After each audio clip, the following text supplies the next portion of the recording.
This meeting is being recorded.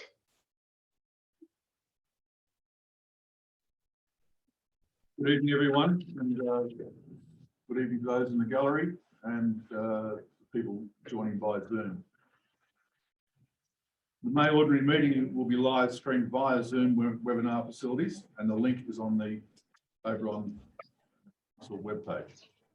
Recordings of council meetings or parts thereof cannot be copied, recorded, reproduced, reused, or retransmitted without the prior written consent of the General Manager. The meeting is being recorded and made publicly available on Council's website, and persons attending the meeting should refrain from making any defamatory statements.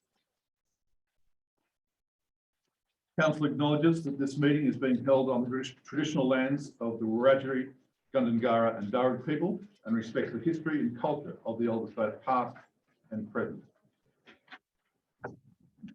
David, would you care to write the prayer, please?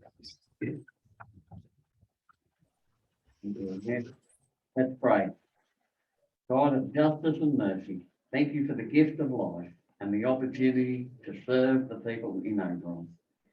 Help the councillors to act with character and conviction.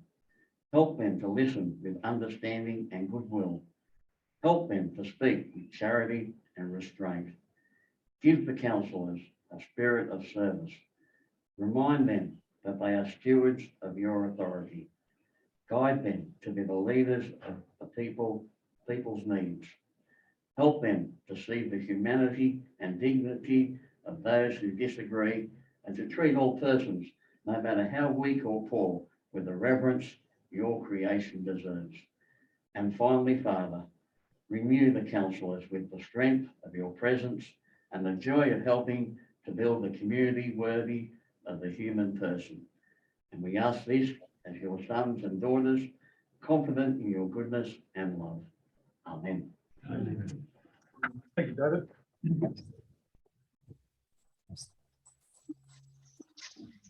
We don't have Councillor Gibbon as yet. There's no one heard from him. I'm sure he's on his way. We will note when he arrives. There is one leave of absence, and that's for Councillor Bruce Watt. Do I have a move in a second, please? Councillor Hayden and Councillor Tucker. All in favour? Move. Okay. Are there any? Councillor Trember, could you turn your camera on, please?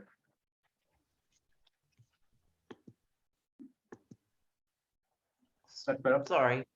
Thanks. Okay. Councillor Gibbons arrived. Apologies. Okay. Declarations of interest. Councillor Hayden. I have a declaration of interest in item 13.9. Being the coordinator of one of them. Thank you. Any other declarations of interest? Councillor Gibbon. I may have a declaration of interest as I made a submission in relation to the expenses, councillor expenses paper. I would ask the General Manager for direction in that. Through the chair, it's always up to council to do that. However, there are some purposes in some processes where the council must make decisions regardless of whether they have an interest or not. And in this instance, I would be of the opinion that it's something that you as a council need to make a decision on. Therefore, your interest probably doesn't arise. Normally I wouldn't, but as I made the only submission. I agree with the General Manager's view. I think that it's perfectly appropriate to remain for that particular item. Thank you. Okay, there are no presentations this evening. Questions from the public. Public gallery is open to members of the community in accordance with the requirements under the current public health orders. Any questions from the public will be able to be asked in person, and the community is to be given the opportunity to ask questions at the commencement of the council meeting, and the mayor is to ask questions from the gallery prior to the commencement of the ordinary meeting. Members of the public wishing to address council are permitted to do so, provided the following guidelines are adhered to. The person asking the question at the council meeting must clearly state their name and in what capacity they are acting. If the person asking the question is acting for another person or organisation, acting as another person or organisation agent, they must advise council if they have their prior consent or authority. Questions from the public. It's not an opportunity for debate with elected representatives or staff. It is an opportunity for the community to ask questions in relation to an issue or put a point of view relating to an issue that may be causing interest or concern. Due to time constraints, a time frame of 3 minutes per speaker is allocated, and all questions and comments must be directed through the mayor in the instance of a question. If the question cannot be answered, it will be taken on notice and a response given within a reasonable period of time. This is the only opportunity for a community member to address council during an ordinary meeting. Are there any questions? No questions. Item 8. Recommendation is that the minutes of the ordinary meeting held on the 17th of May 2022 be confirmed. Do I have a mover and a seconder, please? Councillor Hayden. Councillor Graham. Councillor Hayden. Yes, I'm happy to move the recommendations from the ordinary meeting on the 17th of May, as well as the Works Committee meeting on the 7th of June. Well, we'll do that one next. Oh, Yeah. okay. Councillor Graham. Yes. I've confirmed that they look. Any other comments from councils? I'll put the motion. All in favour? Carried unanimously. Works Committee on the 7th of June 2022. Recommendation of the minutes for the Works Committee meeting held on the 7th of June 2022 be confirmed and endorse the resolutions made at the meeting. Move and second, please. Councillor Hayden. And Councillor Graham. Councillor Hayden. Yes, I'm happy to endorse those minutes and they're correct. Okay. Councillor Graham. I agree. Councillor. Councillor Tucker. Thank you, Mr. Mayor. A couple of things coming from it. Of course, I wasn't at that meeting. On page 3 of those minutes, just in relation That's the Works Committee, I suppose, Jim. yes, of the Works Committee. I wasn't present to vote in favour of my own leave of absence. I don't know if that's a page 3.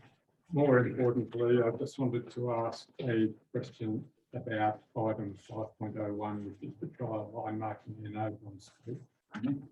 My recollection from the traffic committee is that the original plan was to trial it for 6 months, and I think at the time the committee were on 3 months through, and my understanding was that it would then be back with a report to the next traffic committee and then come to council after that.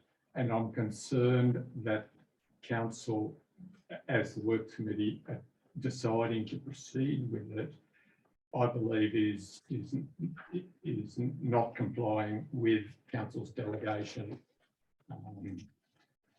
for where there is a requirement for any traffic control device, including markings, for council to seek advice from the traffic committee before deciding to implement anything. Well, at the moment, the councillors who were present for the Works Committee decided to go ahead with it. The consensus was we're here to make decisions, not to tap around on easy things like that. And as of about 4 minutes ago, those minutes were confirmed by the whole of council. No, they haven't been drawn. Well, they haven't been confirmed, but it was a resolution of the people who were at that meeting, and I have absolutely no problem with that. Well, I understand that it was a resolution. What I'm saying is I don't believe the council has the legal authority to make that resolution without seeking advice from the traffic committee. That's what the guidelines under council's delegation say. And on a previous occasion, the RMS threatened to withdraw council's delegation for failure to comply with those guidelines. I'm suggesting that it would be prudent to not adopt. What you're saying is an advisory committee has precedence over the Works Committee and the council. I'm saying that the council is obliged to seek advice from the traffic committee prior to deciding to adopt any traffic regulatory device. I will say again, the councillors present at that meeting decided they had the advice they needed and made a decision. And I think that's where it rests. Well, You may disagree, councillor, that's fine, Yes. that's your prerogative.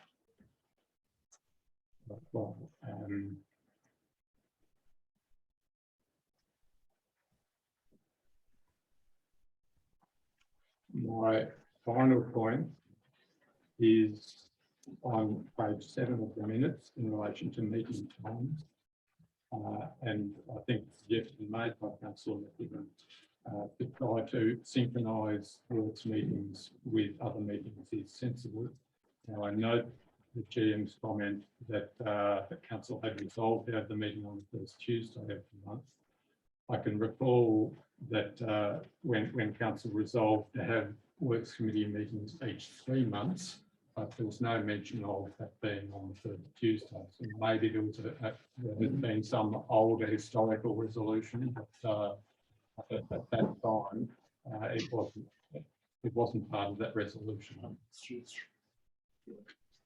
Through the chair, the discussion was, and from staff, because it came from myself, was that by having it on the first gives staff time and the ability to put reports together.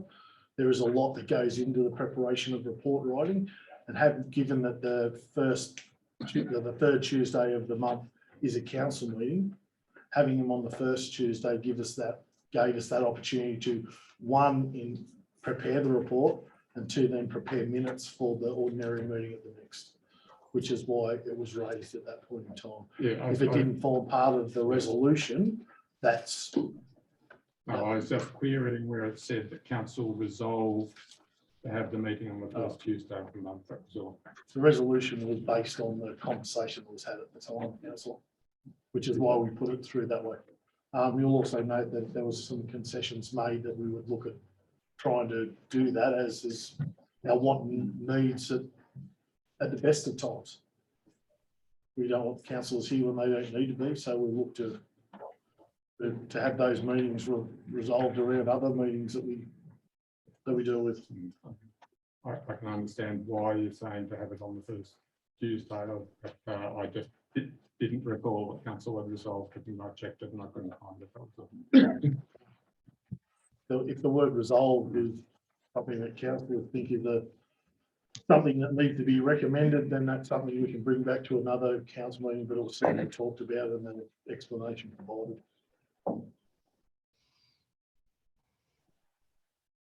That's all. I'll put the motion of the minutes for the Works Committee of the 7th of June 2022 be adopted. All in favour? Against? Councillor Tucker is against. All in favour, and the motion is passed.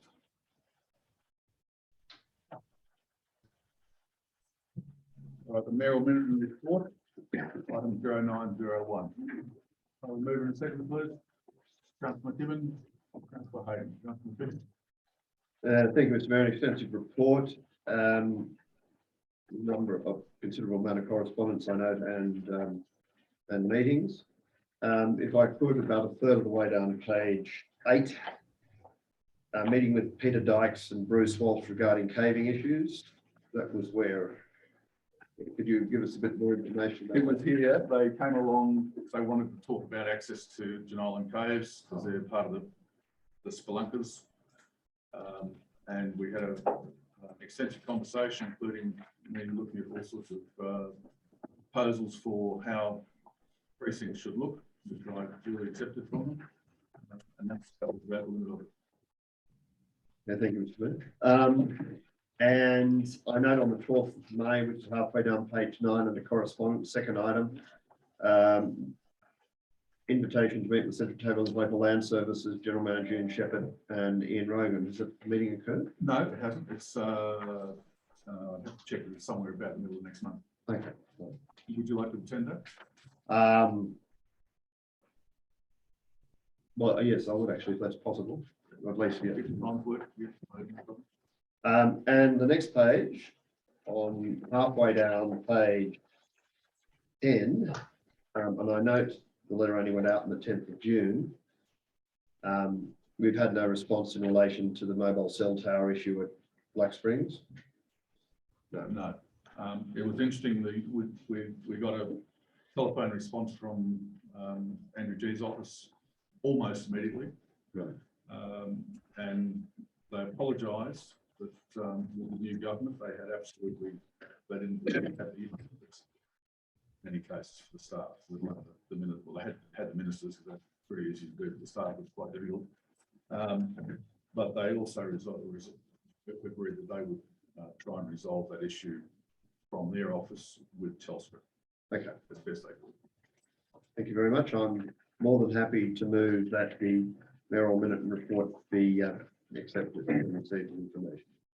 Councillor Hayden? Yes, I'm happy to second the recommendation to receive the report of information. I did have a question about the correspondence with Colin B. Roberts on 13th of May about speed limits and down Rosemount Road. Yep. We might have to bring up some issues about the signage for the driveway accesses, maybe at one of our next meetings. The 23rd of May, have we entered this Get Ready Community Award? No, we haven't. We are we? We have an opportunity to. Yeah, that would be, I would suggest that we get our council involved in that, because it has achieved quite a bit. And June correspondence, once again, as Councillor McKibben had mentioned about the small cell tower. We just, as Mr. Black Springs Secretary, keep pushing at So which them. item are you talking about here? Oh, I can do June correspondence. The same one I mentioned halfway down page 10th of 10. June, with Andrew G's office. There has been some, I'll talk to Councillor McKibben a bit later, but we need that when these politicians make these promises, that they're held to these promises so that communities aren't put backwards. And that's it, and I'm happy to see the recommendation. And on that issue, I would say that there has been a number of factors why that hasn't come to pass, and not all of them are to do with politicians or Telstra. All right, I'll put the motion. All in favour?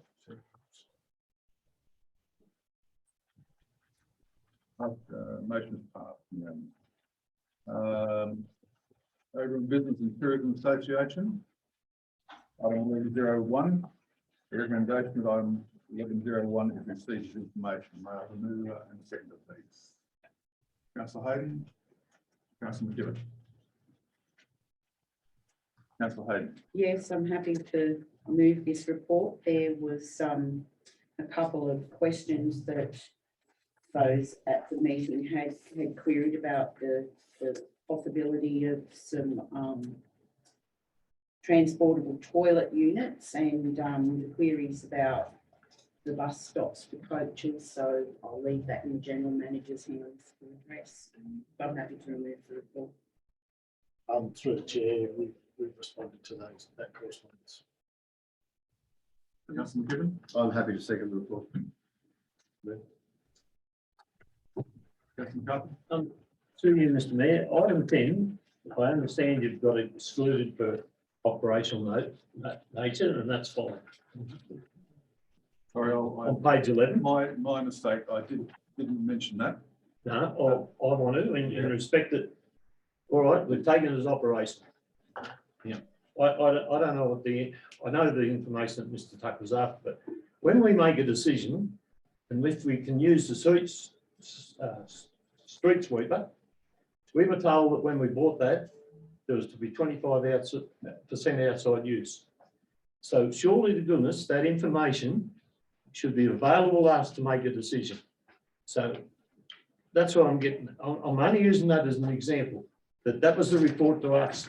So when we make a decision later on, we should have that stuff available to us.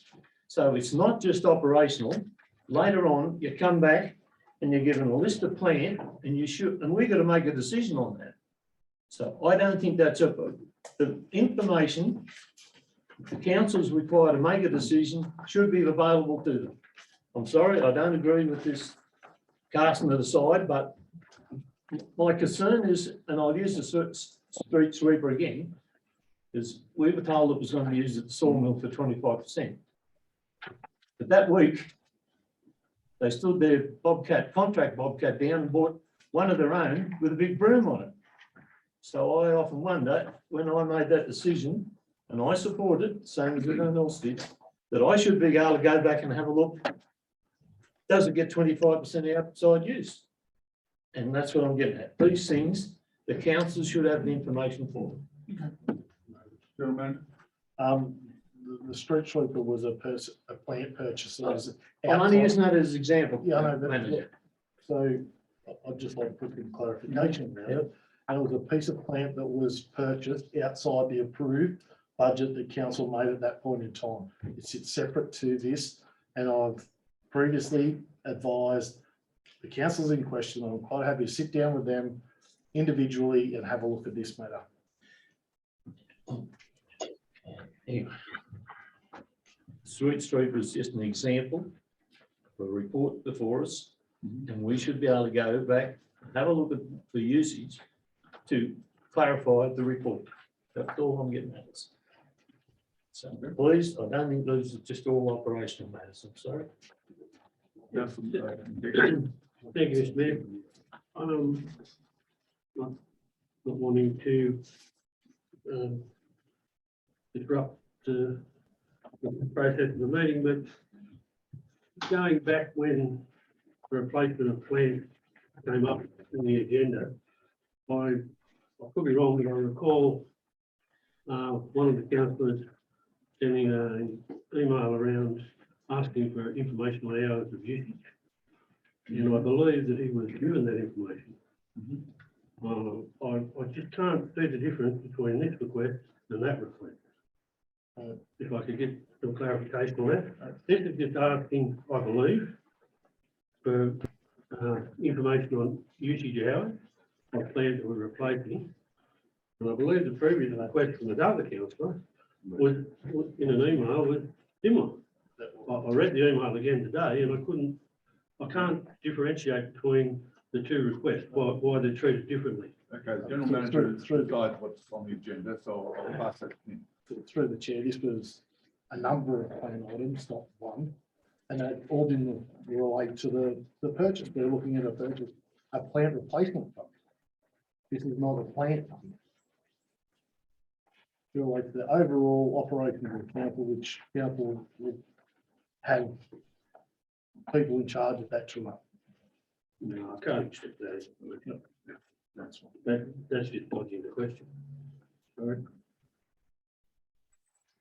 So we'll take this, between now and the next meeting, we'll have a discussion about this. I think it needs to I be think a priority. I do agree with Councillor Kepping. I do think it needs, we as a council need to know from a productivity point of view that our council equipment is being used efficiently and productively. So I don't see anything particularly wrong with Councillor Tucker's question. We'll arrange a workshop about this in the next 4 weeks. Because we do spend a lot of money on that plant equipment. Yes, and I'll let Well, Request that's a fine. point of order, please, so that we can move on with our agenda. We've already past section 11. Section 10 is this, and Yes, but we've already gone past section 11(1), and I think we need to All just right. continue. Thank you, Councillor Hayden. We'll move on, and we're on to section 11, item 1102. Rural Health Forum and Country Med Association meeting. Report, recommendations report item 1102 be received as noted. Councillor McKibben, Councillor Hayden. Councillor McKibben. An interesting report, and it's interesting to see the different points in relation to rural health all through the report, and what's going to be done or what's envisaged, and the different interpretations of the, I suppose, status of rural health. I'm more than happy to recommend that this report be be received. I just note the heading of 1102 should say health, not health. Councillor Hayden? Yes, I'm happy to second the recommendation to accept this report, and I'm pleased to see in there the commitment for further funding being matched dollar for dollar with the Commonwealth. And yes, I was going to mention the health spelling as well, as Councillor McKibben has already suggested. I'll just, any other comments from councillors about this one? The health forum was meant to be a workshop around the parliamentary inquiry into rural and regional health access and outcomes, which puts had 22 findings and 44 recommendations. That inquiry will not be responded to by the state government later this year, and I think the deadline is November. The Rural and Regional Health Minister, Ronnie Taylor, did say that they will probably respond earlier than that, but at the moment there is no specific commitment of money or programs to this particular Parliament inquiry. I don't doubt their goodwill, because both the state government and the state opposition committed to improving rural health. I didn't say they're going to accept all the recommendations and findings, but there was a general sense that they wanted to fix the problems. Whether they can fix the problems is another matter entirely, because of course a lot of rural health is predicated on the federal government. But if we can get commitment from that sector, we might do well in a number of years. But it's not going to be a quick fix, it will be a slow process. Other comments? All right, I put the motion, the item 1102 be received and noted. All in favour? Unanimously.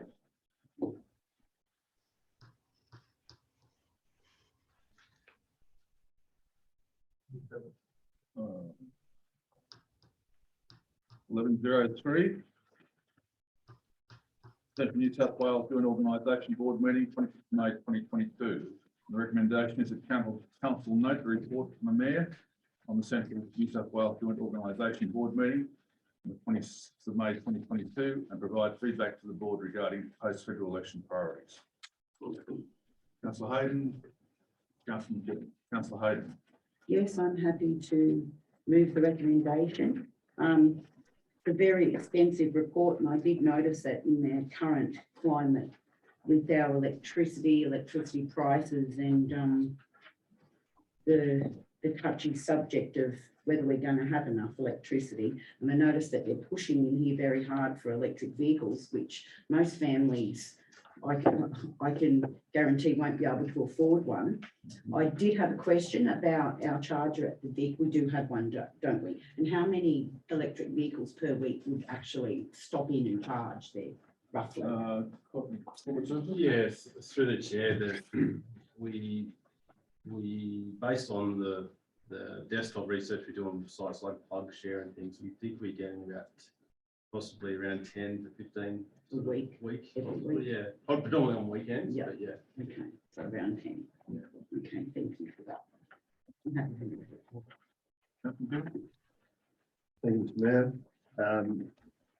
Yes, as Councillor Hayden said, an in-depth report. I have just a couple of questions on page 28 and in the top of page 29. There's a comment under the table on page 29, which when having a look at, and I note that the recommended site at the Oberon Vic for a dual port 22 kilowatt, but the comment under the table says the grant guidelines state that DC charging is not covered, so consideration is being given to those sites in the table above flagged for 25 kilowatts DC charging, and whether 22 kilowatts is a suitable alternative. So what does that mean in relation to that table? It means it doesn't affect Oberon because we're Well, we are, we're at We're 22 K, at the moment. well, we are 22 KW, so does that mean the 25 KW have precedence? I don't know. It's, Because I couldn't understand. I read No. it several times, looked at the table, and I was a bit, sorry. I think it's one above the destination. Yeah, so through the chair, there are a number of smart charges and quick charges and destination charges that relate, which is what that would relate to, councillor. So where it says the DC charging is not covered. And for instance, it says Tottenham Memorial Park, 1 times 25 kW DC. It is covered because it's 25 kW DC. Anyway, there's a 22 kW AC, and I'm assuming ours is AC, so. Yeah, anyway, it's confusing. I think the important thing is the right-hand column. okay, estimated cost. But yeah, okay. Estimated cost EVSE plus install. And then estimated cost of infrastructure for everything but Orange Parks and When is 0. That's where I couldn't understand that either. Yeah. Because we've got estimated cost EVSE plus install, which has got a figure for all of them, comes to a total of 411,000. Then we've got estimated cost infrastructure, 20,000, which as I said, only covers Orange Parks and When. I'm just not getting it completely. Through the chair, the cost of the infrastructure is whether they have to relocate or provide additional infrastructure. That's the cost to get all that $411,000 worth of grant fund. I would suspect that it's also as part of it, there'd be some requirement from the person who lodged it for a contribution. Okay, so the 411 is the grant, but the councils that have to do infrastructure for 20 will have to pay it themselves. Yep. That's correct. And so we're getting 800,000 and we don't have to pay it. Correct. Is that the way you That's gist of how it? you're getting. Thank you. I note that one of the topics was water. I'm not sure whether my angle came up. It doesn't, I don't think it suggests it did there. No, well, not specifically. Okay, so do we assume it's proceeding or not at this stage? It has been a bit of a bit fluid. I think there is a certain sections of the water security debate going to continue, and that's anyone west of the divide, and some of the ones on the east. It's not a matter entirely.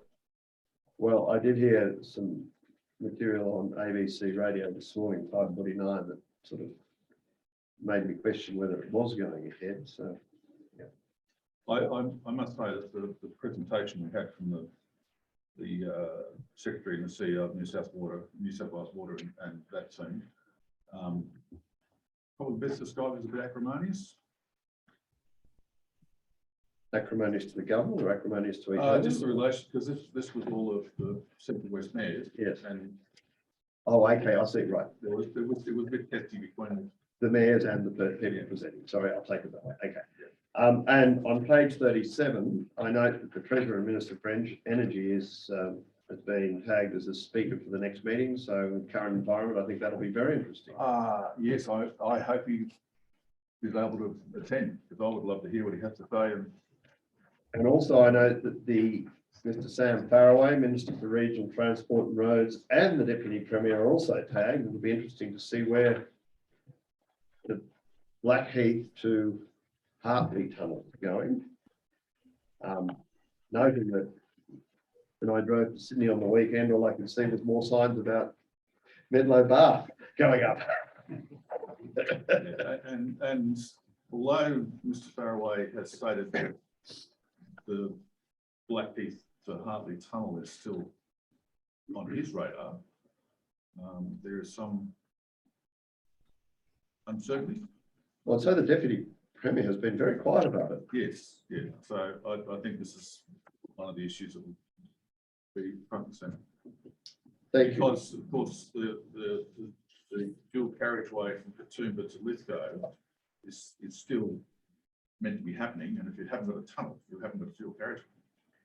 I am told that there may be work starting in front of the Hydro Majestic very shortly to stop the arguments about going from Medlow Bath, but that was performed by a resident about that. But I can't prove the veracity of that. I'm more than happy to, did I propose this or second it? I'm very happy to second it. Apologies, I couldn't remember. Any other councillors? All right, I put the motion that the council note the report. All in favour? Carried unanimously. Item 1201, Oberon Sports Facilities Committee. The recommendation is that the minutes of the Oberon Sports Facilities Committee meeting held on the 11th of May 2022 are received for information and the commentary highlighted in the report be adopted. Mover, seconder, please. Councillor McKibben. Councillor Hayden. Councillor McKibben. Yes, thank you, Mr. Mayor. A thorough report, and I think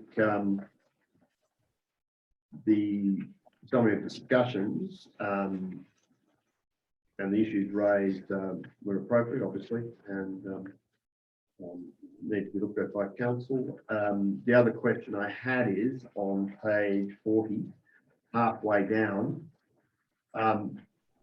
This committee was advised of the establishment of the working party for the sporting complex. And we know the council members. Have the other non-council members been appointed now? Not at this point. Is it envisaged that these members of the obviously these organisations, but will there be synonymous membership or not? Well, the same people who are basically the representatives from the respective sports will be on the committee.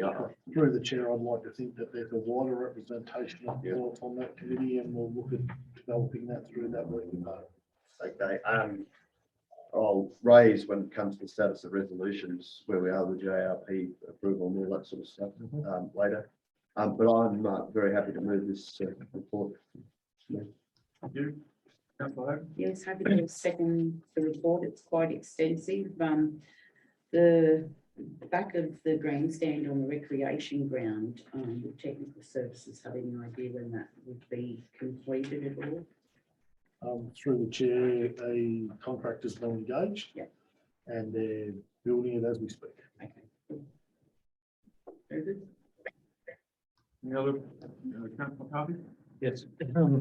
Mayor, the third dot point 4th and 5th one, the subsidence on number 2 field, we might have to look at that after we deal with the JRPP information day. The number 4, the League Club, the investigating in the rat eaten wires. Who paid for that? Did council or? Through the chair, yes, at this stage, that's right. Okay, right. And we might have to look at the upgrade the lighting on these front fields and fields over there if once we do with the other JRPP report, because my understanding this thing's miles away, years away. Because anyway, we'll wait till we get there. But all I'm getting at is that what's been suggested that we buy some new lights, put them on the field, and then relocate them to the new complex. This has been going on for ages. I don't see why our sportsmen have to play with substandard stuff. And now there's also a request for the ones on the rec ground as well. So, like, everything's changed. There used to be, what's saying now, there's LED lighting taking place and things like that. But we have to look at it because, anyway, we'll wait till we get this other one. We need to support our local sportsmen. That's all I'm getting at. All right. Councillor Trembath. I just wanted to add there, I do support Councillor McCarthy, some of his statements he's made there. At that meeting, it was quite clear that everything seems to be a little bit in limbo because of, you know, the new area that one day we will have for all of Oberon, but there needs to be a little bit of focus for some of the things that they've mentioned there, in particular the lighting and the subsidence that Councillor McCarthy mentioned. Councillor Pepper, anyone else? Just, if I may, Mr. Mayor, we voted for a letter of thanks to Rodney Roberts. Like, he's great. He gets them fields prepared a day or two before and does a terrific thing. So we really appreciate what he does, and there's other staff, but we've got to focus around Rodney. He gets those fields marked and they're good for the kids. And that's well appreciated. Thank you. Thank you. All right, any more? I'll put the motion that the. That's all right. I'm just voting. Oh, you're just voting, eh? Okay. All right. All in favour? Passed unanimously. All right, over on item 1202, over on Youth Council, Councillor Clear report, item 1202 is information. Movement seconder, please. Councillor Graham.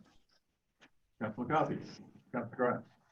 I'd like to move that the recommendations were followed, and I think there's probably a bit of an update on the school holiday training. We might get a bit of an update.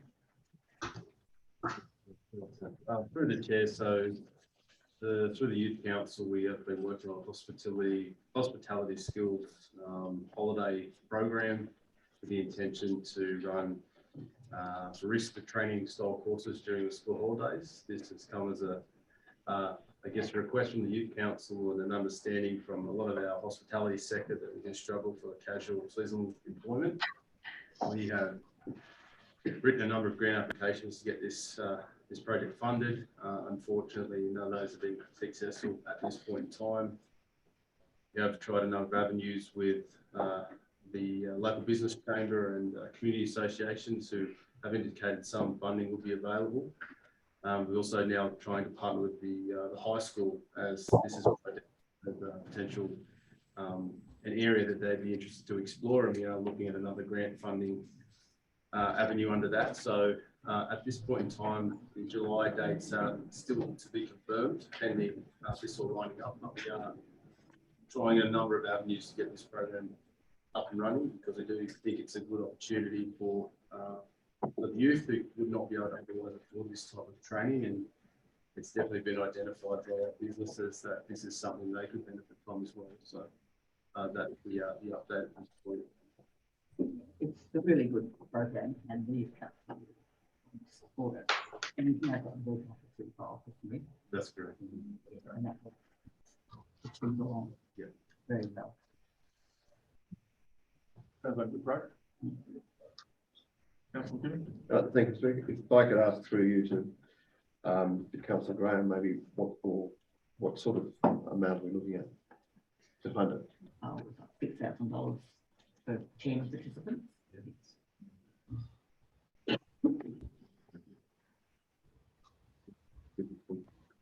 Thank you. Not excessive. No. In terms of training costs these days. Anyone else?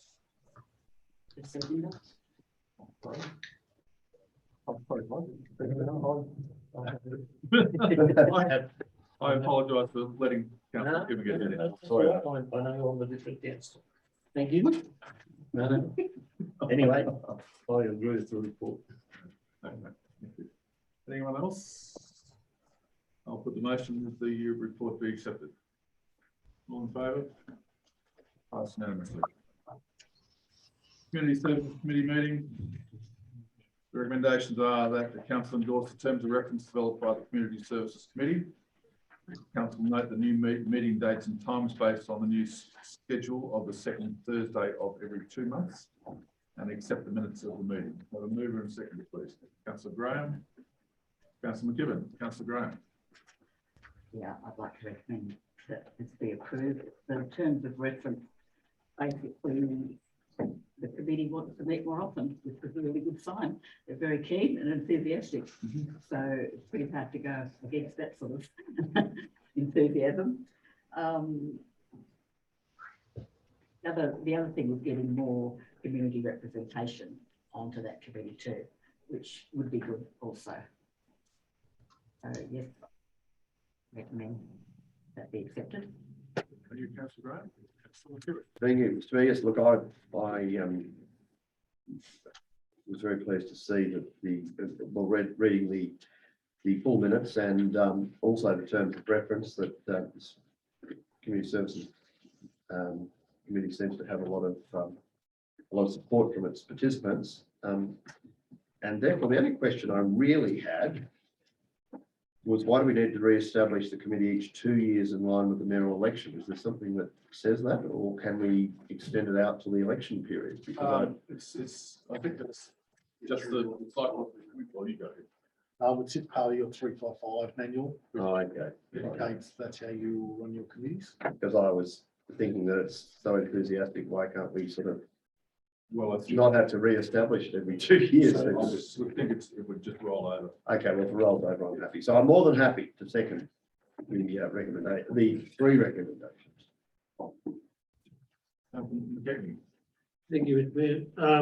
Just point of clarification maybe on point from Councillor Graham that they'd like to see more community representatives on the committee. I might be wrong, but I understood that council endorsed the makeup of the committee when they resolved the 355 committees. So it wouldn't be a matter of just because someone decides they want more on there, there'd have to be a proper channel followed, wouldn't there, whether it came to council to approve those new members or additional members? And I think the Heritage Committee that's following is probably Similar a thing. guide. Yeah. It So doesn't I preclude. might am right or I'm wrong. No, you're right. Thank you. In the, in terms of reference, that's what we were referring to, one representative from each of the Oberon schools. And there isn't any there at the moment, but if that's in the term of reference, going to be approaching those schools, if they'd like to send a representative. So when Sorry, where did I? Have a look in the term of reference. Yeah.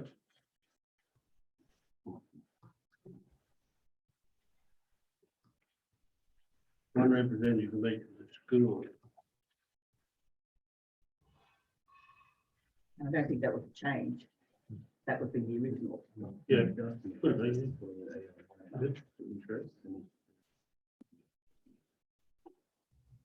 Community person? I just through the mayor, the team are actually in the process of putting out an expression of interest to all the community associations for interest, and if they want to join the committee, then we would take that back and see if that needs to come back to council. But just to also drive some attendance at meetings, that's also the intention. But yeah, you're right. Yeah, no, but it's well attended. Well, obviously some enthusiasm there for that. Through the chair, just to clarify, Councillor McKechnie is correct. If new members were to come on, the terms of reference is one thing, council will endorse those community members onto the committee. Yes, that, whether it's in the terms of reference is irrelevant. That's correct. Councillor Hayden? Yes, I just wanted to say that it was a good report. It was well set out, and I'm glad to see that there is a lot of interest in this. And down in the report, item B, the Blue Tree Project, I was in attendance at that as well as others here, and Councillor Graham, and that was well attended, and it was very good to have the support. Any more? All right, I'll put the recommendation. All those in favour? Passed unanimously.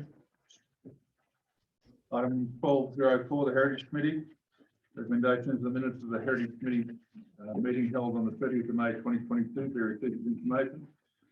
The council accept the nominations of Susan Willis, David Willis, Ian Doney and Bob Mills as members of the Heritage Committee. And the start time for the Heritage Committee meetings be changed from 5 p.m. to 3 p.m. as a trial for the next 2 meetings. So mover and second, please. Councillor Hayden. Councillor McCarthy, Councillor Hayden, Yes, I'm happy to move the recommendation, item 1.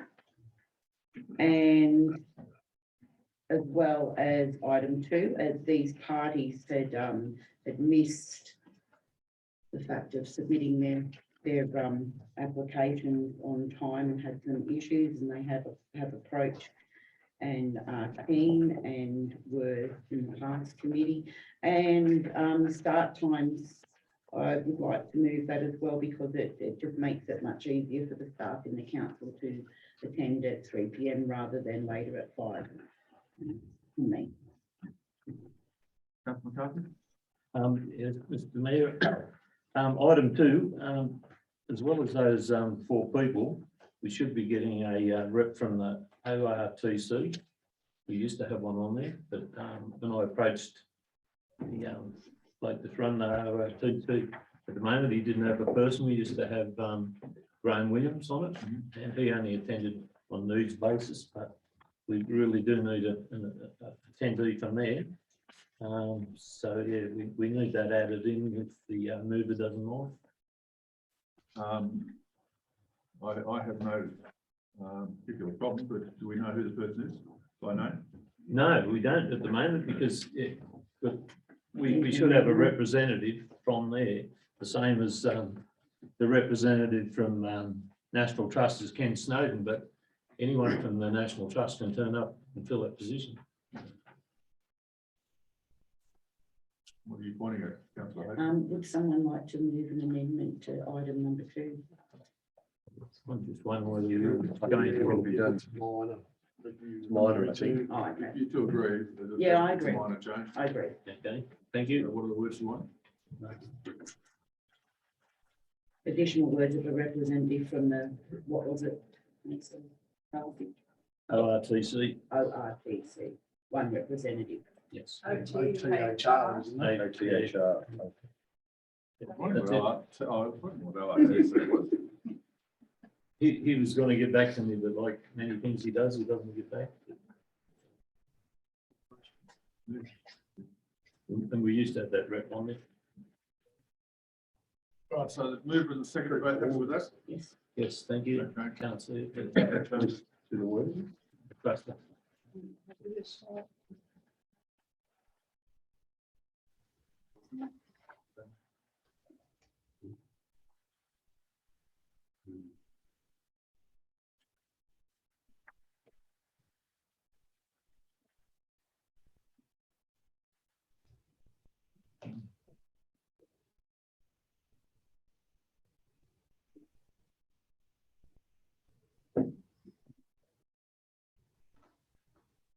So do we need to put a comma after Ian Doe and delete the end, Bob Mills?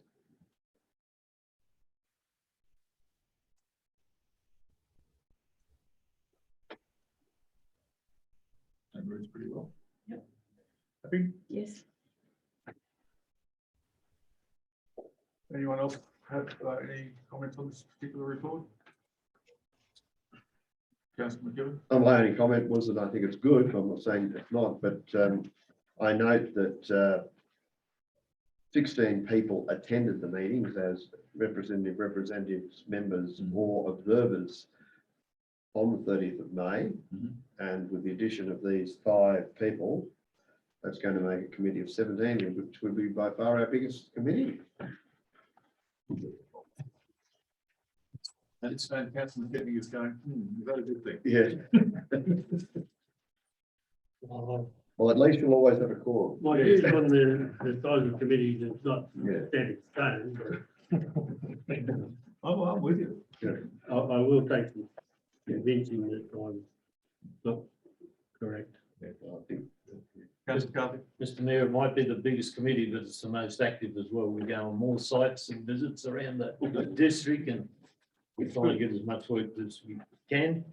And I'll have to speak to the general manager about the 4th dot point on 53 to see where I stand there. So anyway, we'll leave the matter as ongoing. All right, I'll put the motion. All those in favour? Unanimous, the motion is passed.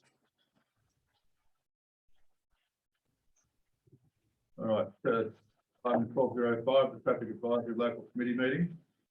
The recommendations, council endorse the recommendations as outlined in the Traffic Advisory Local Committee meeting minutes dated the 12th of the meeting minutes, 12th of May 2022.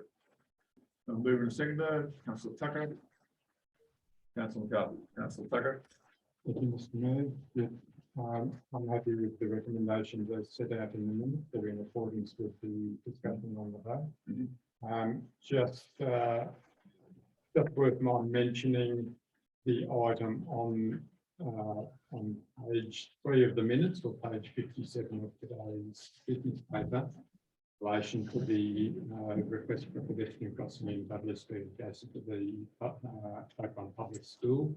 That will come up later today when we're talking about projects for the TI fund. I've suggested some money be allocated for, in case that project goes ahead. And so we don't need to discuss that now. I'm just explaining that that's the one that we will be talking about. And also just to point out that in the recommendation on that item, in the last few words, it says that these options be considered for the northern side of the intersection as well. It should be the southern side. Okay, Councillor McCarthy. Yeah, no, it's a good report. On page 59, it's on the middle of the last general business. It's good to see that it's back to council to see about these B double routes. So that's gone around full circle and come back and we're it. That's the way it always works. Big circle. Thank you. All right, anyone else? Sorry, Councillor Hayden. Yes, I was happy to see the report. I had a query about the fourth action item, RE, the pedestrian zone in our main street. I don't think our main street warrants that. And I had a couple of other queries, but I'll leave them till our next works meeting. Thank you, Mr. Mayor. I may raise it later in the technical services report. I do notice the technical services director, I thought, was going to respond to Councillor McCarthy in relation to the BW issue.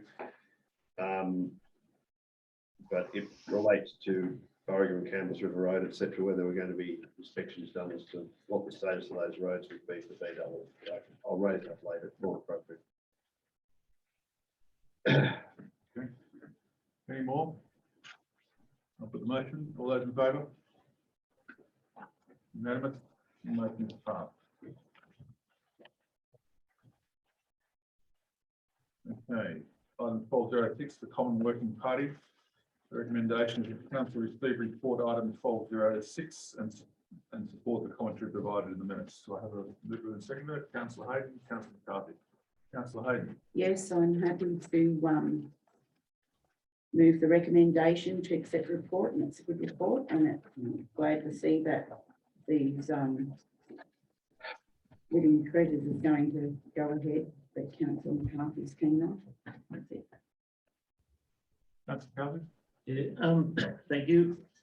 Somewhere along the line, I might be in the works on the next year. But why can't we do the living treasures from July till December? There's no need to have it carried over. I noticed that works is 2022, 2023. We have the funds available and can't see, well, it's not in this part of the report. And just with the topsoil, we have topsoil I thought was pushed up at the tip to the use down there at the common.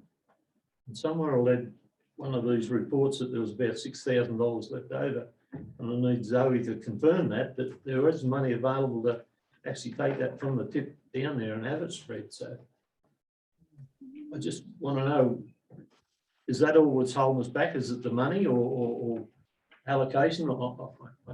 So through the chair, the topsoiling wasn't a priority. However, it's been noted that where the technical services director can source topsoil from, we'll use it as that part to go towards the topsoiling of the bottom end.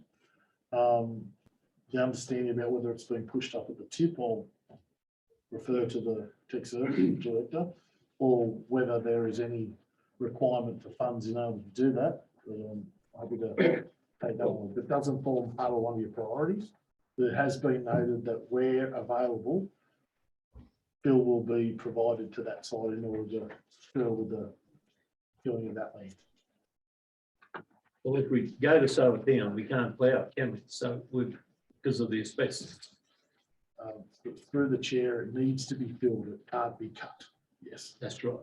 So at one stage, we filled the gully in, contaminated fill, then we took it back to the tip. So not correct? Had blue metal in it, which is classed as contaminated fill. You mean to say that when B&G haulage and that took all that stuff out of the common and took it to the tip after it was placed down there, it wasn't contaminated? They done it what for the and there was a council truck used to take it back. So through the chair, It had blue metal in it. just, there was some, I think it was found that there was some old bitumen That's that right. was, Yeah. that was provided in it, but it wasn't a great deal. Yeah. And it was used as part of the Edith Road upgrade work, so there was, it wasn't come from there. contaminated, Yeah. there was some. What I'm getting at bitumen is that taken away. that happened because we wanted fill in the tip, in the common. So Correct. aren't we still proceeding with putting the covering over the top of the common so we can have a nice grass area again? Through the chair, that's absolutely our intention. Well, so to make it happen, do we need funding or what? I live in this town, I want to use the common. And mounds of dirt aren't what we're trying to get. There's mounds of dirt being dumped down there, they need to be spread. So we can spread a bit of grass seed and have the place looking good. I know there's no overall plan for that area. But to have that topsoil there and spread should be one of our priorities. Yeah, through the chair, I can comment further to that. The concern that you're raising comes back to the wet weather and the availability of putting heavy plant down there to Yep. spread that soil. Now, we can either make a mess or we can select the right window of opportunity to do that. So we're Okay, waiting for that and also to get back in there and get a bit more soil to actually bring back on there on an already capped surface up the top, obviously where we've already capped. Yep. That will then allow you at a later date then to harrow it, seed it, whatever you need to do. So there is some Okay. funding available to do that. okay, It just hasn't set priority of, I suppose, the very busy work schedule at the current stage in being able to resource it and get actually in those paddocks given the wet conditions. okay. Well, wasn't one of our reports at the last meeting that we're out of road funding? Chair, we're currently working on Edith Road. If you sort of haven't had any good news we're guiding. I thought one of our financial representatives said that we're out of repair money or something. Okay, I must hear and think wrong. Thank you. Councillor McKibben. Previous Mayor, I was an apology for that meeting, but reading the minutes, I had considerable problems working out what was happening with the living treasures walls. We started with halfway down page 62. And I also have, when we talk about the Cook Park awning project, somewhere, some places it's called the Oberon.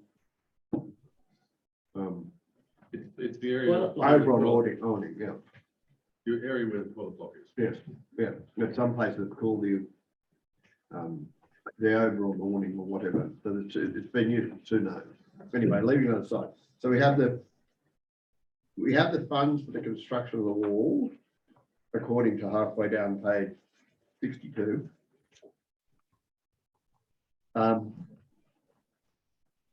And it's measured again on the top of third of the way down 63. Then I understand that there was a viewing on page 64 where it was determined where to locate those walls in the common. Is that correct? Am I got it right so far?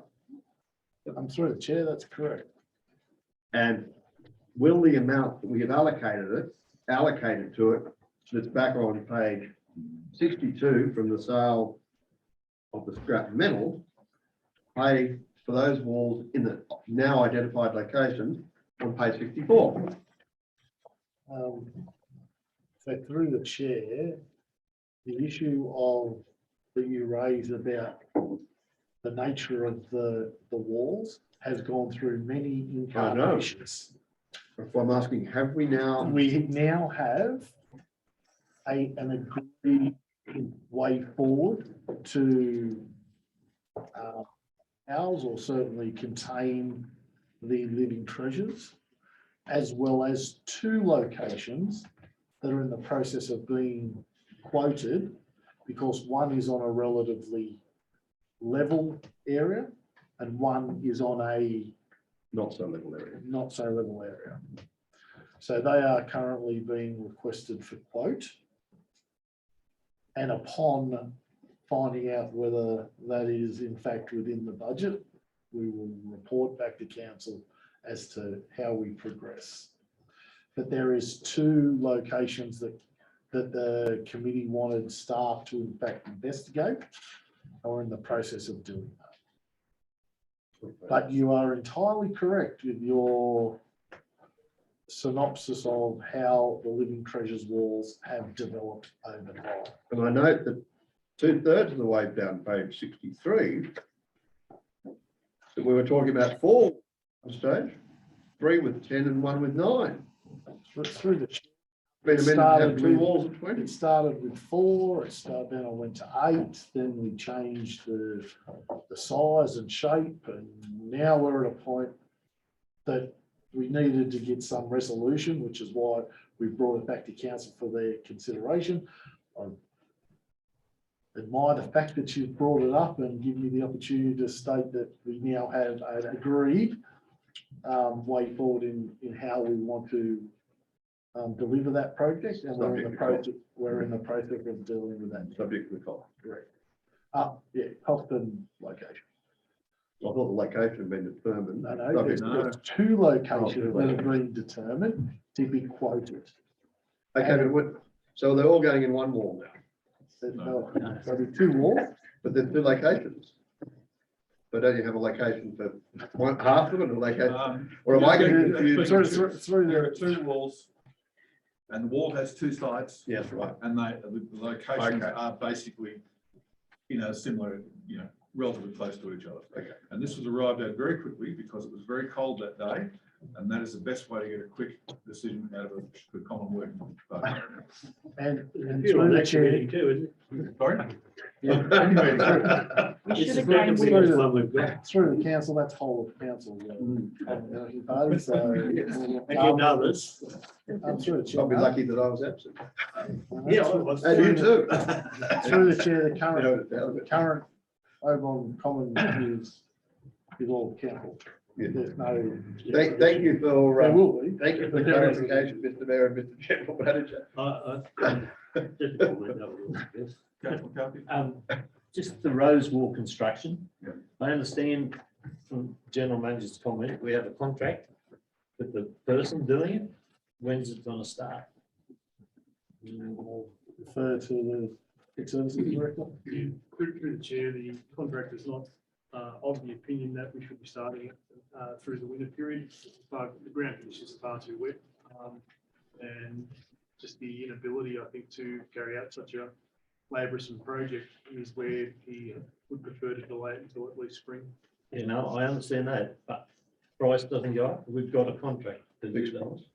Fixed price contract, is that correct? Look, that's the way we've taken his quotation, like nothing's been, we've not received anything different at this stage. Okay, so thank you. All right, any more on the common working party? I'll put the motion, all in favour?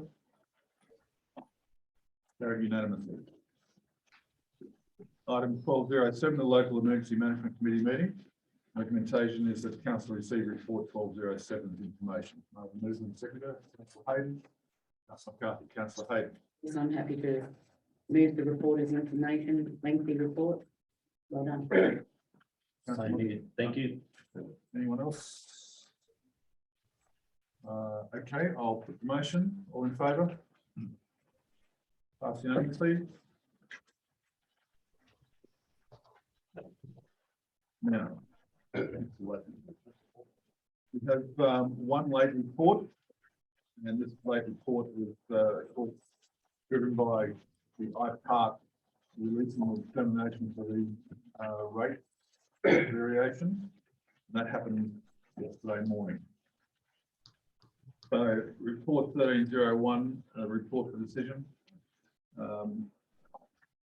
And the recommendation is that council adopt a permanent 2.1% rate peg for the 2022-23 financial year. And should council resolve not to adopt a 2.1% rate peg, adopt a 0.7% rate peg for the 2022-23 financial year. And moving a second, councillor Hayden. Through the chair, we have a recommendation from council. Yeah. One of the other. Well, yeah, I'll go. A second. And we're going to decide which one we're adopting. Well, we're, all right. If we're going to do it that way, we'll put the motion to the first one. And if we have a majority for that, that will be appropriate. If that is defeated, we'll go to the second one. Happy with that? All right. The first recommendation, we adopted 2.1% rate peg for the 2022-23 financial year. Mover and seconder, councillor Hayden and councillor Graham. Councillor Hayden. Yes, I am happy to move and endorse the adoption of the permanent 2.1% rate peg. I believe that this is extremely important for our council for the future costings and our budget and the ability to meet our requirements moving forward. This has been approved for our council, as with other councils throughout the regions that have had theirs also approved by IPART, and I would like to adopt number one. Councillor Graham. Thank you, Mr. Mayor. I think the fact that all our long-term financial planning is based around 2.1, I think we really should be adopting 2.1. Thank you, councillor Graham. Anyone else? Councillor McKinney. I can't support the 2.1. Basically, 61,000 extra, approximately 60,000 extra that it's going to generate. I think we could find that elsewhere. If we tried to do some other things more efficiently.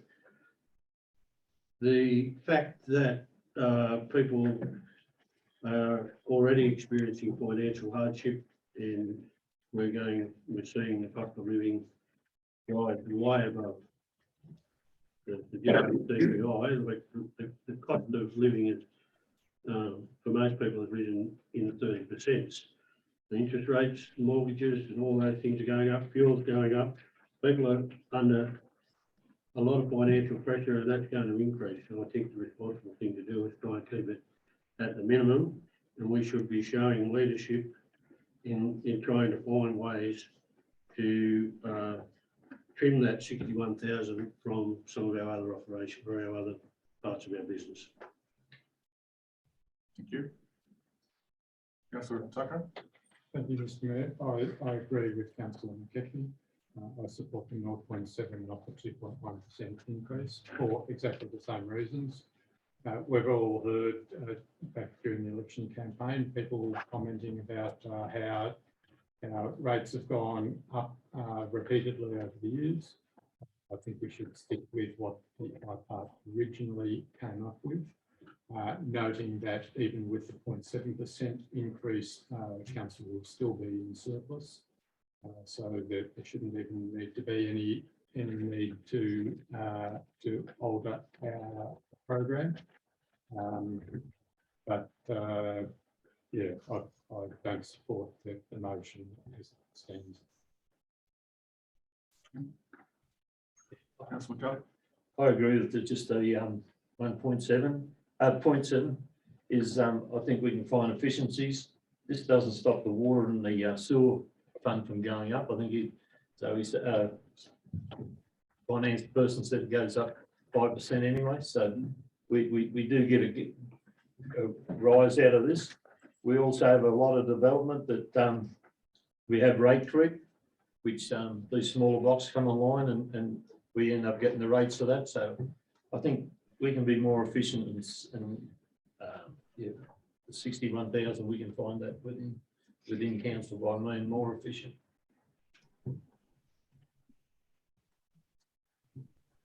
Councillor Trimber's got a hand up. Councillor Trimble. I just want to support the 2.1%. As we know, all of our financial modelling was based on the 2.1, and as with every other council, they've had to submit this additional increase, because at the time of when IPART made those decisions, we were in a very different economic situation. Inflation was very low, interest rates weren't going anywhere, and things have changed quite dramatically. And if we don't do this, we won't be providing the services that our community need. So it may seem to be just a small saving, but it's not. It actually gives our community a good place to live, and it's our job to do that. Noel. I'm in favour of the 2.1% rate peg. And the reason is not for a small surplus or a slightly bigger surplus. It's about the aggregated effect that has on future funding. You can make surpluses and deficits move very quickly simply by changing level of service. Number of projects you're doing. So what I'm looking at is the long-term viability of this council and the long-term viability of our finances. So I'm in favour of 2.1% rate peg. Any more comments? I'll put the motion. All in favour of adopting permanent 2.1% rate peg for the financial year 22-23. In favour? That's Councillor Trimbath, Councillor Hayden, Councillor Graham and myself. Those against?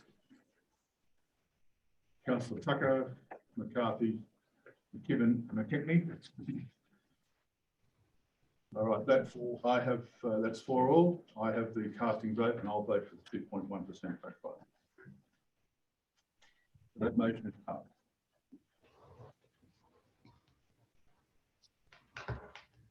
Yeah, then grade 2, Maryland Council fees for 22-23.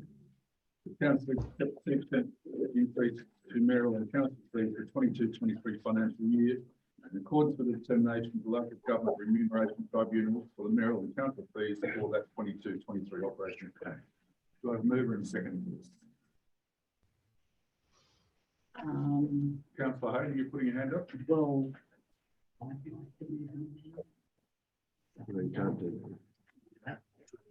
I'll move an amendment to the recommendation then. You need to. We've got to have a move first. Right. All right. But if it lapses, Sorry, you can move alternate motion then. Councillor McCarthy. council accept zero increase due to the financial status that's what I want. assumed at the present time, with the anticipation it's going to go to 7%. I think we need to show that we can cut back. Yes, I agree. I wanted to move that. We forgot it. Right. Councillor McCarthy, you'll move. We need to vote on this amendment. So That becomes the recommendation. Yeah. Second. Councillor Hayden. It was done. We can debate. All right. Councillor McCarthy. I've spoken. Councillor Hayden. Yes, I wanted to I'll support that. We don't take a 2% rise at the current stage for the next 12 months. So what's on there is a 0%. Yeah, 0%. That's what I support. Any other comments, observations, opinions? I'll put the motion that council accept the 0% increase to mayoral and council fees for 22-23. All in favour? Carried unanimously.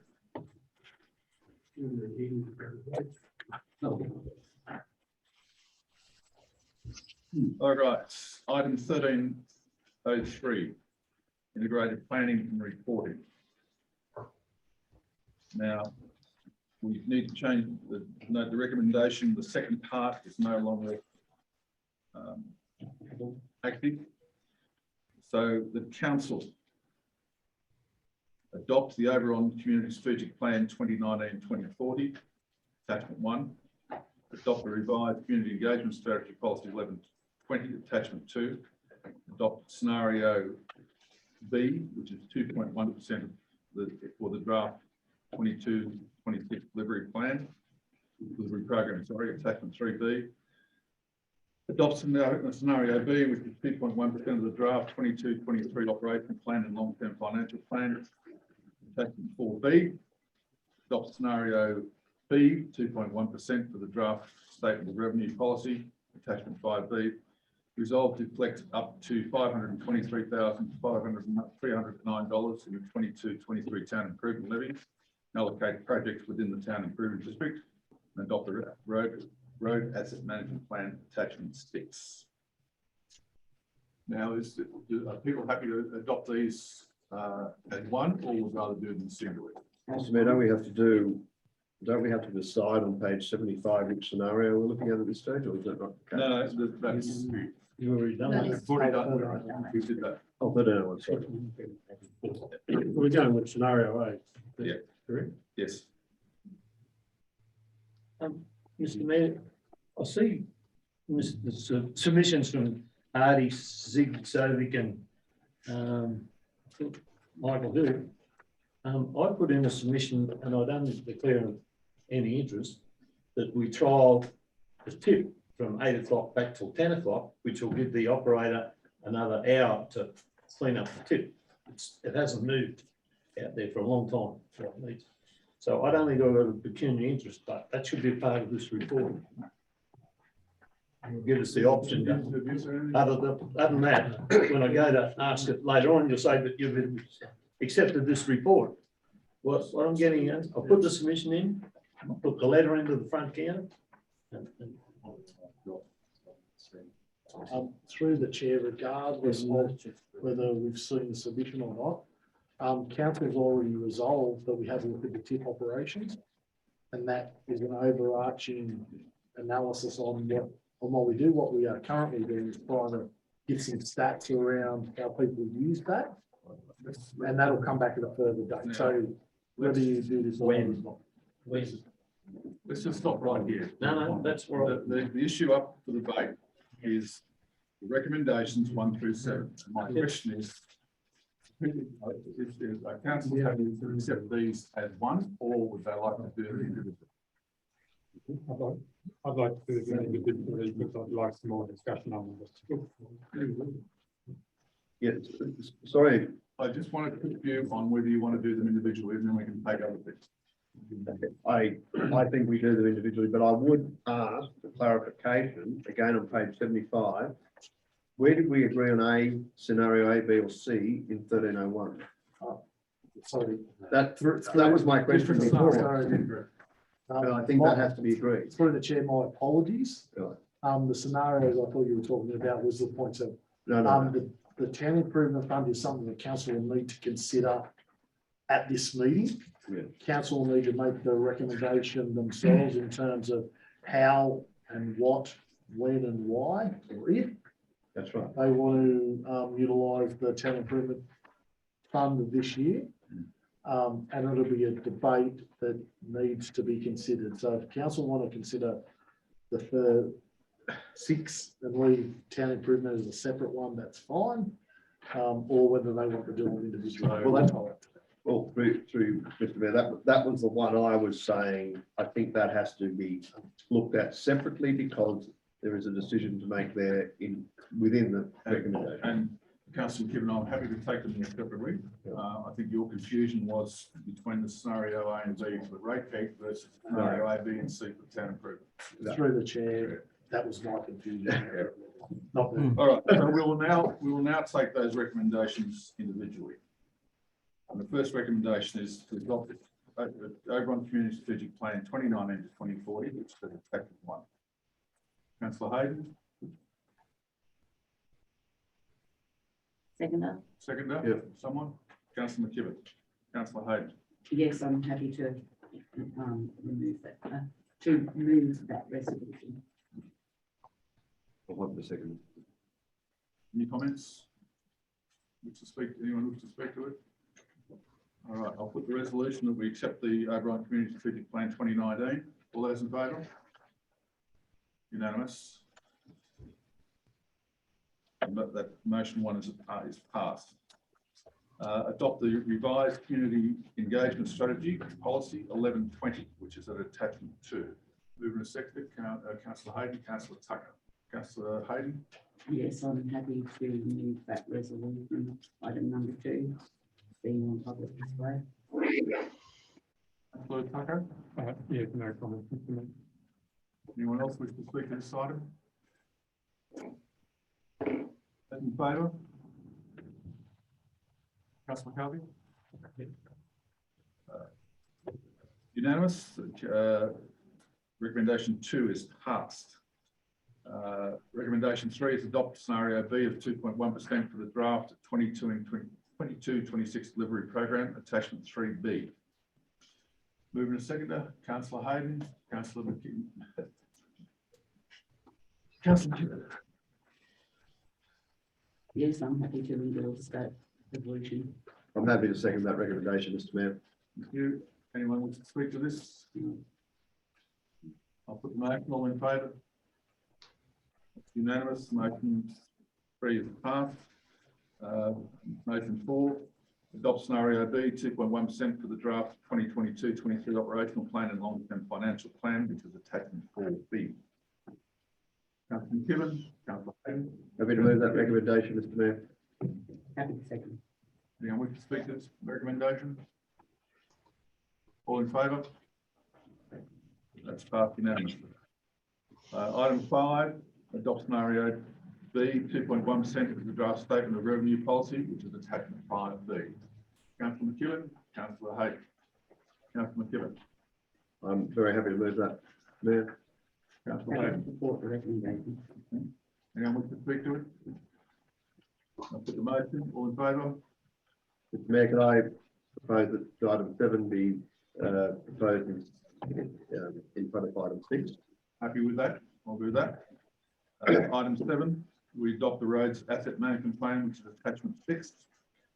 Mover and seconder, Councillor McKibben, Councillor Tucker. Councillor McKibben, No, I'm happy to move that recommendation, Mr. Mayor. Councillor Tucker. No comment. Mr. Mayor. Thank you. Anyone want to speak to it? So I'll put motion, item 7. All in favour? Passed unanimously. Now go back to item 6. Resolve to collect up to $523,309 for the 2022-23 town improvement levy and allocate projects within the town improvement district. Mover and seconder, Councillor McKibben and Councillor Hayden. Councillor McKibben.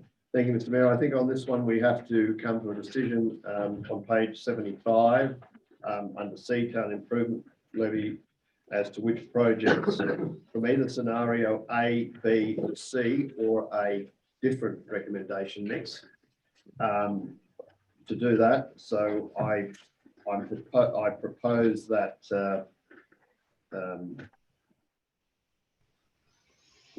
suppose that you as the mayor should request what each council view. Is that how you intend? I will request councillors to give their views, but I'll give it mover and seconder to speak first. Okay. I'm happy to move it. Okay. I'm happy to second the recommendation. Okay. Councillor Hayden, do you have a preference for the scenario? Okay, regarding our town improvement levy. Yep. If we're to get the project up and running, for the community hub assistant, community hub is actually an improvement within the town and the community, regardless of what a lot of people may think it is an infrastructure project that will help with the health and welfare of the community. And after all, the town improvement is the health and welfare of the community. So I'm happy with supporting scenario C with the minister's consent and application that we can use those funds towards that purpose. And that's just my. So are you aiming at scenario C or B? See, I think. C. C, okay. I would like to add something, if I may.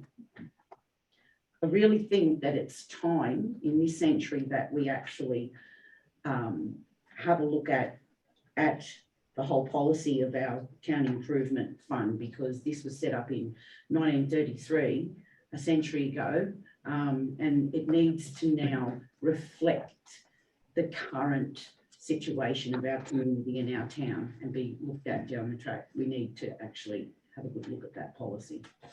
So can I just in terms of clarification, the town improvement district was established in 1934, Yes. which outlined the.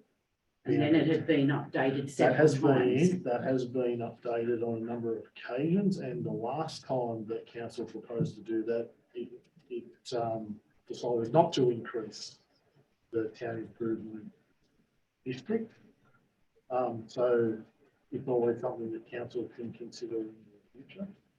The three scenarios are provided to council as a way of providing some debate, other than coming from a zero scenario. So scenarios there are purely based on what council has.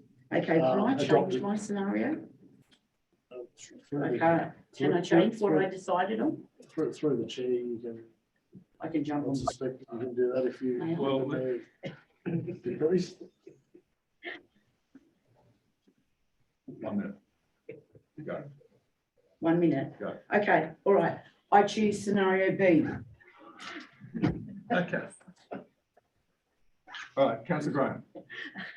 Mr Mayor, I also choose scenario B. I don't think C is a good option because I think you still need to do a lot of those projects that are listed in scenario B. Yeah. Okay. Councillor Tucker. Thank you, Mr Mayor.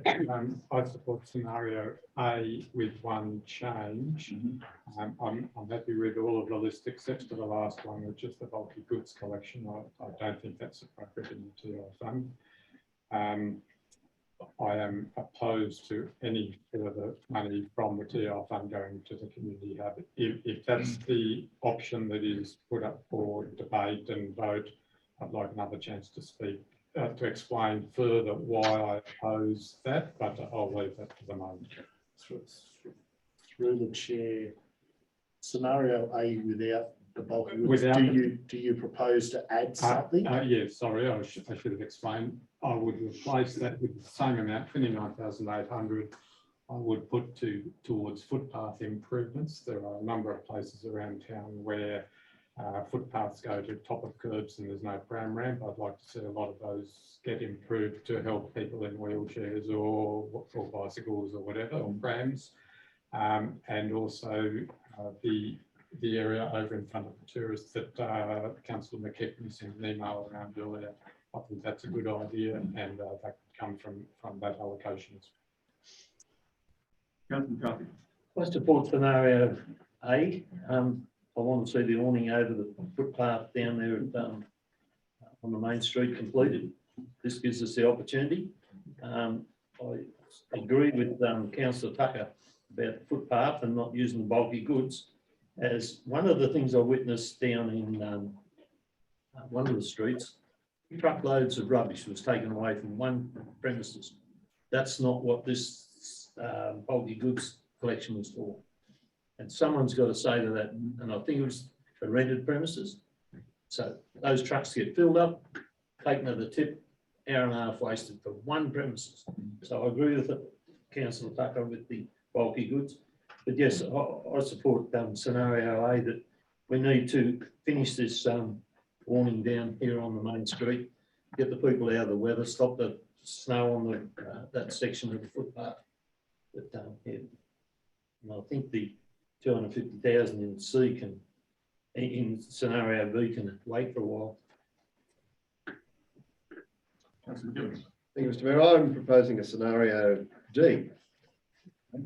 The scenario D, I too believe the Cook Park / Oberon Street awning should be included. I believe that we should start the street trees, and I believe the remainder of 349,800 should go towards the hub. We've put a lot of money into the common the last few years. And whilst I appreciate that we need some pedestrian upgrades and drainage pits and curb and gutter, again, we've put a lot of money into curb and gutter the last few years. We have a project that we will be funding for a long time in the future, and I think if we've got the opportunity to put a substantial amount into it at this stage from the Town Improvement Fund, which is the hub, I think we should do so. So my proposal, 140,000 to Cook Park / Oberon Street awning, 20,000 to the street trees, and 349,800 to the hub.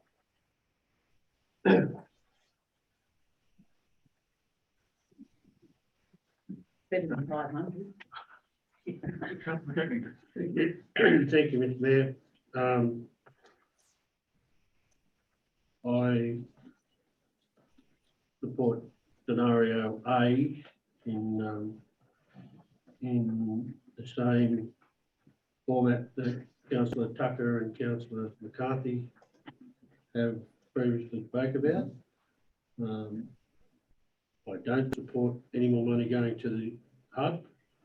I thought we resolved at council to take out a loan to finish the hub in its revised design. So as far as I'm concerned, lost that argument, but it's going ahead under that basis. I can't go back and explain to the ratepayers and residents who elected me that we are now looking at putting between 250 and 500,000 extra into it. It's just absolutely laughable. You get laughed off the street when you try to explain it. So I'll be supporting scenario A. Okay. Does that include bulky goods? No, it includes the footpath improvement, and I think the bulk of goods should come out of the waste fund. Now, Councillor Trimbar. I support scenario B, but I was interested in Councillor McKibben's D. Maybe we should see that come up. From what we saw, we had some very passionate presentations from our community regarding the community hub, and it clearly is important to the health, you know, the fitness and just the general well-being of our community. So it does require some support, and if we have to use some TI to do that and get that project up and off the ground and in place for, and in particular, I think I focused on this last time, for the youth of our community, it's very important. They're going to benefit the most from this project. So I support scenario B.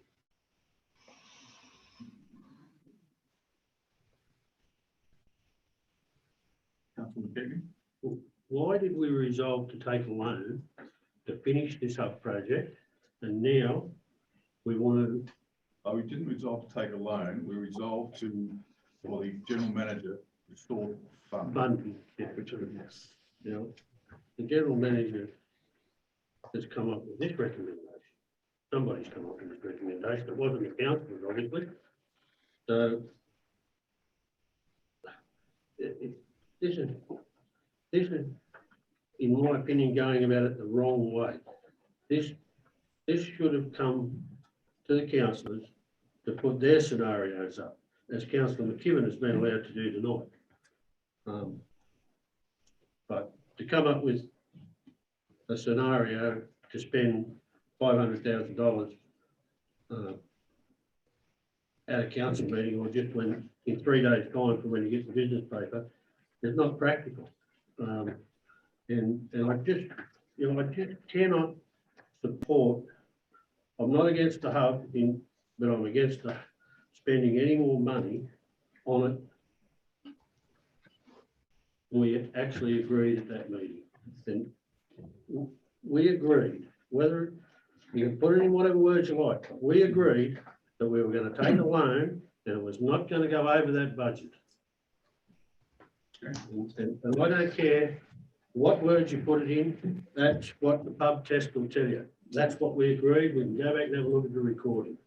That is absolute laughable.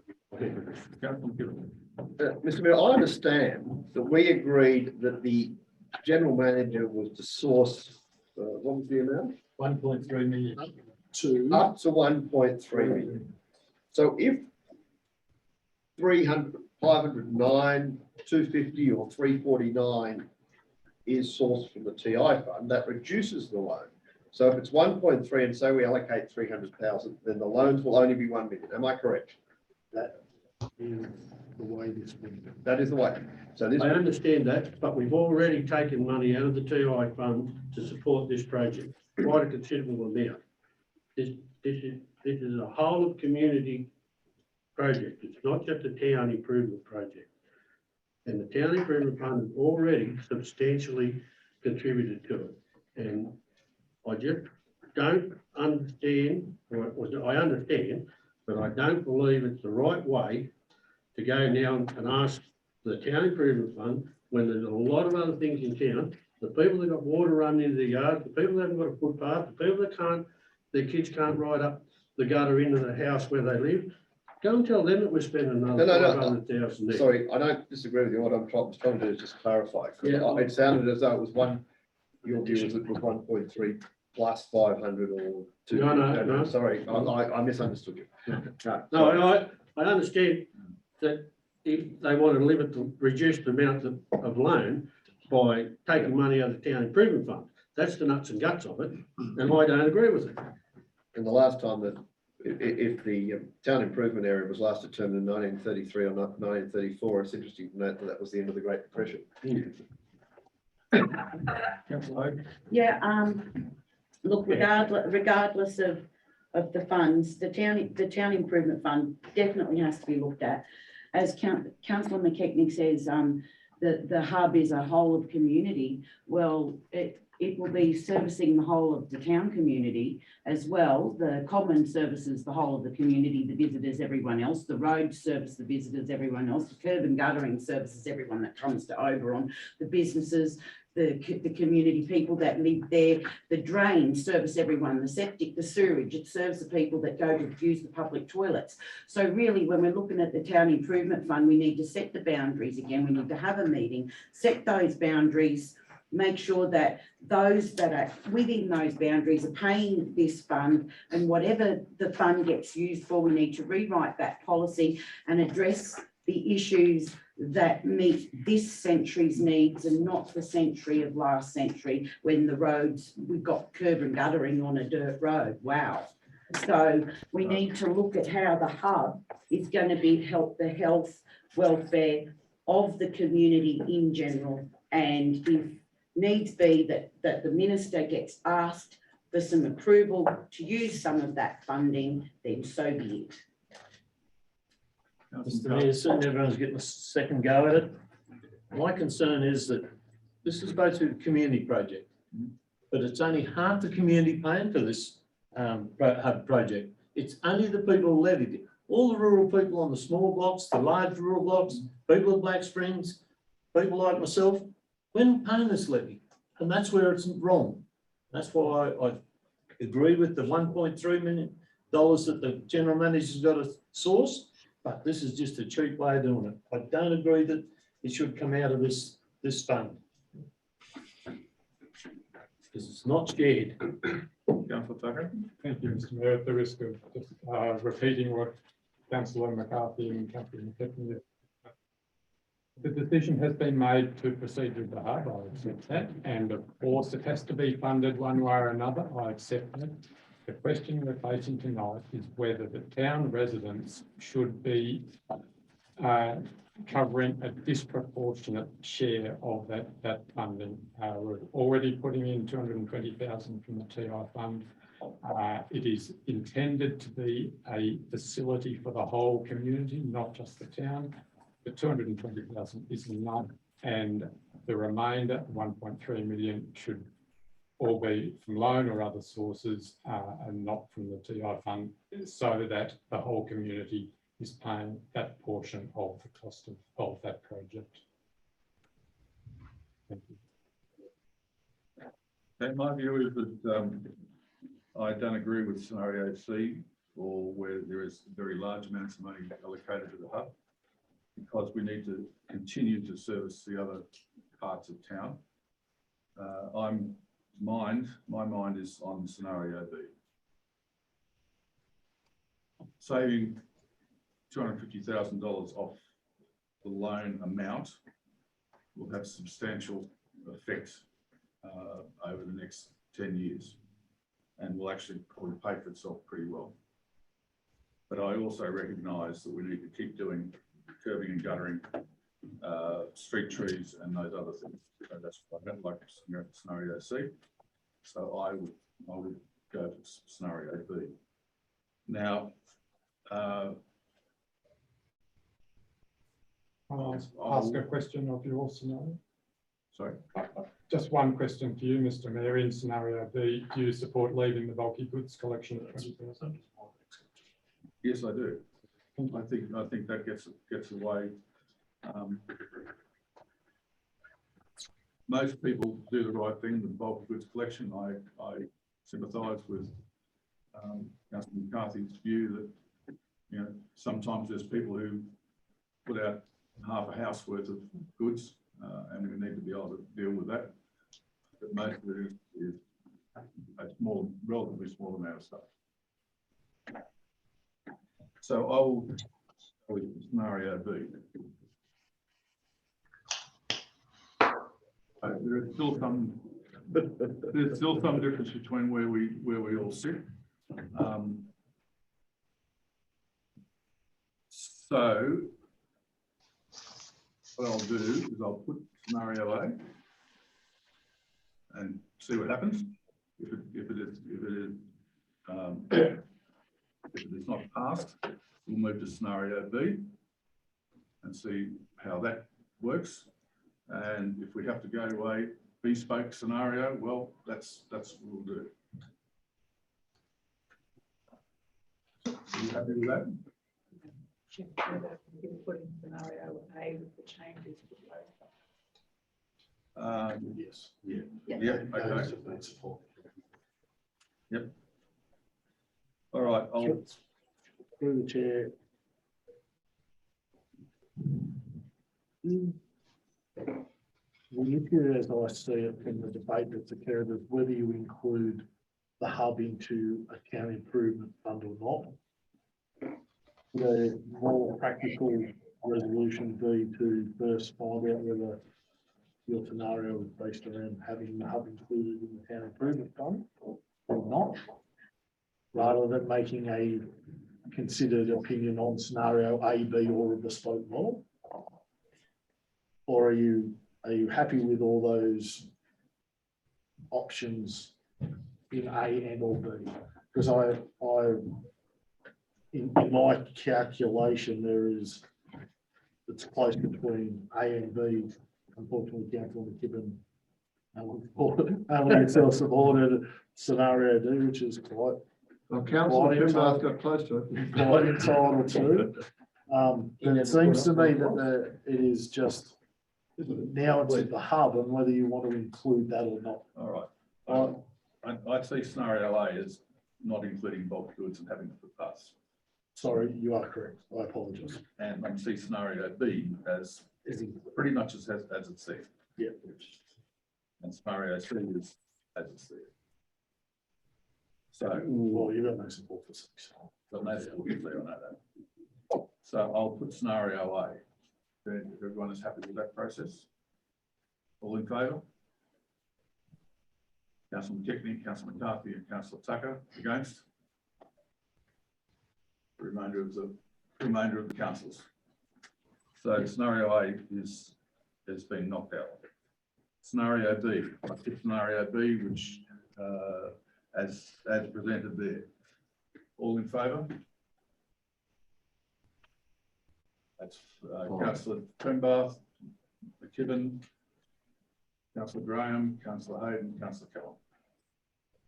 Scenario B is passed. So going back to page 73. So I'm happy to amend the resolution to include the scenario B as the preferred option.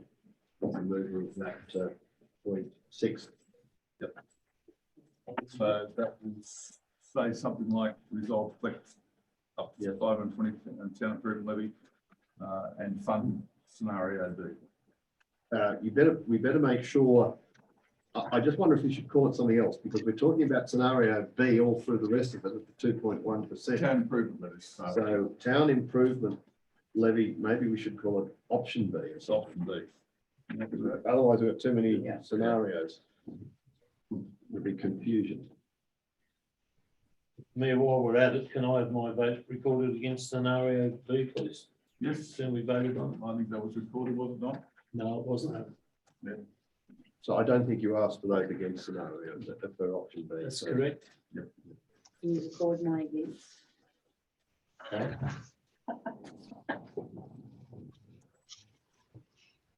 No.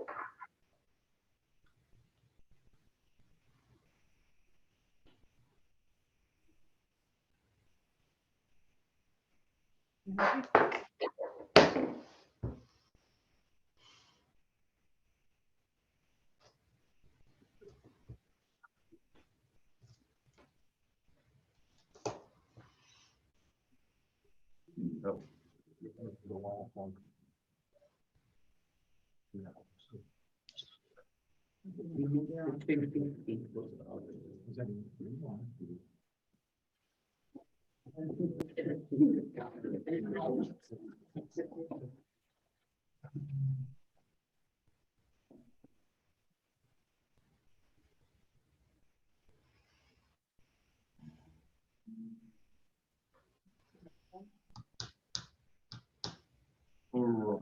You happy with that? Councillor McKinnon? yes, I'm happy with that. All right. We probably don't need to put the heading option B then because it's all listed there. Yeah. It's just Yeah. as followed. No, that's fine. All there. So we can include, delete option B up the head project with the town improvements as follows. Just take out in accordance with option B because it's all stated. Should be included, Mr. Mayor, because you voted option A out. Option B should be shown that you Oh, okay. changed. All right. Very councillor McCarthy. I think we're over fair. The public knows which councillors voted which way. Always what we want to do. Yep.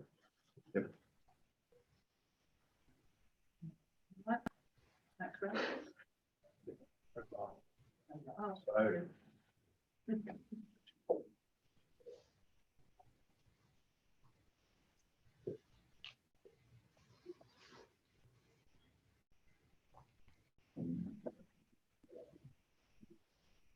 All right, can you leave that up there, please? Oh, sorry.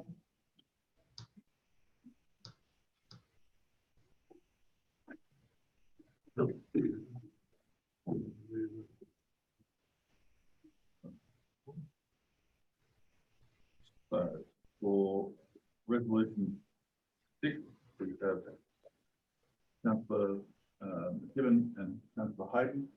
Councillor McKibben, you can speak to that any further. No, yeah. Councillor Hayden. Anyone else? I'll put the motion that the council resolves to collect up to $523,309 in the 22-23 town improvement levy and allocate projects within the town improvement district in accordance with option B as follows. Do you need me to read out that No. bit? All right, I'll put the motion. All in favour? Councillor McKibben, Councillor Trimbar, Councillor Graham, Councillor Hayden, Councillor Callum, and against Councillor McKegney, Councillor McCarthy, and Councillor Tucker. Motion is passed.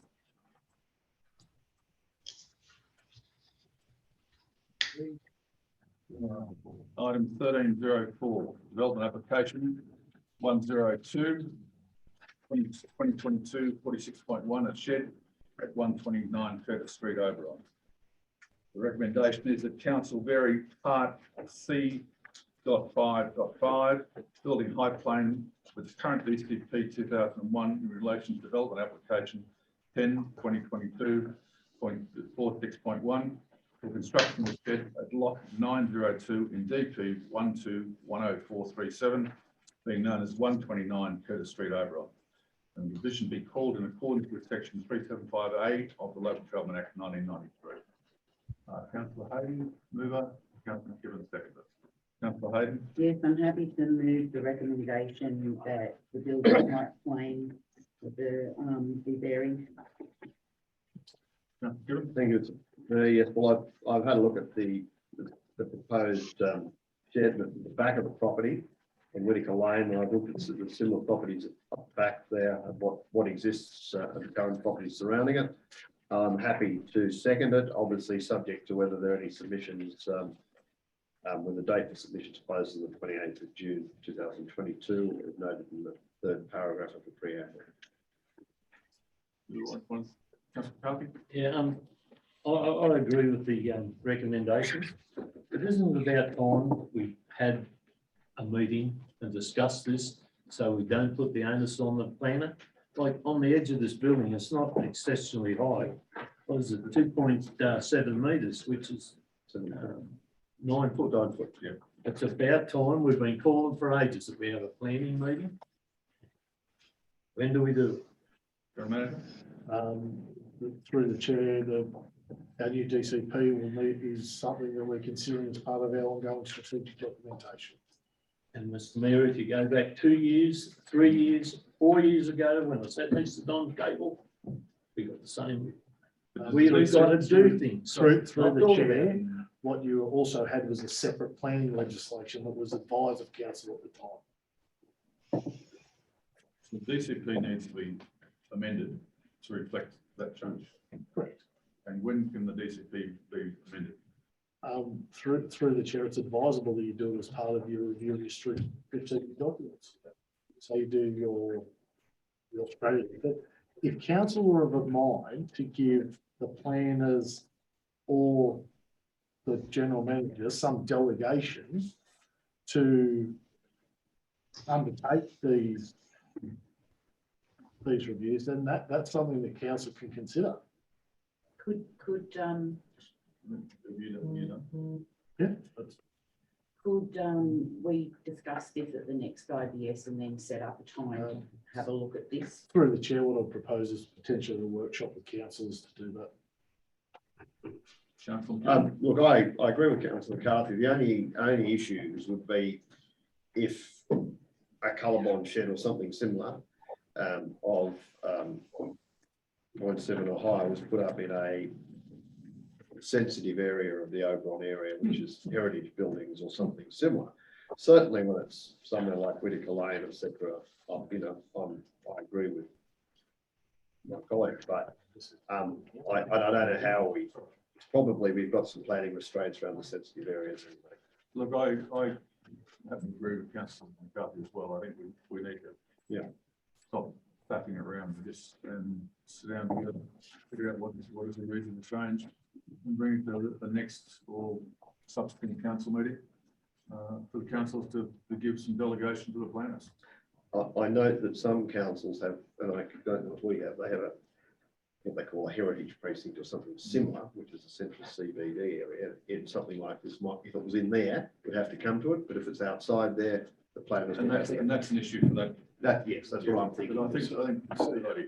So Yeah, through, good idea. through the chair, your current DCP allows for delegation to officers subject to it not subject to it complying with your DCP and no submissions being received from the community.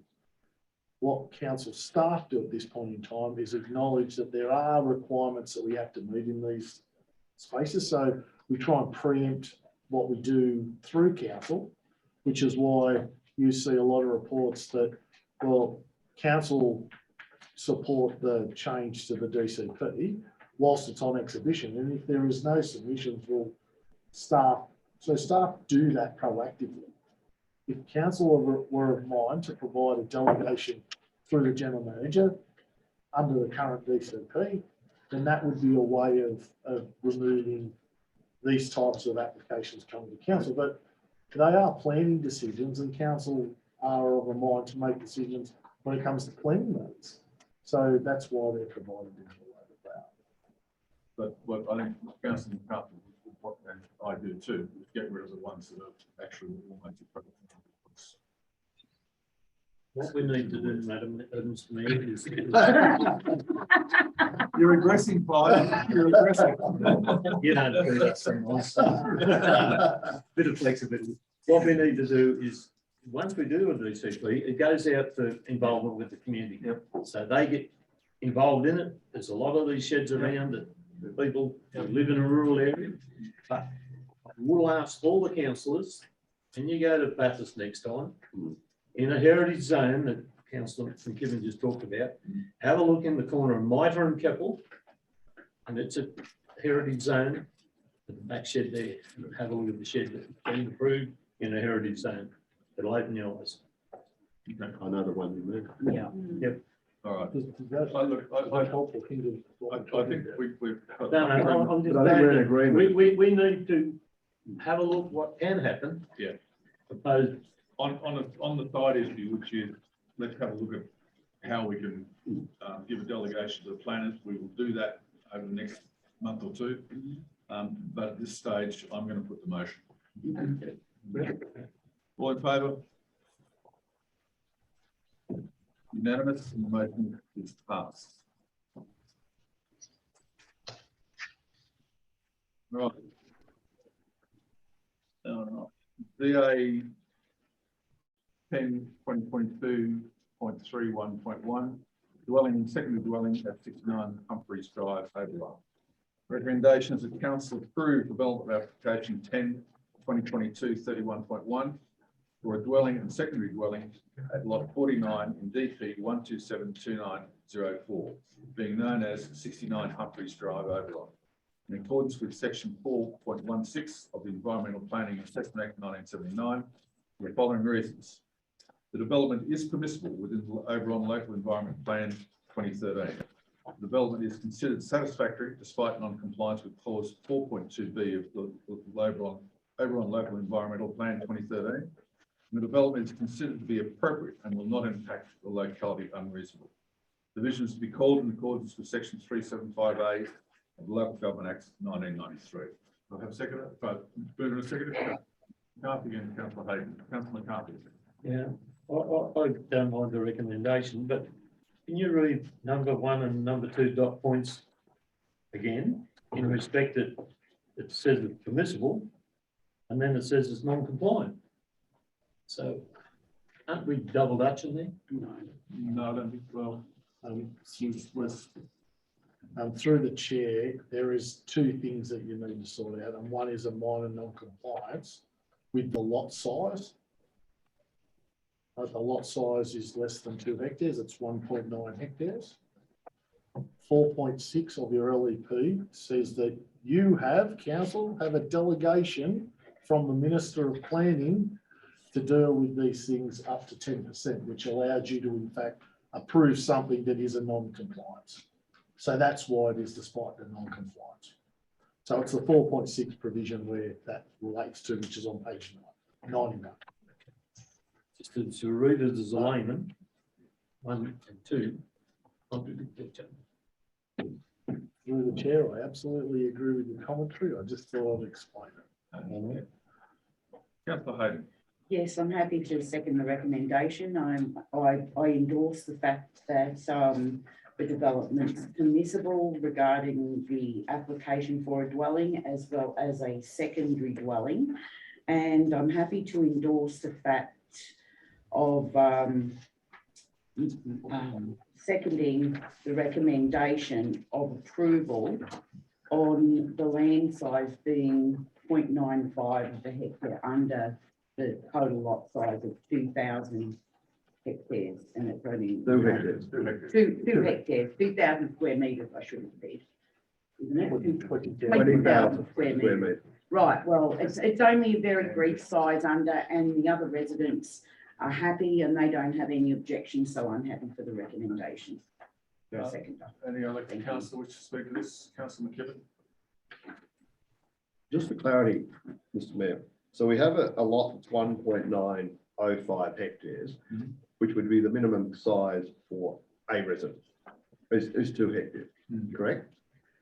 So if we look at this in 2 parts, we've got, first of all, we've got an application to put a residence on a lot that's slightly less than 2 hectares.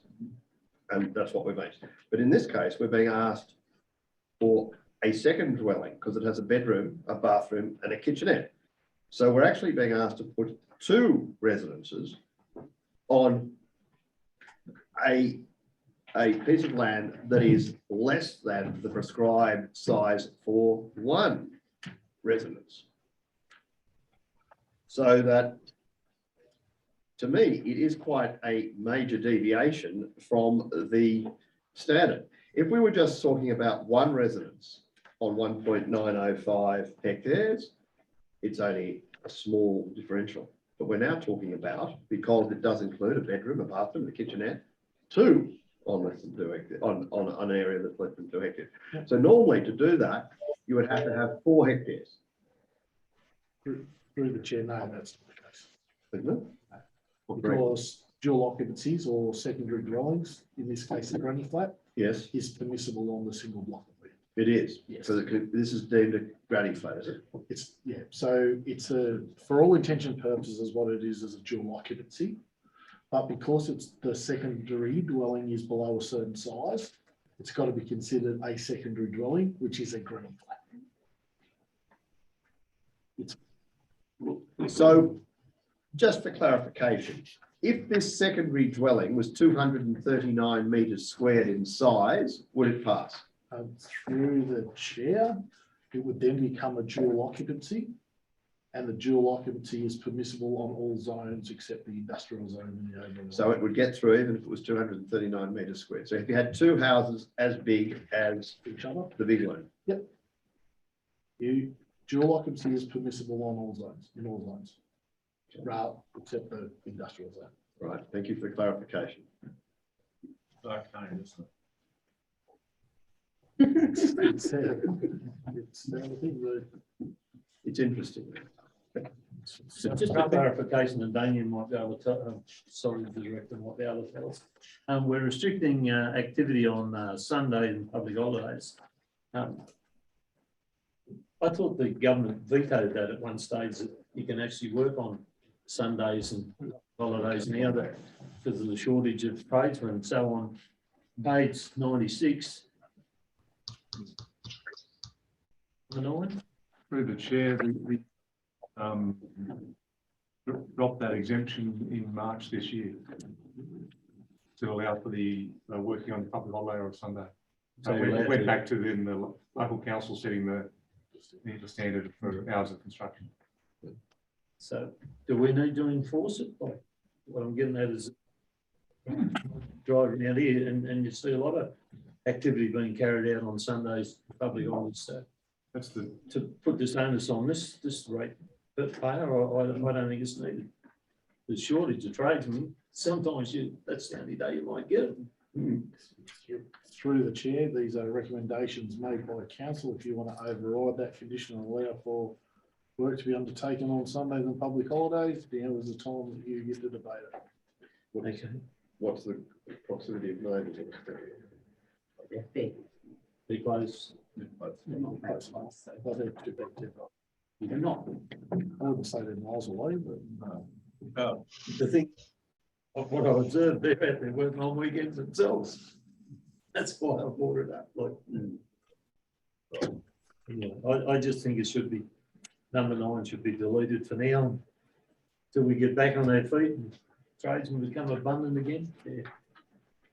I'm sorry, but that's why. Is that amended? Is that proposed as amended? Well, I'd like to move that be deleted. That condition be deleted. I don't think we should delete it as is. There should be some control over at least the hours. Maybe change the word, you know, Monday to Sunday, but 7 to 5, I think. Maybe. Okay. So you've got to, Yep. a little bit of consideration for neighbours or who may be neighbours shortly. Yeah. Councillor Trimble?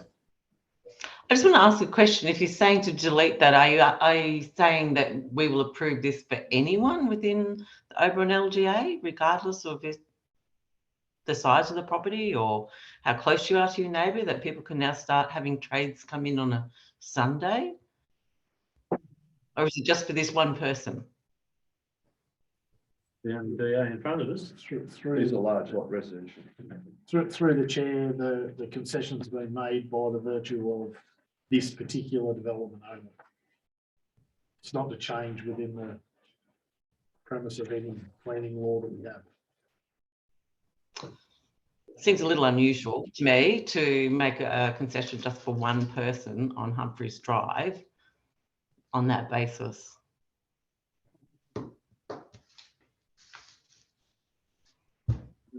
Has the same condition been made to other people, you know, like the other DAs that we've recently approved, that these hours are the hours of when they can do construction, or do we change them all the time? Through the chair, I think the comment's been made on the back of the previous government concessions that have been made in the COVID scenario. But we're not in a COVID scenario anymore. But that's where it's covered. But it sounds like we're making a concession for one person. Is it going to be something blanket that will do it? Or, you know, do we have another set period of time that will allow this and then we'll stop it? It doesn't sound right. Through the chair, it seems that the application has been assessed by the planning staff, and they, through that planning consideration, they resolved to have a concession put on the construction hours. I think the revision that council's now considering would be whether it's time limited rather than day limited, and have a time rather than a day period where work can't occur. All right. I think we should respect our planners as to their recommendations. Last one.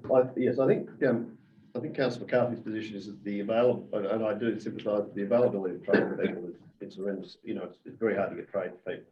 So this would assist with work being done.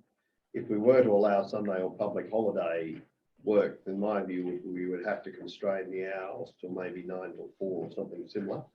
I don't think we can say 7 till 5 on a Sunday or a public holiday. So that'd be the only sort of basis I'd accept it, but I do understand that it's very hard for anyone to get tradespeople, you know. I'm not in favour of changing it. I think that would set a precedent. We would have to continue on for every other DA.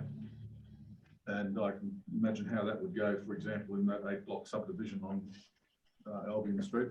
They would scream blue murder to have that particular concession.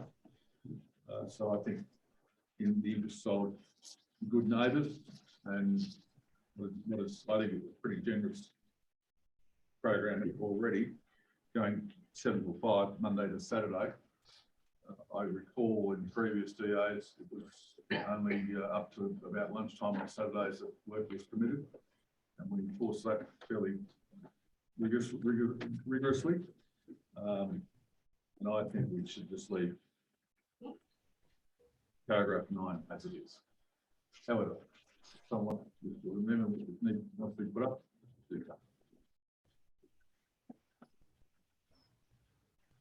By virtue of Councillor McCarthy's point, we have amendment, no one can.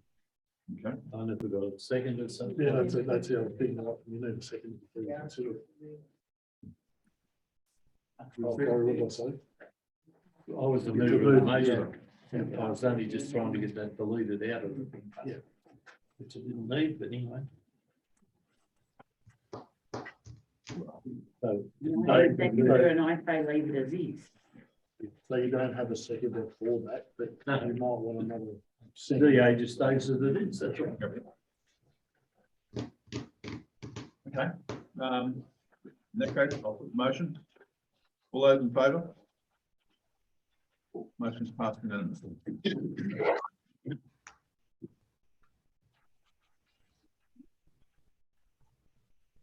All right. Regional road, item 1306, regional road reclassification review.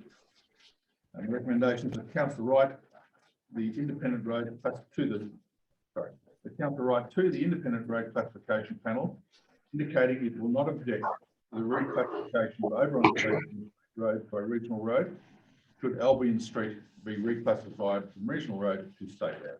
Do I have a move? Councillor Hayden, Councillor Tucker. Councillor Hayden. Yes, I'm happy to support the recommendation.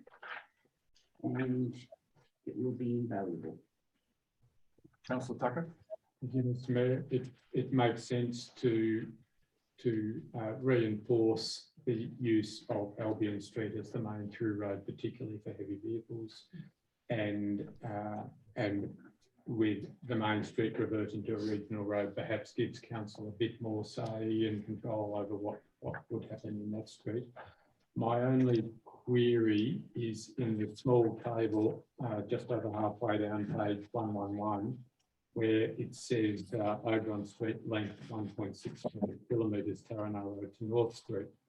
When I started reading the report, I was assuming that what they actually intended was that the whole of the route from the roundabout at the top all the way through Carrington Avenue, Oberon Street, part of Duckmalloy Road, down to the far end of Albion Street would revert to a regional, not just the section that is referred to as Oberon Street. Because if that's the case, it means they have a state road that comes to a dead end up at the intersection and another state road that comes to a dead end at Taranah Road. So I would just like clarification as to whether it is just Oberon Street or the whole of that route. Through the mayor, at this stage, they've said their words, Oberon Street. I would be of the same assumption that would include Carrington Avenue and also a section of O'Toole Road through to the roundabout, as you said. Same section of Duckmalloy Road. I have in this report only identified Oberon Street, 1.65 kilometres. In addition to that, I think there's around about another 800 metres, if that were to be the case, is what they are referencing. Again, this is coming from a panel unfamiliar with Oberon local government area. So again, it would be extinguishment of that state road, I would assume, from O'Connell Road right through to Duckmalloy, in lieu of Albion Street becoming the state road. Right. Well, in that case, can I just ask that when we write to the panel, that we make it clear that that's what we are talking about, the whole of the route, from the roundabout through to the far end of Albion Street. Councillor McKibben. Thank you, Mr. Mayor. Do we want to ask the question that may ultimately not be of advantage to us? Because if we're only talking about transferring 1.65 kilometres back and they still retain all maintenance and other expenses for basically both ends, Carrington Street and from Oberon Street down to Duckmalloy Road, roundabout where comes in, do we really want to question them on that? Or then say, well, you're still, when this is all accepted, we say, well, you're still responsible for those bits as well. Saves us money. Why would we raise it? Why would we raise it? Through the chair, the only response off the top of my head would be exactly in line with what Councillor Tucker says, and that potentially gives us more ownership over those bits that we otherwise are restricted in. But is that the bit we really want to own, or is it only this bit in the middle? Through the chair, we definitely want to own the bit in the middle, but there's some end bits that are pretty important in terms of what we're looking to do moving forward. Oh, the streetscape and everything. Streetscape, a transfer of a sports facility. And bearing in mind that our block grant would increase by increasing the length of regional roads anyway. So yes, that would balance out. And without getting too advanced, if they are generally the spots that have got residences coming off them, so the potential for others to want to do other things in those areas may be included, but it's entirely up to council in terms of how they want to progress it. I'm only asking the question. I'm purely looking at the dollar perspective. Through the chair, as do we all, and if that was the case, we could say, well, no, we want you to take over both of them. But no, but you know what I'm the trying to say. 15,000 kilometres that they proposed. I think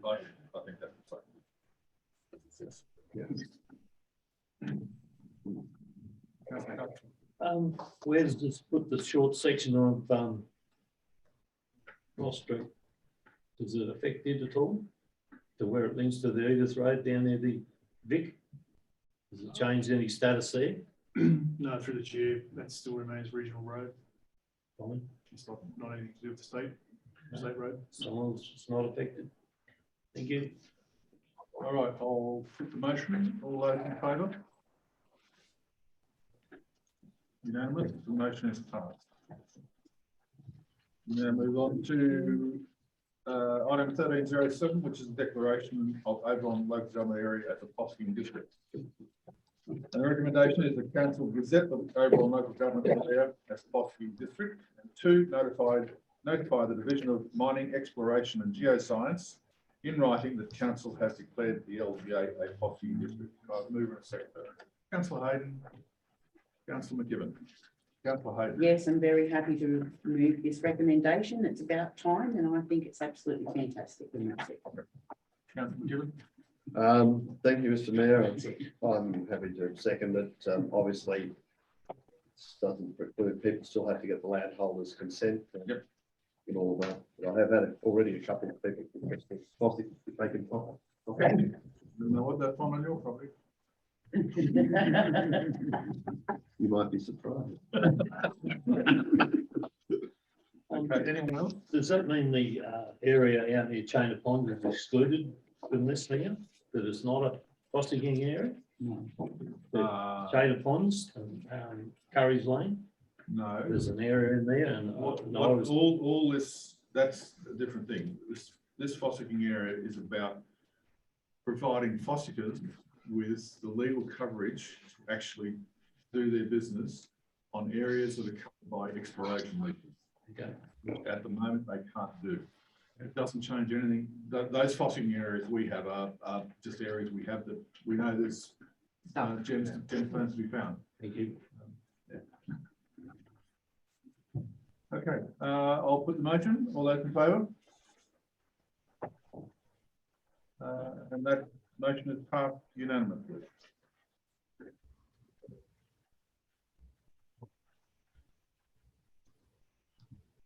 All right, item 1308. Payment of expenses and provision of facilities to councillors. Recommendation is that council consider the submissions in relation to policy 1103, payment of expenses and provision of facilities to councils, and endorse the policy. Move in a second, please. Everyone's keeping this. Councillor McCarthy, Councillor Tucker. Councillor McCarthy. And that's pretty straightforward. You got to have this sort of policy, so. Go ahead and debate it. Councillor Tucker. Yes, likewise, I just make the passing comment though, that I do understand and support the comments in the submission in paragraphs A, C and D. It would make sense for if it can be done in a way that doesn't compromise cyber security. I think that's fair and reasonable, and I'm just asking if we can start some sort of process to whether it needs another separate policy or further amendments to this one to implement those changes. So through the chair, it would absolutely require an additional policy. We would call it a bring your own device policy that we currently are looking at now. That would be the way that we would incorporate these things. Does it need an amendment or a motion? I think the way that we would need to progress this is through an additional policy. Should the council support the recommendations that are made? We would need to run this through our audit and risk committee based on the audit officer's substantial requirements around cyber security. So in order to do this, we would certainly need to have a robust policy around bring your own device. So I'm in breach already. I'd say. Not yet. Not yet, because we have the ability to help you do that.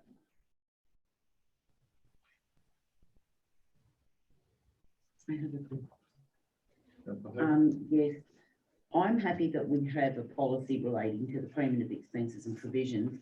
I don't support the submission regarding bring your own devices. I believe, and I'm a very strong believer, that if you're in one employment and you go to another employment, you don't use the same device for every section of your employment or every section of your activity, because it isn't the done thing. I don't support the fact that the 650 allowance a year regarding home office expenses. I mean, we have home office expenses anyway. If you're living in the 21st century, you have the internet, you have a phone, you have a mobile device, you connect to whatever you need to connect, because that is just how society is. And with other councillors, if they don't have this, and they currently don't have that, and they don't know how to use the devices, I'd suggest they do a course, or they get with the 21st century like we are in, because over the next 5 years, it's going to progress more. But I am happy to support payments of expenses, and that I don't support what's in the submission. I think the expenses are given because there are expenses that councillors incur. I think we need to have a cyber security policy, and that is, a robust and validated cyber security policy that then leads into individual devices being accredited. Councillor McKibben, last. Well, thank you, Mr. Mayor. Councillor Hayden, it's totally impractical to run 4 businesses and a council of 5 separate devices, with the greatest respect. It's not feasible for someone. I am, as the Mayor is aware, I do consulting for the defence industry. I have a very well protected computer, probably better than councils or mine. But that's the situation. I can't run a property and a consulting business. If I have to open a separate blinking laptop every time I'm doing 3 separate businesses, it's just totally unproductive, as you would appreciate. I have 4. All right, that'll do.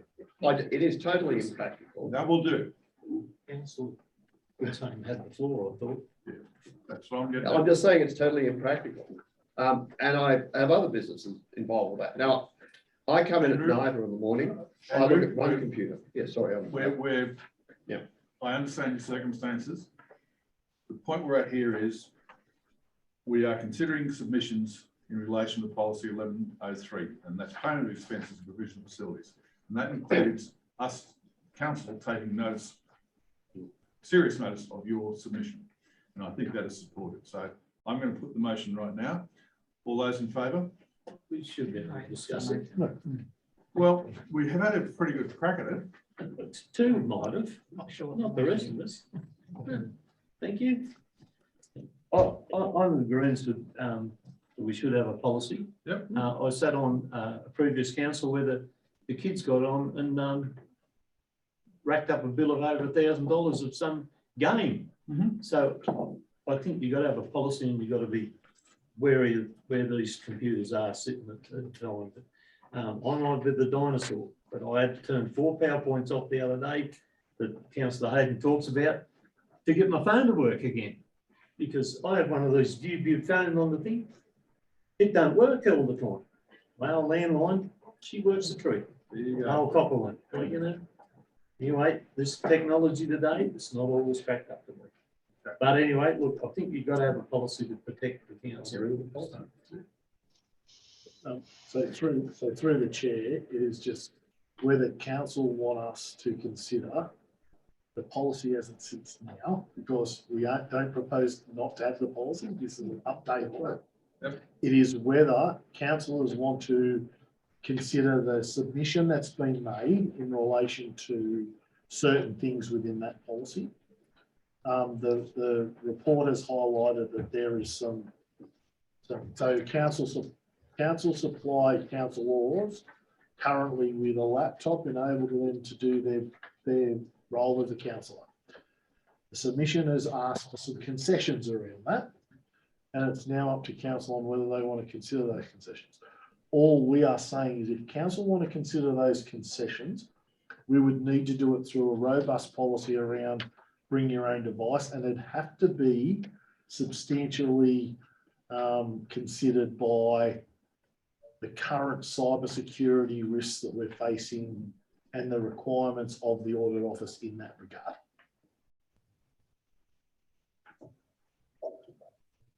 So my question is, as I asked before, does it need an amendment or another resolution to direct you to do that? If you propose to implement the policy with the changes that have been made, we will be left with no option but to consider that. So we would do that as a matter of course, because as it would sit without that bring your own device protection, we, in a cybersecurity scenario, would be at risk. So I think the recommendation as it sits provides all the cover we need to revalidate the policy that we've got, but also take the submission that Councillor McEwen put forward and consider it. Not necessarily implement it all, but consider it. That's what I've asked.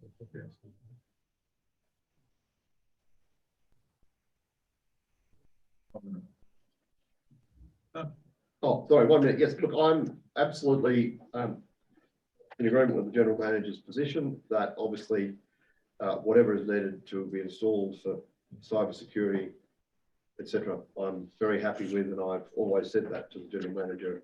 You know, I take that as a given that has to be done. So that's fine. And I know I did speak to Councillor Watt some time ago. Well, I think you did as well some time ago, and I think he's similarly happy. I think are we the only two that use it? Well, at this point, Yeah, at this point, yeah. a bring your own device policy wouldn't just be applicable No. to council laws, staff as well would need to be considered as part of that. But yeah, I take that as a given. Yeah. Okay, I'm right. with I'll none call of for the motion. All those in favour? That's unanimous. Motion is-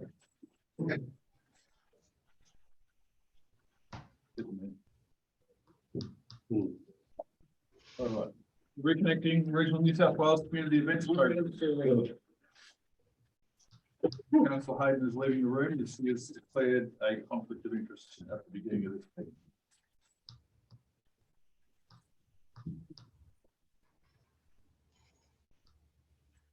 Recommendation is that council prioritise the $880,000 RRCEP funding allocations for the list of eligible events detailed in this report. Council endorse using $49,651 of the grant funding to employ a part-time events coordinator to manage delivery of approved events for a period of 12 months. Council endorsed using $10,000 of grant funding to scale existing council run events that are planned to be delivered by 31 March 2023. And an application be submitted to the Reconnecting Regional New South Wales Community Events Program by 8th of July 2022. Do I have a mover and a seconder? Councillor McKechnie and Councillor McKibben. Councillor McKechnie. Thank you, Mr. Mayor. Yes, something we should be taking advantage of or using. Quite extensive list of proposals there for us to consider. Some very worthwhile, some a little dubious maybe, or a little lacking in body in the application, but happy to move it, and I assume that we'll just do it in our normal fashion of Yes. around the house. I'm more than happy to start. I've actually whittled it down to the required amount. Well, let's hear the seconder. Thank you, Mr. Mayor. Oh, look, I'm definitely in support of it. My problem is when considering the list, there are a lot of comments that put warning signs out to me, such as clarification will need to be made as to how this project doesn't directly support an individual business. And things of a similar ilk. Again, doesn't directly support an individual business, because some of these I would support, but if we're going to support them and they're not going to meet the criteria because that issue cannot be resolved, I can't really make a determination. I don't want to agree to something that can't be get up. So, things like the project is eligible to provide all community are invited to the live recording session. Okay, that can be fixed. There's not a problem with that. That's easy to go. But there are a number of these ones about eligible provided main intent is not to increase sales at RSL, bar or bistro.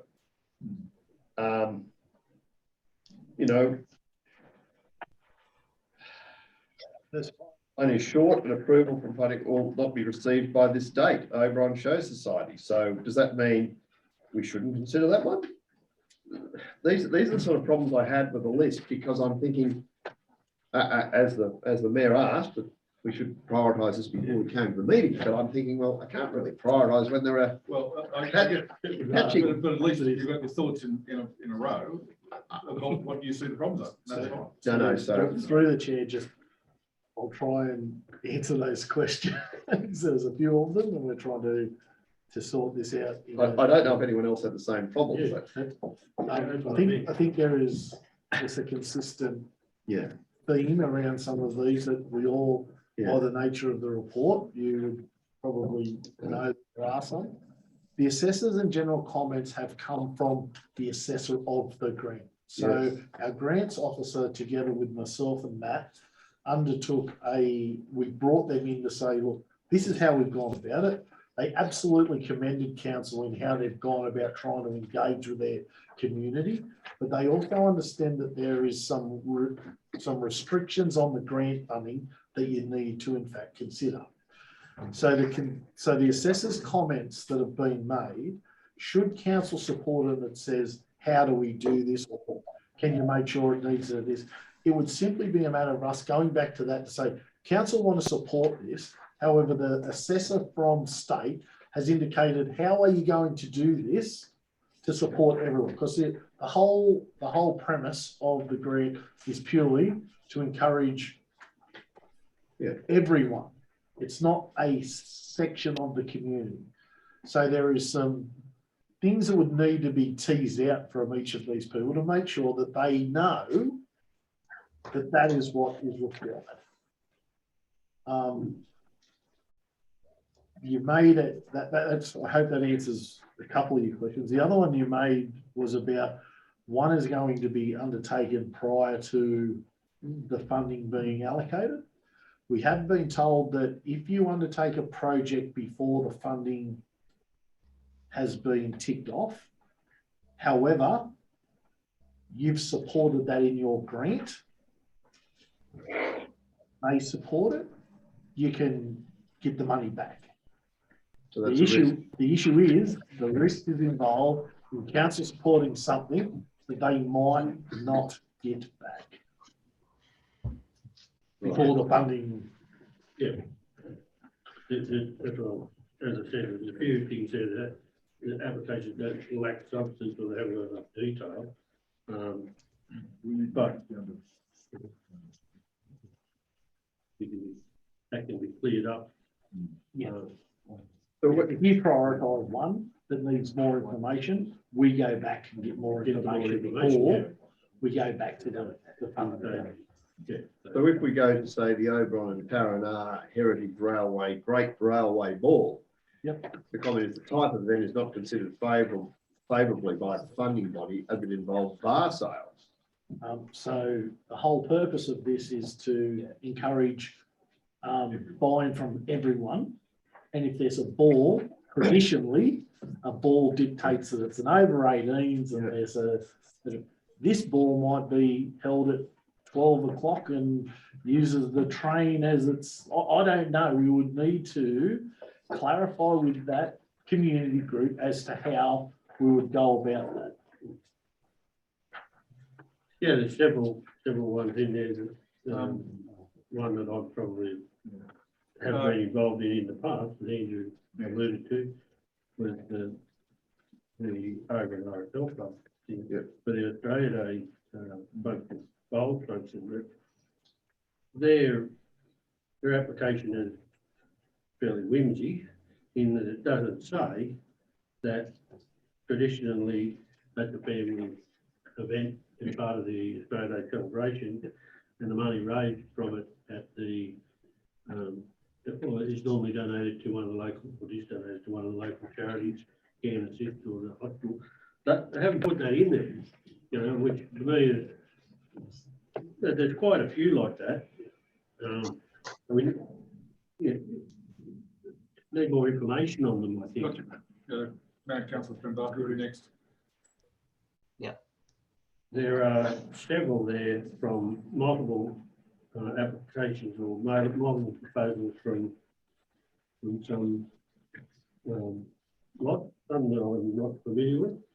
Street on Trio, I'm not familiar with, but some of the others I prioritise them on that trying to spread them out across the whole LGA, where there's multiple ones involved.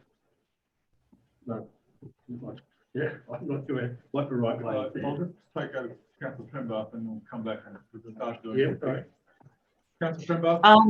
Yeah, no, I was just going to say, we'll be here all night basically on this. If we've got to go, shouldn't it be perhaps that we should go through the ones that absolutely meet the criteria, and you know, we determine those ones, and then the other thing that probably should be considered is, as Councillor McKechnie said, across the LGA, but also the intensity of some of the events. They're all going to fall on top of each other. So there's a few things to be considered. Right, I think there's possibly two ways we can look at this. One is, what is the riskiest? And we dispense with that, because there are some here that I think are quite risky. In both delivery and process that they're undergoing. So I'm going to propose that we just go through one by one and get people's feel for whether it's useful or important, doable. Or I wonder if a slightly easier way might be to see if most councillors have looked through the list and got their own idea of priorities, if there are any projects there which are widely supported among us, Mhm. tick them Well, off, we will- and then we're only having to debate the last few. Well, we can go through this pretty quickly. Starting with the first one for Mr. Cuts. The workshop, the amount requested. I think personally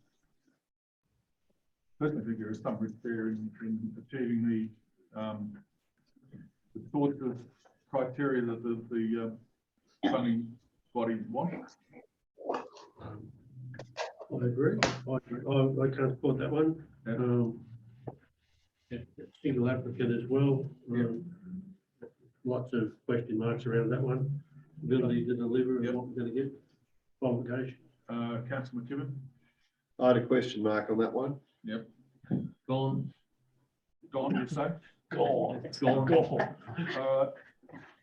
I did just put that one in my list and recognising the concerns about it, but I was also conscious that there are very few events here that are likely to be all that attractive to young people, and that was one that is aimed at teens, and that's why I tried to find a way to squeeze it in. So just to clarify, each event has to be able to support across this cross-section of the community. That's what this fund is trying to achieve. So by saying, well, we're going to do a ball, but on the other hand, we're going to do a youth something, won't be supported by the funding authority. So in that regard, it would need to be a cross-section. So I'm just trying to, what we've been told by the funding authority is that each event has to be accessible to all. And my thoughts on Brian Cutts' proposal is that it appears to benefit a single business, but also it's designed for a specific age group, which gets rid of the universality side. That wasn't on my list for those exact reasons that we're targeting teenage. Okay, related. so the general consensus there, that's Lauren. I agree. I had a question mark against that one as well because it didn't quite meet the all criteria. The end of year festival under the from the Community Services Committee. Yes. Yes. Yes. Tick. All right. But 30,000. there's a problem with two festivals within a couple of months. We will get to that very So quickly. it's sort of one or the other, We'll really. get to it very quickly. The Oberon Spring Spectacular.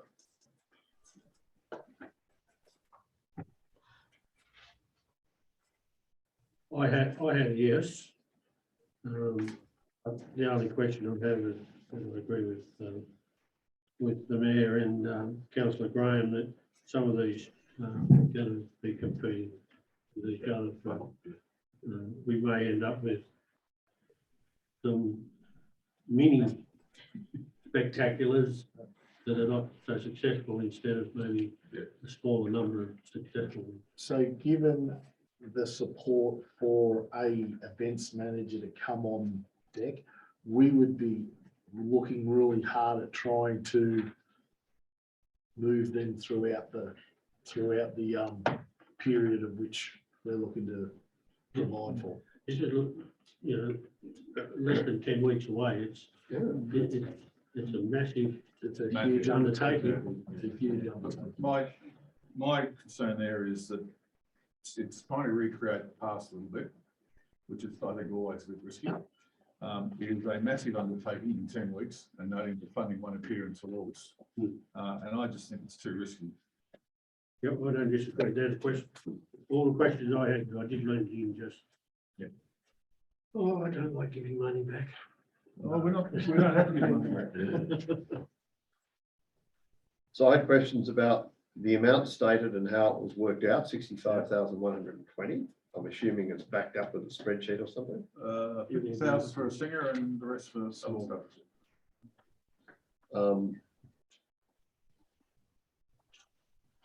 The proximity again, as has been already mentioned, the Community Services Committee. And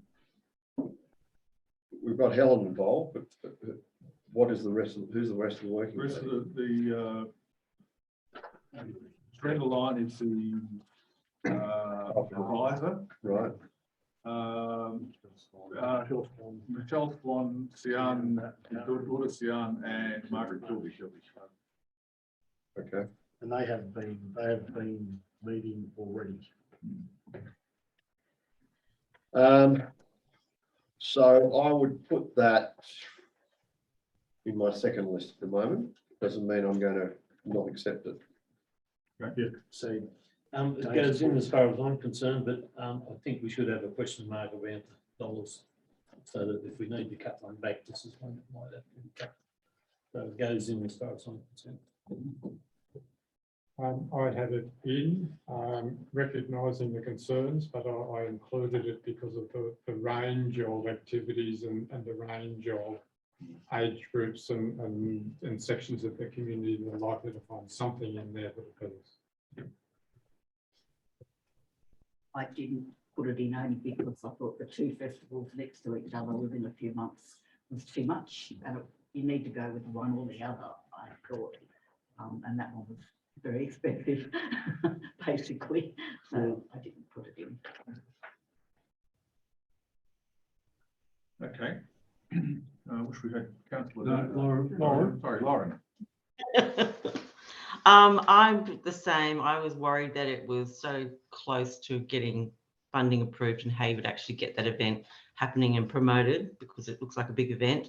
I'm just wondering, is perhaps put it as a second, like others have suggested, and perhaps get them to work together with the Community Services Committee to create a great event, but a one event.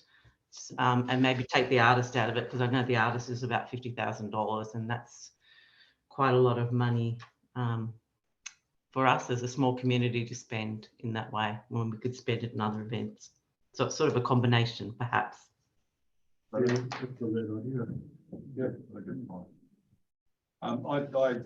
you, Lauren. I think combining the two is probably a good outcome. We'll may come back to that. So we're slightly, there's a few people for it and a few people against it, but we'll come back to that one. The O'Connell Lambert Dramatic Society, I'm assuming they have a melodrama already written. Well, they don't have auditions. Well, no, I have been to one of those some years ago. But It's impromptu. I don't know how they're going to do it. It's just sorry. Yes, they have run it previous years. I know there's some notes around there about the cost, and the $18,000 is basically because the PNC volunteer all their hours and time, but that could be done away with, they said. It's a very, O'Connell doesn't have anything at the moment, no hotel, no, nothing, no meeting place, nowhere. Even the other events are very sort of potentially not going to happen because there is nowhere. So I think the melodrama is a good idea. It brings everyone together. It includes the school, includes the older community who love this type of event, and we actually have somewhere to hold it.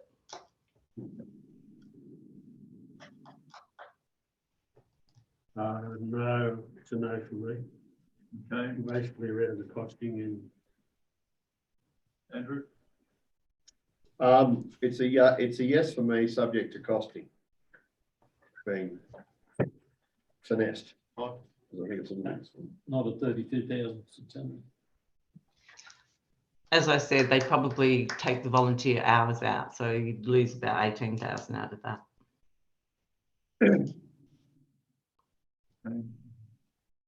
That was a no for me, not only the cost, but I think it would have fairly limited appeal in the community. I had it in there, and even more so with the 18,000 hours. I think that makes much more sense. I know it's been very successful in the past. People who are involved in it, it's terrific. And a lot of families go to work, even though sitting in St Joseph's Hall was a bit like this. I'm with you, Cody. I think 18,000 makes it a better proposition. But again, this is one of those mixed ones. The Sunday sessions at the Avenue. Mick, No, I think that's a no. Andrew, I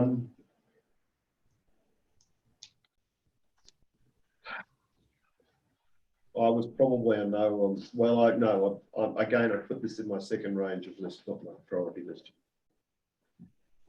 Yep. yes, and Clive, yeah. No, I thought where there were multiple applications, they were going to rank them. Yeah. And these people have got a couple in, and I didn't put the music sessions in, I put the next one in. Yeah. But if they had an idea of which one was best, then we could go with it, but they didn't rank it.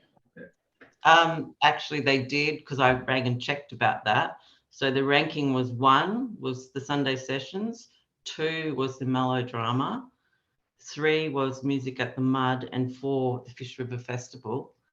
And it's only 4 because they're very reluctant to even run it if there is no location for it.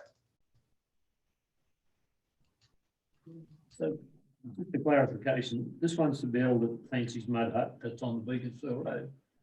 That's Gav Christie's property. But it's outside the heritage area anyway, isn't it? Christie's outside the O'Connell Conservation Area. Yeah. Yeah, right, yeah, so, anyway. But it's the Mud Hut, Clancy's, which is a heritage item.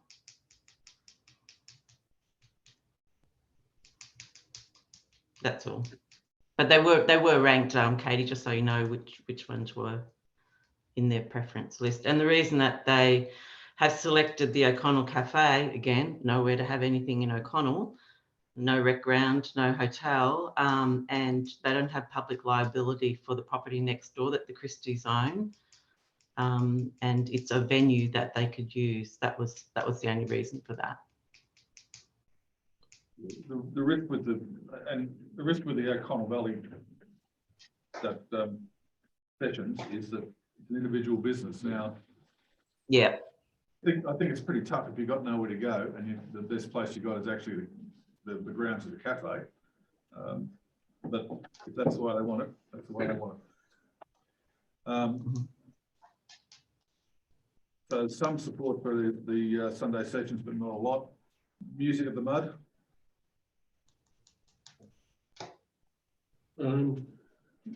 I had that in. Yep. Andrew? Yes, I had that. Yeah, can you? Yep. I have no. No? Yeah, I got it in. And Lauren, I assume you have it in? Of course, I support O'Connell. I think it's a good event. It's a one-off event. It's tidy. It's neat. They've got the landowners' approval. So it's something new and it's an opportunity to bring everyone together.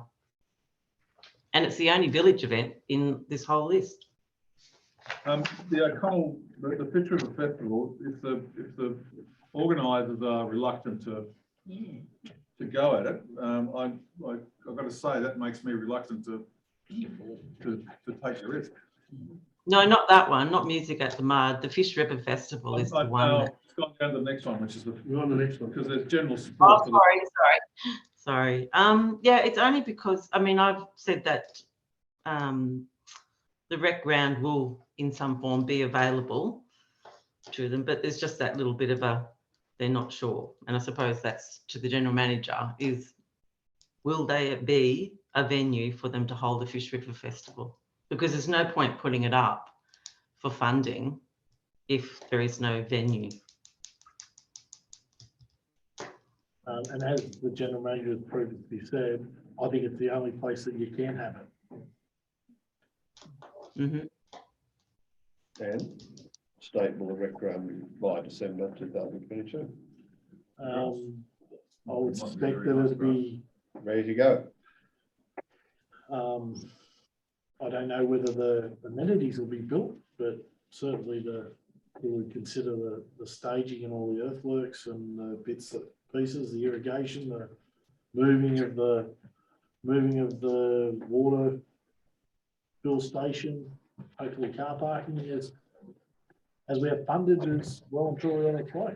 Let's hope we don't have to turn the irrigation on for it then. Look, the issue is always, as I've always considered, and I'll take it, Chris' line here, subject to weather. Yeah. And that is the thing that we can't control. All right.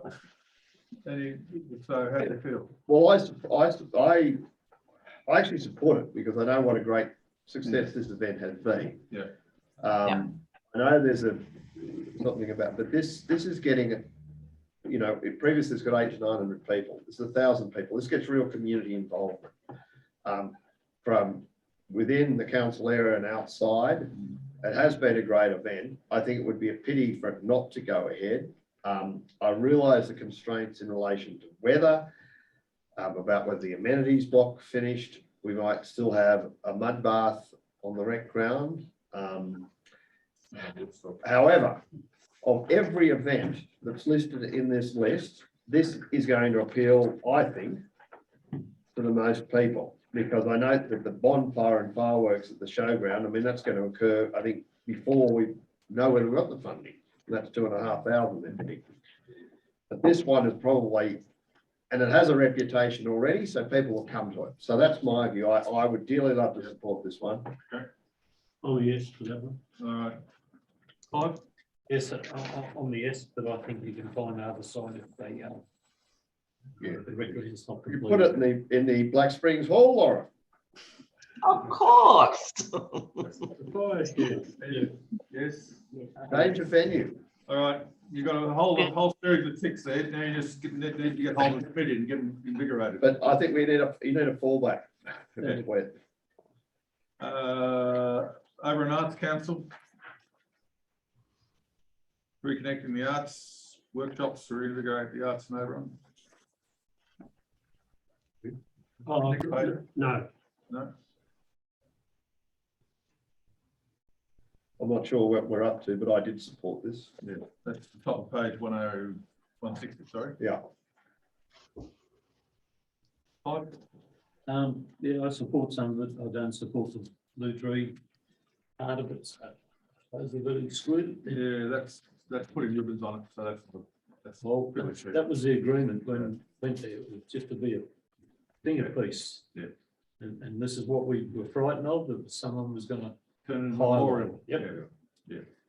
So Yeah, I'd agree. I I would agree. wonder whether we could put it in and ask them that they exclude that part. I think that's fair enough. that's Yep. more than. Yeah. Yep, fair enough. I'd agree with that. Yeah, okay. Did that have much of a positive? I had it in just because it had different things in it that weren't anywhere else. Yeah, and that's my view as well. Yeah, this is not just for music and No. other stuff, there needs to be that art. So I think if you don't want the blue Lauren? stuff, take it out. Yes, I think it's a good one as well. So that's predominantly a good thing. Now we've got the Malachi that's got 4 there. So the Oberon Live. So that's month of Sundays dance sessions.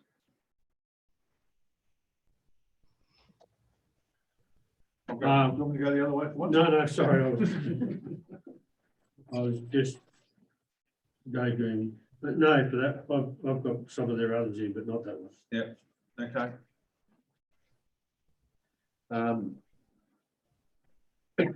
Yeah, I've had no to that one.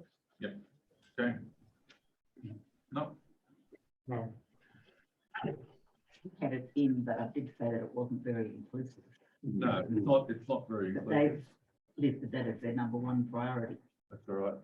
Yeah. So, Lauren? I had it in, but my question mark similarly is like that it would need to cover a range of the community, so the youth, different dance types, you know, if for maybe older couples want to do waltzing and younger people want to do hip hop or something like that, but it has to cover the whole community if it's going to be something that we accept. All right, the radio play in a day, priority 2. Yep.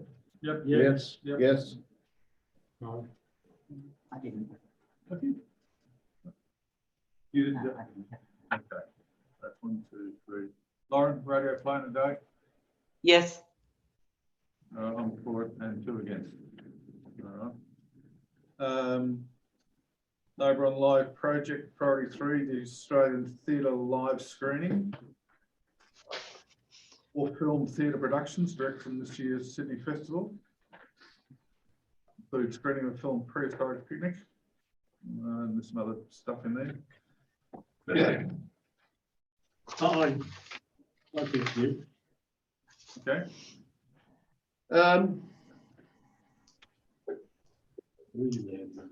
I have no, and why I voted for the radio playing a day, I think I like, people sit there and watch film theatre, they can do that at home, whereas I prefer people to be involved in the theatre and get involved in the workshops. okay. I think that's more beneficial, that's my view, so I Sure. said no. Fine. No, that one's in, number 3, Yep. it's only $2,800. Ian? Yes, that sort of thing has been done in various places around the world and can be very popular, and for a small amount of money I included. No, I didn't because I put the first one in, so I didn't do the others. All right. Lauren? Yes from me. It's got a pronounced majority support anyway. And the Midsummer's Night Ball in Trocadero, I think that. That's a no from me. Yeah, That's an exclusive Yep. event for some people. yeah, Not it's not exclusive, but it excludes some. Yeah. Oh, I think it's a great event to have, I just don't know that it fits within the funding parameters. Yeah. That's my Yeah. concern. I don't have a problem with the event, I think Drive. it's exactly what the Malachi is, one of the type of things the Malachi should be doing, but it just doesn't fit within the funding envelope. No, I don't think it was eligible. No, agreed.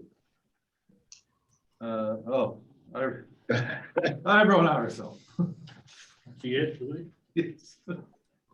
And you missed me out. Oh, sorry. I'm sorry, Lauren, it's not prominent enough on there.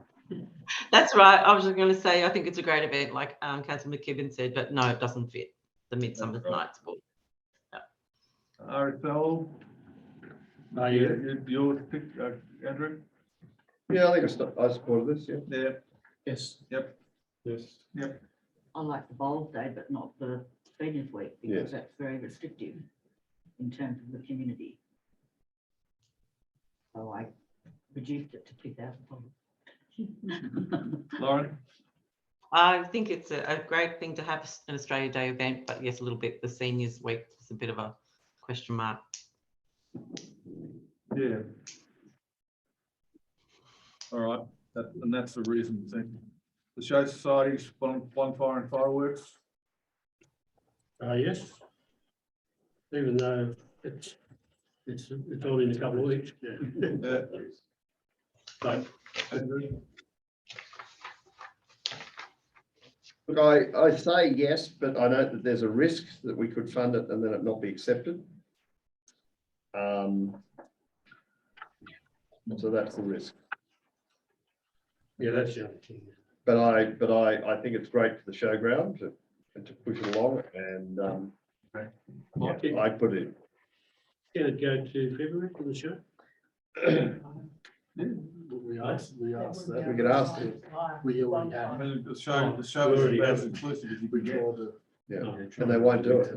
No, because the shows are excluded. You No. can't have it. I had, Oh, okay. because of But they can move it to another I date. said no. Can we ask it to go back to October or Yeah, something? they can push it to another date. And We've already asked it just before I we had it. move on. Could they move it to Australia Day? Just, I'll answer the question. I think that question was the first one that we asked them. And they indicated that no, we need to go. My suggestion would be if we're looking to do this through a fund and we're looking to potentially take a risk here, is the Show Society willing to burden half the risk? I think And they would be. They've already said if it wasn't funded, then they'll charge people to come in. That's the, all right, yep, well, I'm happy on that basis. Yep. But they won't know by July whether it's been accepted. That's the problem. Well, then that's where we just ask them to do exception risk. Yeah. We are doing. Yeah, but as Katie, as Councillor Graham said, they were going to charge people. Yeah. But they get to July, because they won't know whether to charge people or not, because this hasn't been considered. They need, yeah. So that's why I'm wondering, I know the fire season could start at the end of September, if they could push it out somewhat. Yeah, I think it's a winter activity. Yeah, that's what I'm saying. You wouldn't want to probably take it beyond the end of August, but if that gives us, when do we know when do we expect to have the answers on this? early August, yeah. Well, they would, if it was the end of August, We have asked that question and they're adamant about doing this on the back of school holidays and it's the right time for them to be doing it. We said that could make the project risky and they said, we want to push forward with it anyway. Okay, well. Doesn't appear to be too much flexibility there, does it? So do we even consider it? And let them just charge for it and go ahead with it? The only comment I would make is that it was one of those ones that the funding authority thought was a really good idea. Okay. We could just say, It is a you good go, idea. if it's approved, then we'll reimburse you. if not, If it's not, well, It's not. But you you've can't taken, charge. you've taken the risk, you want to run. Grant. I think the issue is around charging people to go in there and how do you reimburse them? But we also, it's actually Yeah. us taking the risk. Not So- the That's right. I think it's worth taking. When you say that. All right, OPHR Great Railway Board. Did everyone, sorry, you're an in for that one, Claude? On the line, Yeah. yeah. No. Hey, Yeah. Put the,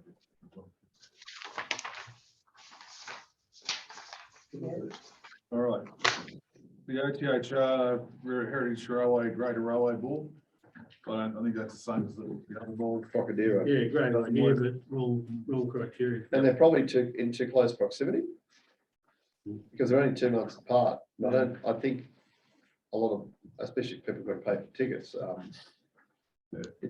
it's just too close. Well, it's not included. Not having either of them. It's exclusive Yeah, of the audience that the Yeah. planning authority wants. Yeah. Right? yeah. No. Yeah, no, okay, no, me, no, Lauren, No, same thing, same as the other one. It's a ball.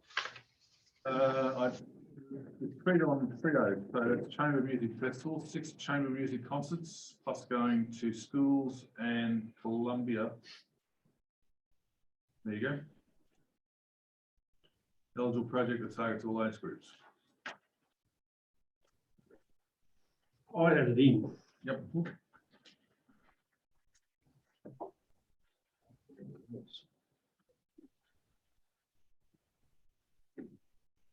Yeah, that's all I have to do.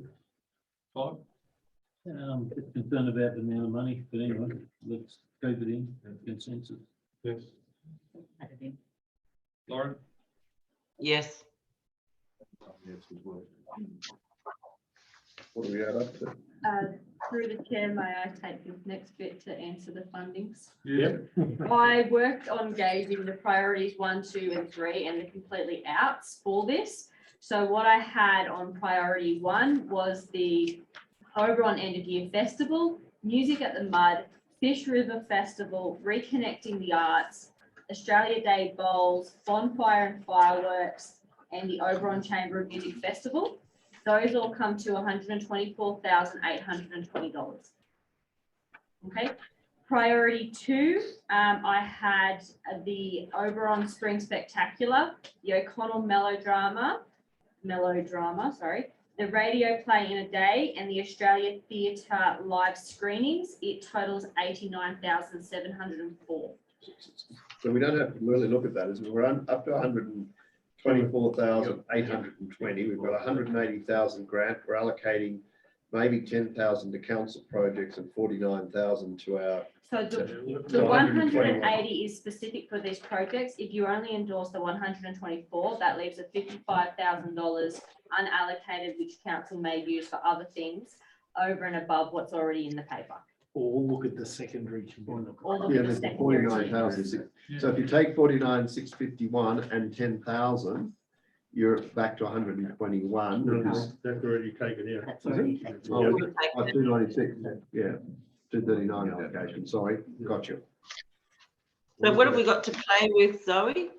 You have 55,180 to play with.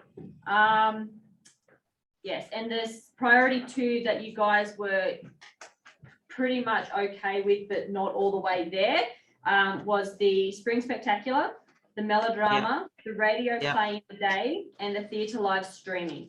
What that does is completely cancel out the Brian cuts, the 2 balls, and it also cuts out the Sunday sessions at the venue, and it cuts out the month of Sundays. I think we should put the theatre live streaming in. So we could basically get in Helen's Spring Spectacular if they cut it back and combined it. Get rid of the artist.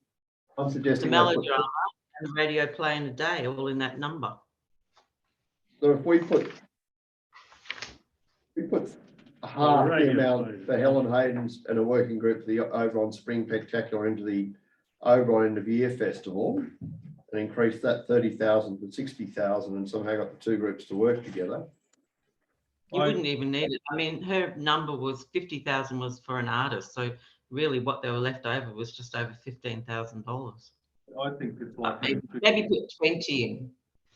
It's like having 2 balls in 3 months, having 2 festivals. It'd be interesting. Just to be an observer. To rate them. That's for Like, excluding the retract. Well, just a question. Facilitated comes out of this money. Is there, and I noticed with, say, the O'Connell project, we're taking 13%. Is there a percentage for admin to come out of this as well? Like, should 10% come out or 8% or something?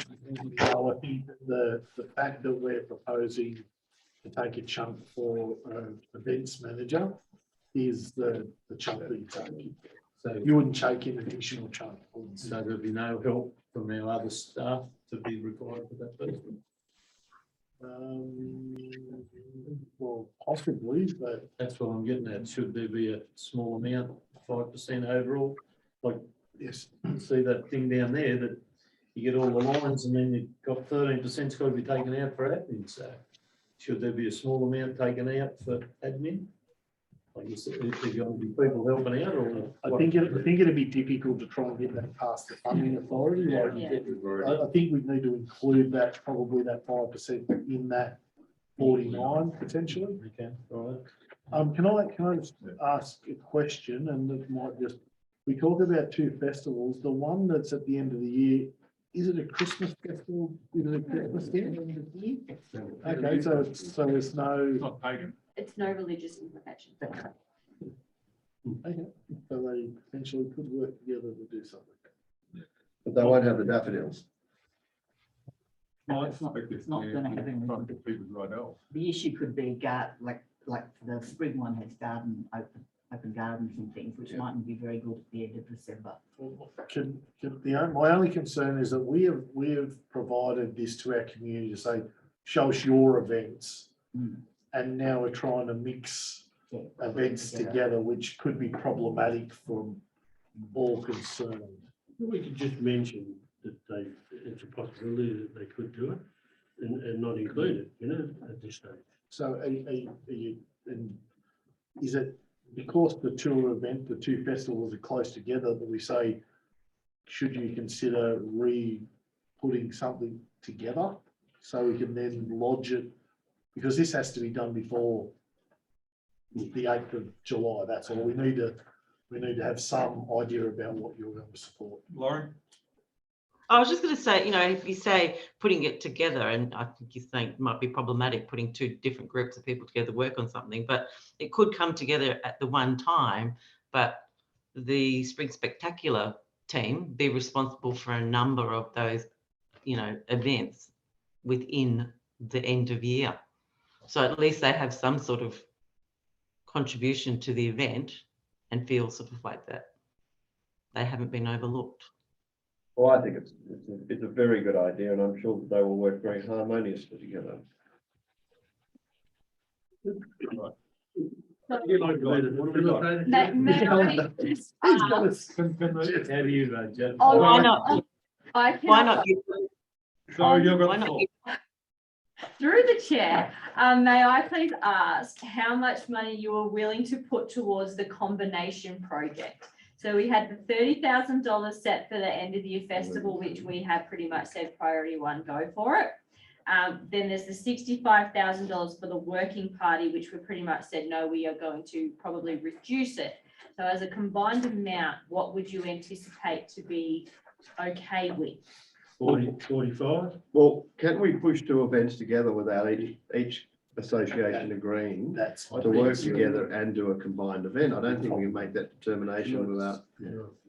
Just, through the chair, I think just need to be careful that the concepts are quite different from what those two events are proposing. I think it could create a, quite a difficult situation of different event objectives being mashed together to create potentially not a good outcome for both. So that would be something we carefully consider. We have to be careful about the pyrotechnics, sure. The issue I see that is a way of de-risking that is the fact that we are looking to also assist through an events manager. Yeah, So that could be a de-risking component. but again, we have to, I think, go to each, if we're going to do this, we have to go to the Community Services Committee, and we have to go to Helen and her working party, and we have to say, right, we have been discussing it, we don't think we can support two events, etc. Obviously yours is very expensive. Are you prepared to work with Community Services on coming up with some joint event, or are you not? What's your undertaking? And similarly, we have to ask the Community Services Committee. And I think my issue with the Spring Spectacular is the amount of work that needs to go in such a short time. Yes. There is talk about open gardens. Open gardens do not happen in a month or 2 months. They happen, they take 6 months to put together. How much have we got there? 55, have we? 55, 180, yeah. And if we wanted to step back from the Oberon Spring Spectacular and consider the other priorities in that bundle, What are they? that is the O'Connell melodrama. It is the radio play in the day. The Australian Theatre live screenings, they come to $24,000. Well, I think they all should go in and see that joint. Yeah, and if you're happy with those ones going in, that leaves us with $30,000, which if we are comfortable leaving that amount of money in, pending conversations with those two parties, we can leave it at said point. So, Make it a $60,000. So Zoe, have you put 32,600 for the O'Connell melodrama in, or the 18,000? I put $14,000 in Okay, because the 14. 18 came out. Yeah, 14,000. 14,600, if you take out the 18. Yeah, 14,600. Yeah, so I do have the comment there, subject to the costing finesse, so that's the removal of the 18,000. I also have the Fish River Festival, the fallback venue needed. The reconnecting the arts, the exclusion of the blue tree in that one. I do have a full $5,000 in for the Australian Day bowls, but had the bowls not seniors written in there. Should we reduce that if they're taking out the seniors bit, which is the exclusive bit? No, it's only melodies for the seniors, melodies for all. Yeah, it's not just the Okay, so that'll be fine. So that's effectively what I've got. If you're happy with this, I'll run through the whole, what we're saying okay to. I agree. Yes? Jarrell can't pull some rap music. Okay, so I've got the Oberon End of Year Festival Rock and still roll. sitting at its 30,000. the melodrama sitting at the 14,600, music at the Mud for 7,500, the Fisheries River Festival at the 20,000 there, reconnecting the arts for the 16, radio play in the day for the 7, the theatre live screening for the 2,800, the Australian Day Bowls for 5,000, Show Society 15,000, and the Oberon Chamber Music Festival for 30,000. Sounds good. And that leaves us with the $30,000 buffer for conversations to be had. Could I, if it's possible that Zoe might send out an updated spreadsheet with what. I think what we'll do, we'll put a resolution that refers to Zoe and her spreadsheet. That's why you're on the money.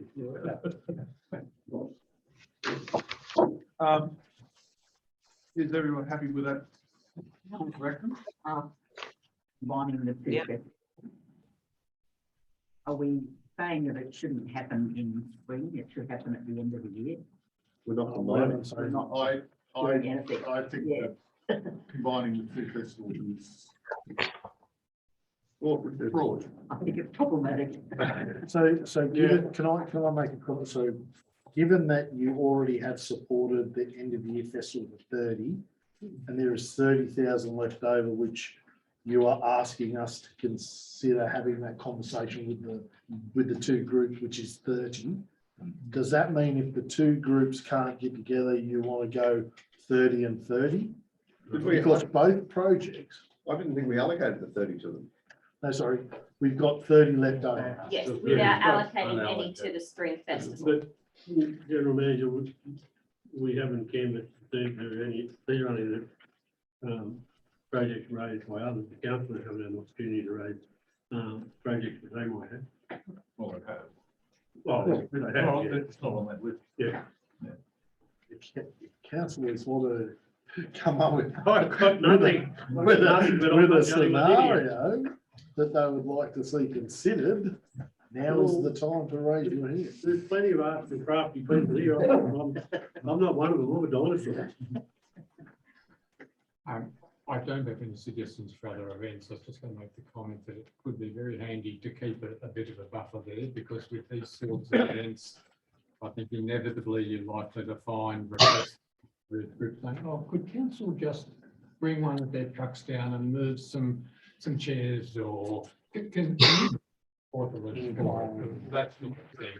So we've got money for our coordinator, but no other spare cash for other things that council might want to do. Yeah, so my issue is, once again, I don't think a grant fund will say, oh, and you just get 30 for that. No. We need to have it included in each of those programs, if that's where you wanted to go. Well, I think we need to include Portaloos for Fish River Festival in case there's a problem. I think it's Not to already say in that there. they already would be in there. Oh, it's in there, okay. Yeah, I'm pretty sure it's in. It's pretty self-sufficient. No, we want to, we don't want to leave 30,000. Oh, okay. Corporate Don't keep that. The other thing is that some of the events that are on the sheet, some of the assessment comments where they've made clarification themselves. This event would add a particular element to make it more eligible for funding. Potentially that allocation that's sitting there, the team could use in further discussions with the applicants to suggest things that might be add-ons to their event concept to make this more palatable for the grant, such as a food truck Fixed. that sits with a venue to help, I guess, diversify the business takings on this through the event, or elements to say if there's for example, a concept that's more targeted to one age group, that funding could be used to help build other elements such as kids fun play areas and things as an add-on to the event to make it more susceptible to funding. So that could be another way of looking at that extra allocation as well. Thanks. Does the council itself, like in your area, Matt, have any other events that the money could go for? I think there Corrigan probably hasn't put anything in. Yeah, we do have some There's a big tourism event at the end of the year, outdoor festival, which we could definitely, I have put some in there for small funding for that, but we could definitely use some elements of that to scale the content. And I think there is also an opportunity for some of the villages that haven't submitted through this, but potentially we could work through our other avenues to do some, or take some of those tourism festivals that are generally Oberon centric out to the villages and things, such as new content that could open that up. So we definitely would have scale to do some funding in our existing tourism space. And that might work better in the application.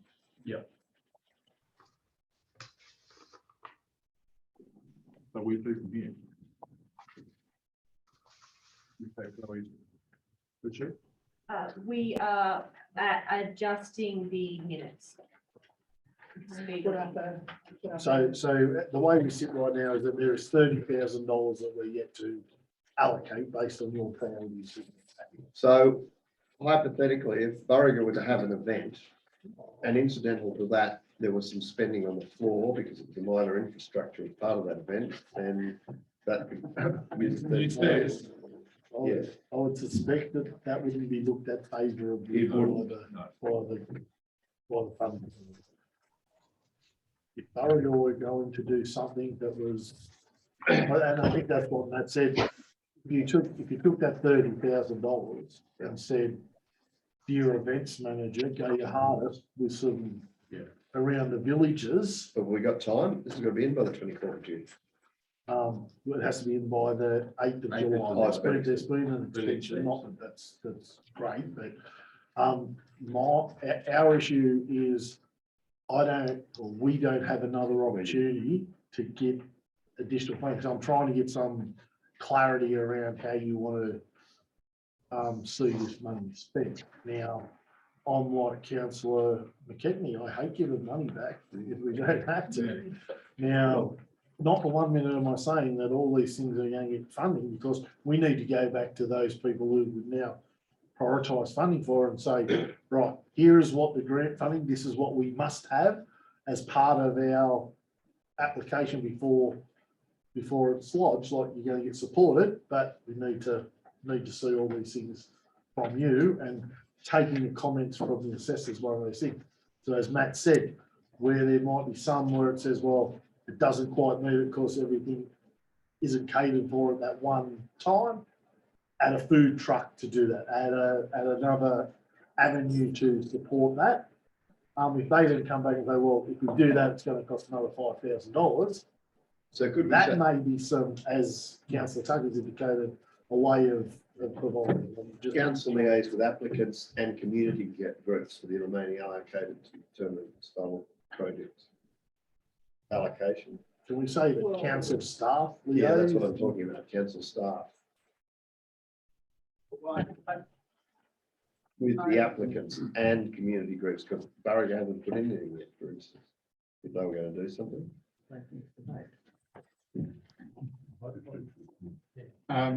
Just following up on my point about the likely expectations of various forms of help from council, could we say, instead of the 50,000 for a part-time events coordinator, supposing we said 70,000 to cover a part-time events coordinator plus various other bits of council assistance? I'd have to defer to my experts in this space, and I would suspect that the answer will be no.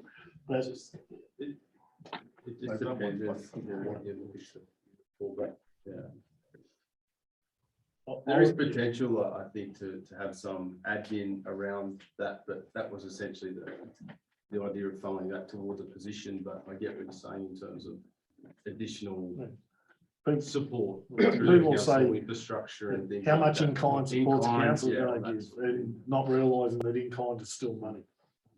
Yeah, that's right. Or things that people haven't thought of, or, you know, we suddenly find we need X. You know, we need half a dozen blokes to put up some safety fencing or, whatever it might be.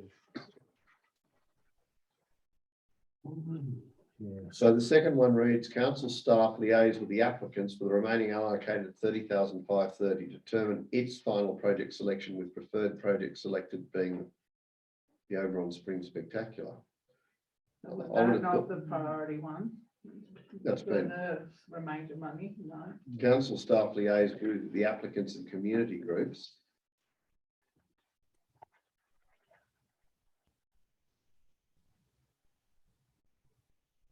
For the allocation of the remaining 30,530.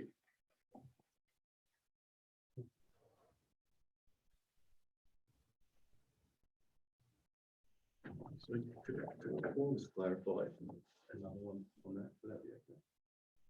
If, in that instance, if we did go back to, say, OFA, as a ball concept, that's ticketed for a certain age group, but we try to work a way of adding a family element to that event. That'd be the practical way that we would carry out that. Staff sales won't be a goer, so, But, you know, drops. so I think your appeal is probably going to fall away. And no one wants to go to a ball at 2 o'clock in the afternoon.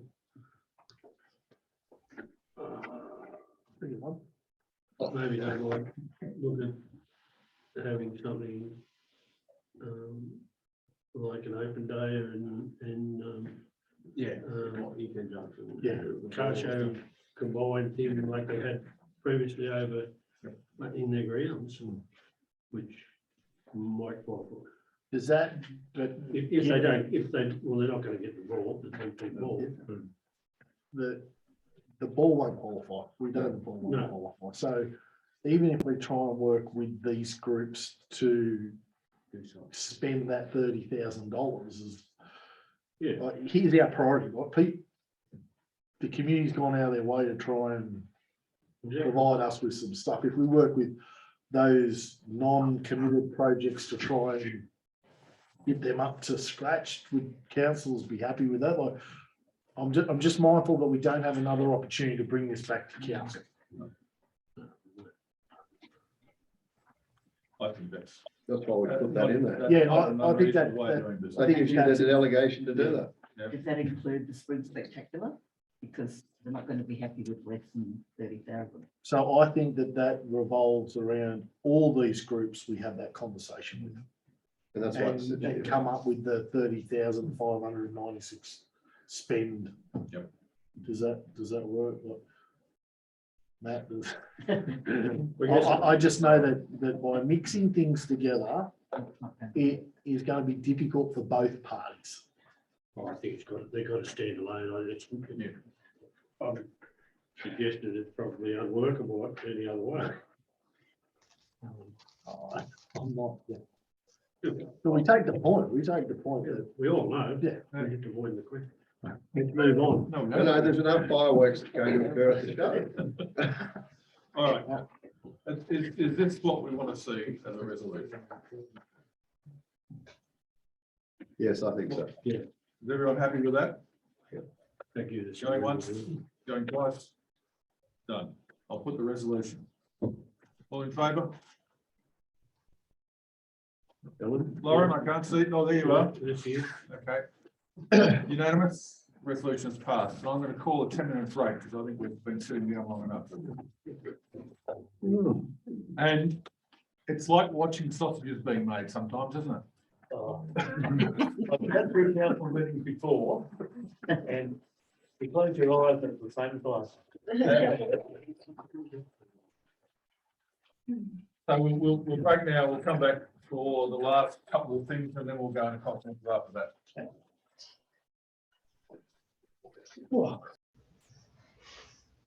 This meeting is being recorded. It's being resumed at 9:16 p.m. Now on to item 14.01, the monthly activity report for the general manager, and the report item recommendations that the report item be received as information. Move in a second, please. Councillor Hayden and Councillor McKibben. Councillor Hayden. Yes, I'm happy to move the report recommendations received.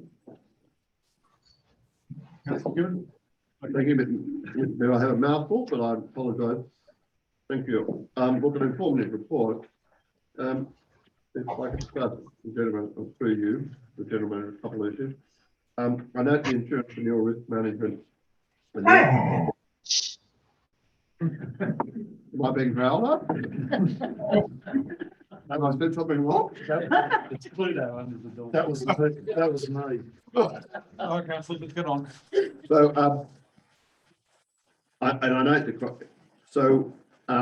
I take it that our pricing is still as per our operational plan. There's been no increase, even though we're requiring all this additional information by our insurance brokers.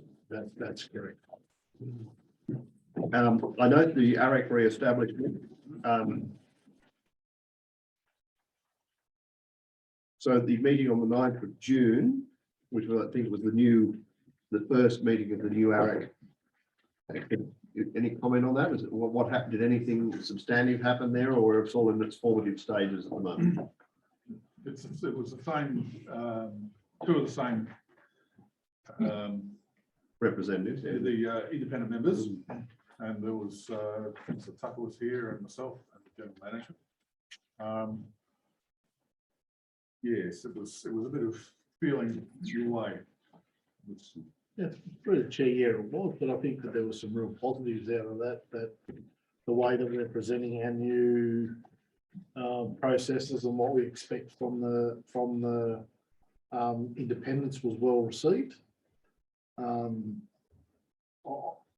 took it as a positive, it was a positive meeting, and instead of spending some money, we decided that the committee is going to at least give staff a little bit of flexibility in preparing what they think to be the next steps moving forward on the AREC path, which is something that we were reasonably concerned that they wouldn't do because of how our self-assessments worked out. But we're looking at providing that terms before the next meeting. So staff are preparing the terms of reference. Yeah, so we're looking at the guidelines that have been prepared from OLG and starting to put those things in place that we consider to be things that we think is a must-have, but also acknowledging the things that the state have said that you can't have, and saying no, we still want to have councillors on that AREC committee because that's where we believe that needs to fit. So yeah, there is some. I think it's a good move forward, and the fact that it's now just Oberon centric rather than having that dual function is a much better outcome for all concerned. So if the terms of reference are being prepared by council staff, will council have the opportunity to look at those? Through the chair, we'll run it through the AREC committee, and those members that sit on the AREC committee, in which you are one of them. I couldn't attend the 9th of June, sorry. I think I got a late invitation, but at that stage I was already. You were admirably replaced by Councillor Tucker, who thought he was there as an observer until he got the. Well, I'm sure Councillor Tucker did admirable job. Which reminds me, just that discussion, you're going to send out the existing terms of reference. I'm interested to see. But I agree not to receive the 100 and something pages of guidelines. Yeah, more than happy to supply them out. It was just it's part of a dual charter between Oberon and. Yeah, just because I'm still struggling somewhat to understand even what the committee does. So the terms of reference would help. Sure. And if I could, top of page 164, which is the new website development. So I know we've had lengthy discussions about this, and this also crosses over something we raised previously about use by councillors of their own laptops and access to the website and access to the council portal. So I'm assuming that the development of that website will be done in tandem with that access to portal. I mean, we're getting from Sharon now, we're getting the documents. Assuming that's using the website form when she says. There'll absolutely be a link, yes. A link. And then if we want to get a bigger size, well, obviously we download them and that's fine. But I'm assuming, do we have a time frame for this moving forward at this stage?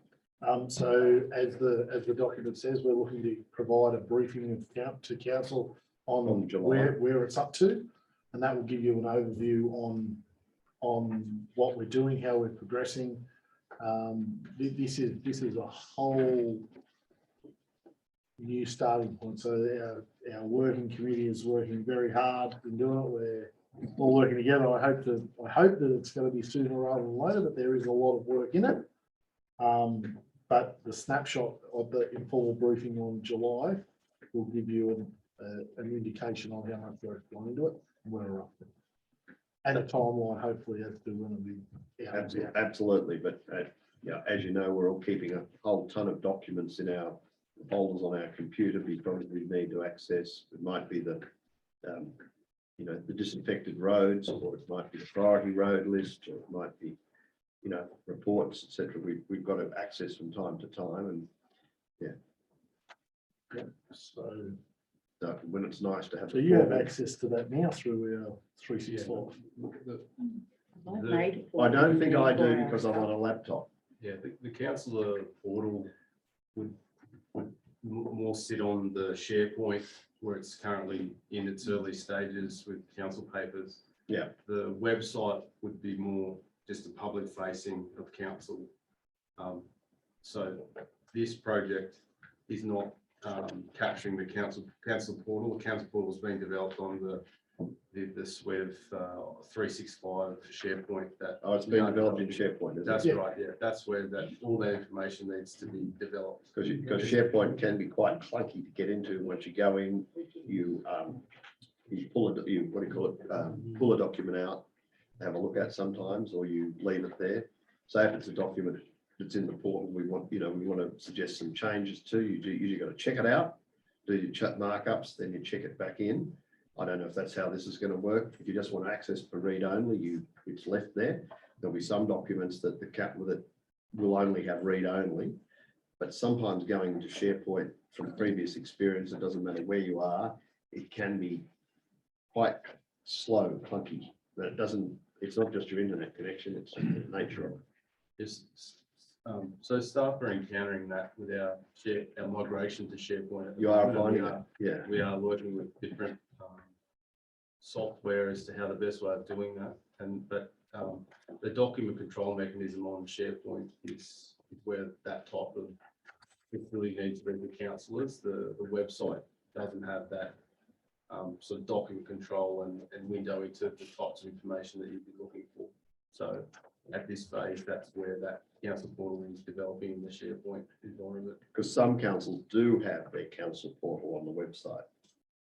It may be a link through or something. Yeah, and that's how I originally envisaged it was going to occur. I'm happy a if it's link to SharePoint from there. I'm happy for it to be SharePoint, but just realise that from previous experience, We're encountering. it can be a bit clunky, and I've worked on a whole lot of projects where people had to finally give up and pull documents out, and that was working in Sydney or Melbourne. It's not.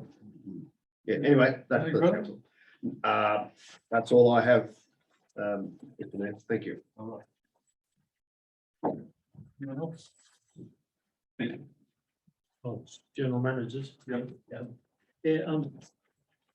So the plant operator we're calling for, that's for the grader replacement. Okay. And item 3 on 167. Do we have anyone internally that can do tag and testing? Or can get trained? That's an absolutely fantastic question. It was one that we put to every single staff member in the organisation, and we couldn't get a starter. Okay. It'll be something that we continue to look for in the future, but at this point in time, we need to do acceptance tagging as part of our requirements, so we've done it this way. But it was done. I was of exactly the same opinion, council. Okay, well, what happens when we burn a drill out and we go and get a new drill down at local hardware store? Then it can't be used until we go and take it to a licensed electrician to get tagged then. Is that right? At this point in time, yeah. Okay. Yep, because we don't have anyone who is willing to do the training to become a test and tag. Hire cordless drill. Then you've got to have the charger tag. Okay, thank you. We are constantly trying to value add our human resource. Yeah, no, I understand that, and I spoke to Chris the other day and asked why we don't do some of our own vehicle inspections rather than lose time going from one part to the other. But, you know, I know our workshop had to be registered, but we need the people to come on board then too. Yep. Okay, thank you. Any more? I'll put the motion, all in favour? Motion is passed unanimously. Item 1402, monthly activity report, funding development. The report item 1402 is received with information. Moving the seconder, Councillor McKibben, Councillor Hayden, Councillor McKibben. I think, Mr. Mayor, with our report, a couple of questions if I could. I note in the first paragraph that the JRPP visited Oberon and obviously looked at the Oberon Sporting Complex, or the proposal for the Oberon Sporting Complex. Does that mean that the DA approval is imminent? Through the chair, Councillor, the discussion of the planning panel meeting was more a briefing than a consent being imminent. However, they proposed in their briefing notes, or indicated that they'd be putting some timelines, that they wanted information back for consideration. So we're waiting on the briefing notes, which my understanding is they came this afternoon. So they want further information. I thought the last information we had to provide them was access into the facility of, traffic management. Traffic management was the last thing we had to provide them. Through the chair, that needs to also go back through Transport for New South Wales and the police to be re-referred back to those agencies who requested that. Then the information that the panel are asking is an assessment report that they would then consider the DA. So how long do you envisage that taking? Based on through the chair, based on the panel briefing notes, two ways is whether they would determine the council to submit the report and they'd make a determination on the information they've got in front of them, or they would, if needed, that allow extra time to allow us to get additional information to provide a timeline back to them. So timing, best case, worst case? Through the chair, best case within the next month. Best case would be next month we'd have approval. Best case would be a consideration by the panel. We can't preempt No. the outcome.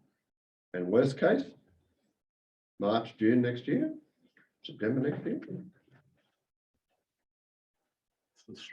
Through the chair, that's not something that I would consider to be acceptable. The JRPP have done their assessment. They've been out on site. They haven't given an indication whether they need to come back in order to finalise it, but I'd expect that that's not the case either. But it's in our hands to provide the assessment report within the nearest possible time. But at the last meeting, I thought the last outstanding matter was the traffic management report, which we were working on and would be providing. Now we're hearing that there's a further hold up in that further information has been requested. I know, through the chair, just to clarify, there's no new information that's been requested. The information relating to the traffic management requirements need to go back to the authority that has the control. Because it's a state road, they need to sign off on the controls that we have proposed to put in place. I just thought all this could have been done earlier. Not so? Through the chair, it has been done earlier. It's just that they asked for more information. We engaged our traffic consultant to do that. And with like every consultant that's under in the current world, they're taking a swift time to be able to provide the information. And I thought we discussed removing the consultant if they didn't come up with it, et cetera, but then I thought last time we had a meeting, that they had moved ahead. And so we were happy, but are they now going to move ahead to assist us in providing this further additional information? I've asked my director to chase them up on a daily basis to get the information back to us. The bottom of 171, the Oberon waste facility. I know the chemical clean out was appreciated by a number of people. You said here that it can be delivered to the community recycling centre for free whenever the facility is open. When is the facility open? Whenever the waste facility is open. Correct. Yeah, that's what I thought in that, in the shed open, Yes. right. When do we anticipate the telehandler vis-a-vis the hard rubber tired front end loader trials will complete and we'll have a recommendation? Through the chair, telehandler trial would be complete. We propose to send that back to the hire company. We're just through the plant operator, so plant supervisor at East Hampton Dipper, getting hold of a hard rubber tired machinery. Maybe looking at a field track machinery that we'll be able to get hold of. That's where we're at the moment. Right, so the problem is getting hold of the front end loader. So I note that the solar panels, etc., are all working very well at the waste facility. When do we expect? So the Enercon quote for the provision of power for the weighing facility at the waste facility, they've given us a quote, haven't they? I remember. Does that include using this right of way to get the power to that site? Through the chair, my recollection was that quote was for a previous. That's what I thought. So what, have we got a new quote? Chair. It was a different route over a different person's property who wasn't cooperative. Yeah, we're waiting for a design to come back from the comments. Okay, and then we'll come back with a price. Okay.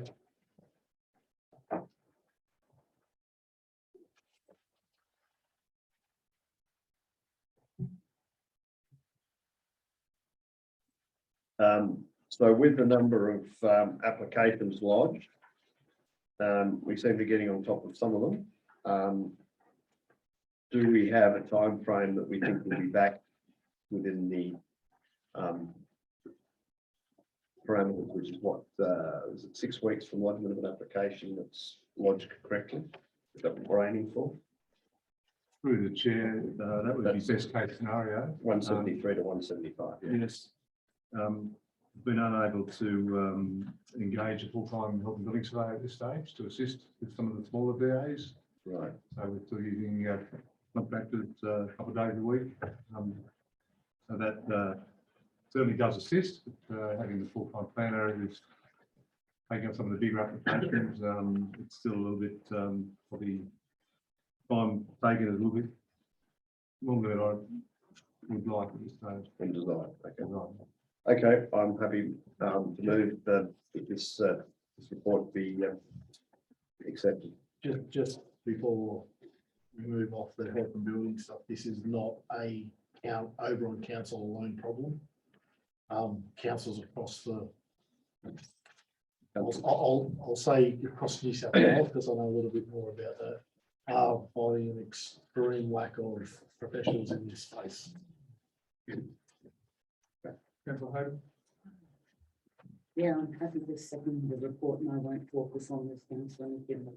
How's your off-leash dog park going? If I can ask the planning director and the reef campground. Through the chair, as in the report, councillor, we've held a meeting on site with council staff to look at the initial car parking and the layout of the car parking. That's anticipated to be completed when weather becomes suitable to do so. And then I think we can move on to fencing and progressing the. So you're not going to put the fencing up first, you just.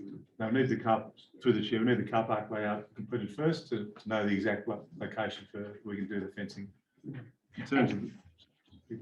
And the primitive campground. Through the Just chair, brief. again, I had an initial site inspection. I've also then followed up with initial further meeting with our project manager.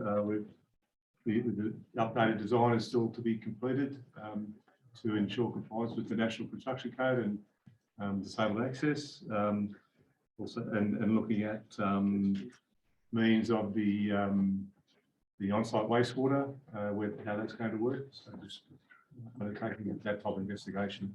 Okay, and one other question. I've noticed in here in a graph under the pound, we've got one animal, and I'm not sure whether it's a dog or a cat that's carried over from 1 to 2. And then there's 2 dogs in May and 3 cats.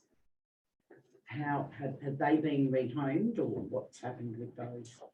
Through the chair, my understanding is that they have, or the owners have come and collected them and paid the necessary fees.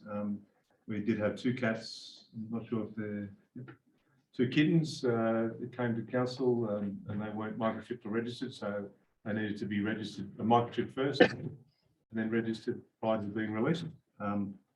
So my understanding is that we don't have any in the pound. If we do, maybe 1 dog. So what's this carried over for? I'd like an explanation of that, and I know I'm driving the mayor insane, but that carryover, what is the carryover for?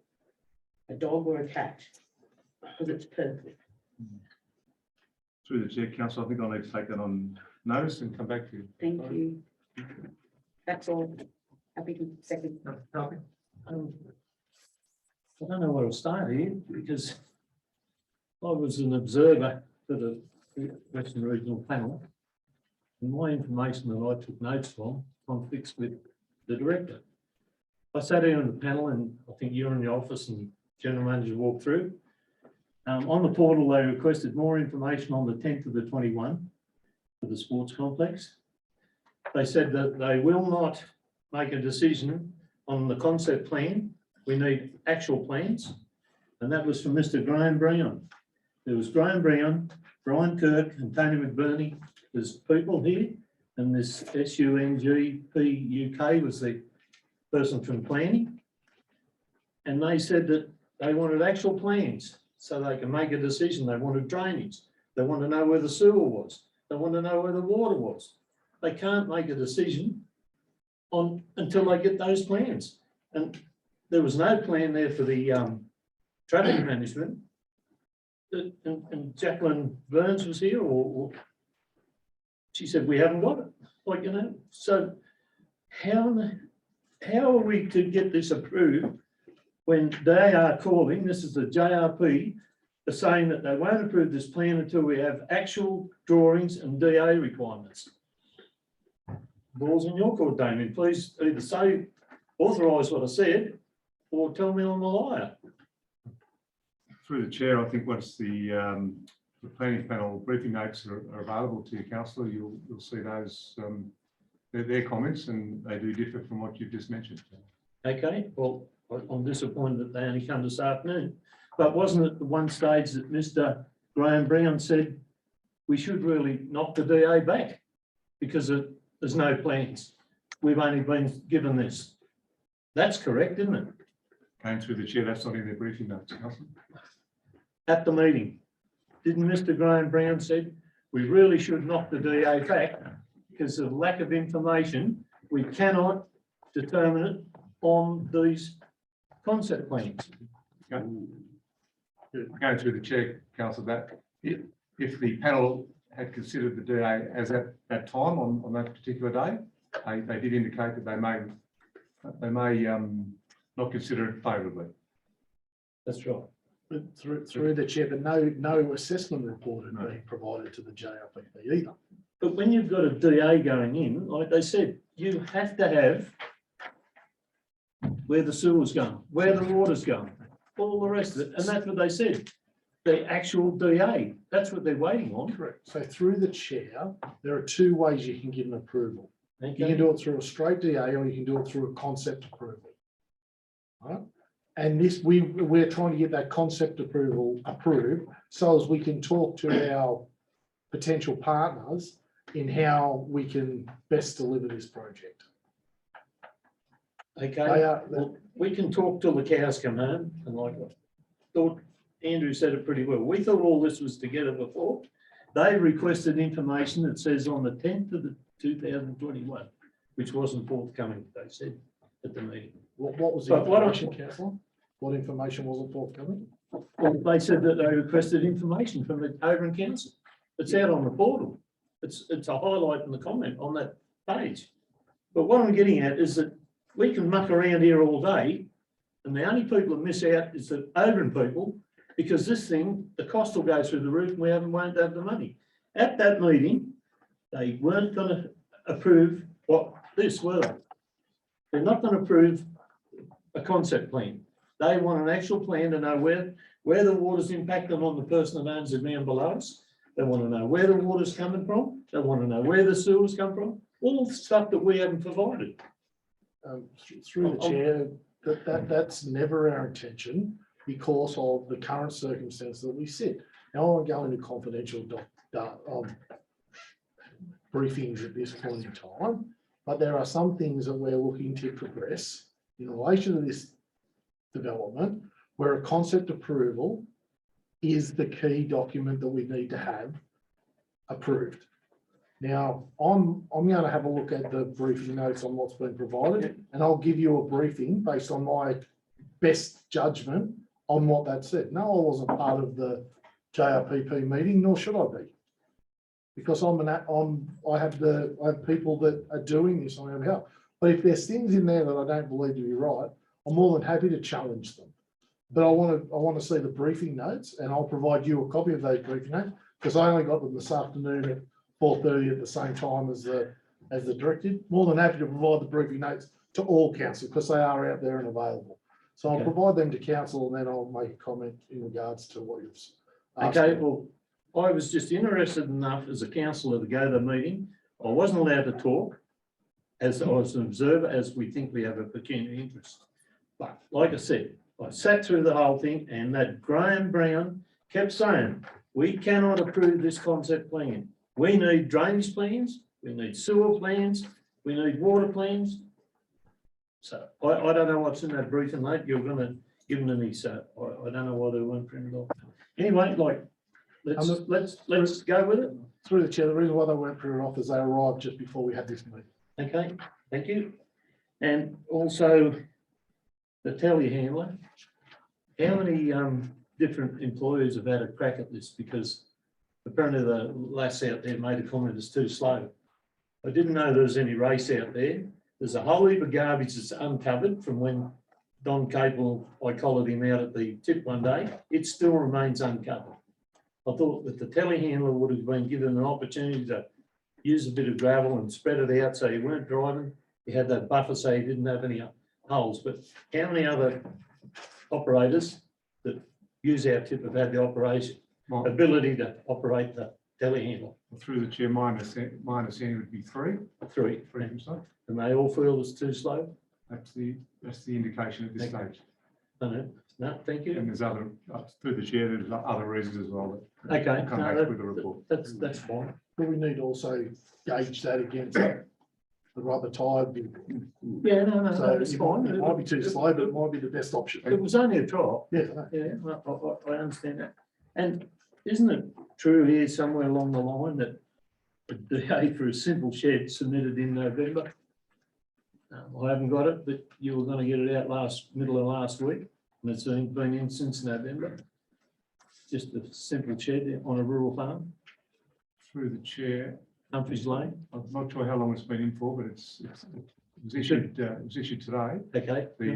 Today. The construction was issued today, and Okay. the consent, development consent was last week. Okay, that's the time taken for this is why I think we've got to adopt a neighbouring council's policy where they can have certain size sheds exempt in these things. And I know when I sat on the last one here, our planner at the time, Jacqueline Burns, was dead against it because council loses money. But we've got to provide a thing so that you can get these things done. I'm sorry, but these people are trying to get things done and it's a simple thing. But most of these shed manufacturers come with a plan, they come with footings detail. All you got to do is you make sure it's off the boundary, and that should be it. Through the chair, Oberon Council complies with the state environmental planning policy when it comes to exempt and compliant development. Yep. Bathurst do not. Because they've got a separate thing. They are the only ones that don't. Anyway, thank you for your time. Just quickly, I thought we were going to look into this issue about sheds on particular size properties, etc., and try and work that through. So this probably should be the same as we discussed earlier in relation to that shed. We should set a session along. If Bathurst have been able to do it, we can follow whatever they've done to get the same. And it won't be wasted time because it'll feed into the planning documents. When they come out. Yeah. Well, when does that occur? I can't remember what it is that we have to review those. Well, we're starting the process later this year. Yeah, okay. All right, anyone else? So can I just have a clarification from the general manager? We're starting the land use study in 2022. Will it be finished in 2022? No, Why not? because you're doing a whole of LGA. Yep. Strategic land use strategy. Yep. Within that, there comes a number of things that you need to do. Yep. Including a rural land strategy. You have to do a village strategy. You have to do a town strategy, housing strategy, and all that will be party to the state. Yep. Indicating whether you can do it or. whether This you can all move sounds forward. good, and I've been through it before twice. Yep. We know at Burriga, there's been no take up. We know at Black Springs, it's landlocked between state forest and private land. So this eliminates probably 1/3 of the shire. That's through the chair. That eliminates one land use within a whole gamut of land uses within the shire. But what we're allowed to do by the Department of Planning, we're still restricted. We can ask to do heaps of things, and then they turn around and they still say no, don't they? Potentially, but what you're saying now is that a land use that you've previously supported, you're going to look to knock back. No, I'm not saying we knock it back, but I'm saying that out there, we've already done things that are out there to support it, and there's been no uptake. That's right. Right, So we still need to go back, but it's only virtually a rubber stamp at the meeting because you can't do anything. What can you do? There's a little bit more to it than that, and I think you've been through it a number of times and know that there's a lot in it. Okay. All right. You know? Yeah. I would propose that we could move on. Well, if you don't say anything, we will. All right, I'll put the motion. All those in favour?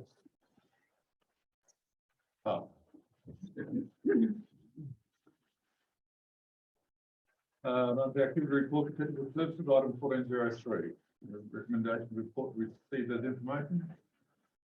Councillor McKibben, Councillor McCarthy. Thank you, Madam. I'm happy to see that work on the Baldridge Bridge is going ahead and that Swallow's Nest has commenced, has it, on the 14th of June? I haven't been down there the last few days, but I'm assuming it has. Yeah, yep, certainly, bridge piling works are well underway. Yep. And so Baldridge must be just about complete, is it? Yeah. Apart from the approaches. Yes, in readiness to perhaps even have it open and do this week. Fantastic. That's hoping for the permit. Great news. On the fixing local roads, Campbell's River Road, I note the asphalt paving work on the approaches to the Campbell's River Bridge. Is that the Campbell's River Causeway? I don't know if it's actually a bridge, is it? Yes, it is the Campbell River Causeway. Anything over generally 6 metres is classified as a bridge. Don't hold me to the exact measurement, but that's what they do classify bridges up to, including culverts. So yes, asphalting work has been undertaken. Okay, fine. Well, I did notice that tonight and last time, but yes, okay. It's great. And the only other, that's about it. Well, I note the amount of work that's being done. Do we have a date for the STP working steering committee meetings? Bottom page 180. No, through the chair, no, not as yet, but it will be announced shortly. Do we know what day of the week it's likely to be? I'd love to put a date, reserve a date in my diary if we think it's going to be a Tuesday or Wednesday or Thursday. Tuesday is generally good for our special projects engineer on this case. And is it likely to be 3?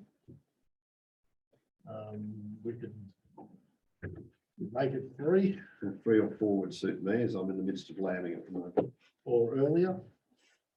No, it took me 4 or 5 hours to go around lambs this morning. I had to pull several sets of triplets, so I don't know what I'll be up to then. I know that's inconsequential, but Just don't understand what you're talking yeah, about. Yes. I have to act as midwife. I'm sure you understand that. Yeah. All right, I'll leave that to you, but if I've got some idea, it'll be early in July, will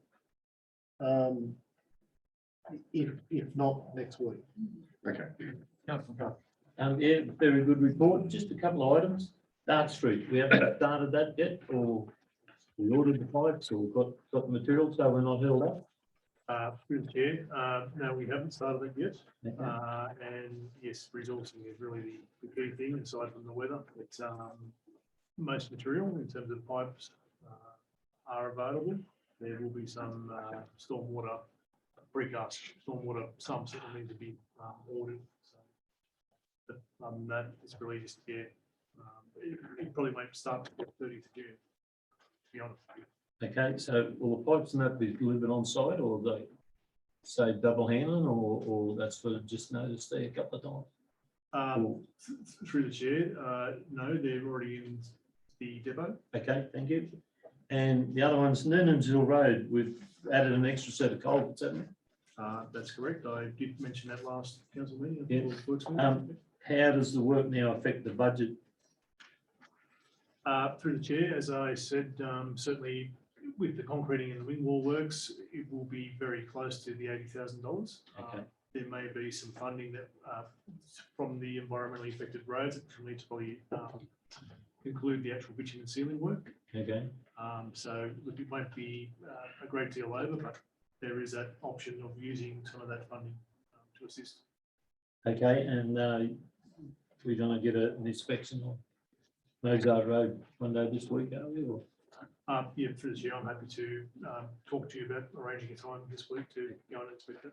Okay, and my understanding is when we had a look at the environment affected roads down the bottom of Dreves Road, the preference was for box culvert. I think you reported that they're not available, but our concreter wasn't prepared to pour a box culvert from any experience, or what? Through the chair, it's not generally a common thing that you all box culverts on site in manufacturing. It's really the shortage in the market supply Okay. that preempted the change in putting a low-level causeway. Whilst they put in a fair bit of protective measures there, I think that's probably it's a favoured outcome, I think, in that locality. Yes, there is a potential, for upper escarpment to continue to erode, but it's just the nature of that country. So I think what has been put there is more than acceptable. Okay, thank you. Thank you, Mr. Mayor. That's all. Any more? With the motion, all in favour? Motion carried unanimously. Item 404, monthly activity report for corporate services, recommendation to report to receive information. Councillor Hayden, Councillor Carthy. Yes, I'm happy to move the report as received information and nothing to say. You, Councillor Carthy. Very good report. Thank you. Mr. Mayor, is if I could, page 185, Black Springs Hall. The flooring contractor, is that the original flooring contractor, or is it that laid the floor? Through the chair, that's the contract laid the vinyl in the kitchen and tracked that down. They've done the inspection and just talking about what remedy works we can work with them on based on the scenario that they laid that floor under. Okay. So are they saying that we gave the directions as to how to lay it or anything? There's basically the scenario is that floor is not taken. There's some conjecture about the subfloor and the movement impacting the way that vinyl was laid, and they had actually returned once to remedy that and we're questioning the quality of that second visit and there's potential for them to come out and do some remedy work that we're in discussions today with them with that as well. So we're hoping to get an outcome on that within the next week or so. Thank you very much. That's all my question. Thank you. That one. Did I second it? No, No, you didn't. McCarthy, I was speaking. Oh, It was, Nick I'm had happy with the report. okay. Nick had a question. I'll ask Matt outside the meeting about it. It's Okay. not critical. All right, anyone else? I'll put the motion, all in favour? Passed unanimously. All right, grants monthly update, item 1406, and the recommendations. Right.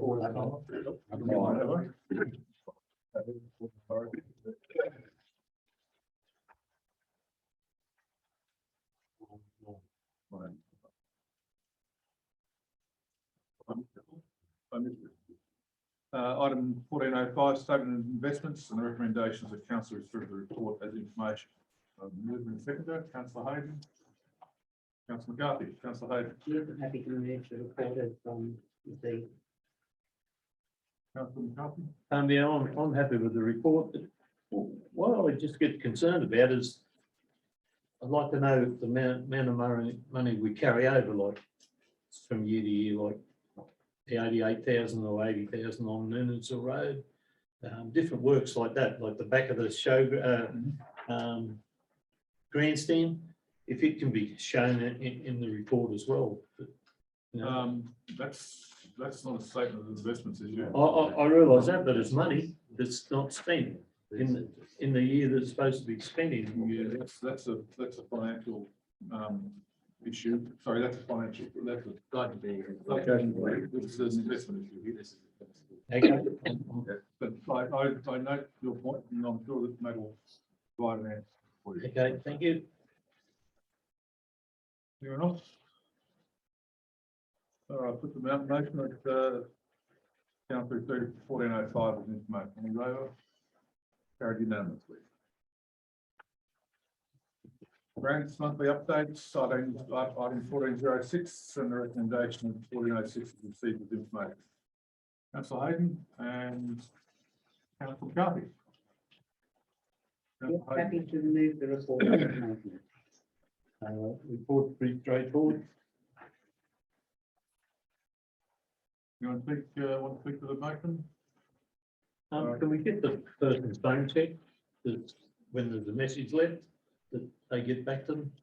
That's all. The person that writes out the grants, apparently some people have been trying to contact her, and when they're not in the office, they never get a response. And it's got that facility to have it. Okay. Yes, we checked that one. Through David. Through David. Hey, through Damien, yeah. So But they go. I know you've got to go through Damien, but when Oh, that no, person, yeah. no, when that person is given a directive from the grants officer to ring them back and they give that phone number, then you still get no response. Okay. Anyone else? I'll put the motion, all in favour? Passed unanimously. Item 1407, water and sewer plant report. Recommendation of 1407 is received as information. Councillor Hayden and Councillor McKibben. Councillor Hayden. Happy to move the report as information. Councillor McKibben. Thank you, Mr. Mayor. It's interesting to see that our average daily water consumption in such a wet year has gone quite markedly above 2021. It's curious. Yes, it is very curious. Anyway, I just make an Due to observation. all the flushing and the cleaning of the pipes. Could be. Yeah, okay. All right, I'm happy to second it. Was I seconding it? Yes, that's right. I'll put the motion, all in favour? Passed unanimously. Monthly update of councillor's resolutions and recommendations at 1408 was received as information. Councillor Hayden. Councillor Tucker. Councillor Hayden. Happy to move the report as information received. Councillor Tucker. Tucker. Just one very quick question on page 201, that's the second item, which is the modifications of development application. I'm just curious, in the right-hand column, it says the draft voluntary economy agreement has been put on public exhibition as required. Is that on council's website? Because I had a look and I couldn't find it. Through the chair, it's actually going on council's website on Thursday. Okay. It's not quite right when it says has been. Okay, thank you. Councillor McKibben? Thanks, Mr. Mayor. 2/3 of the way I've done page 199. We discussed the JRPP, so I'm assuming we're not getting the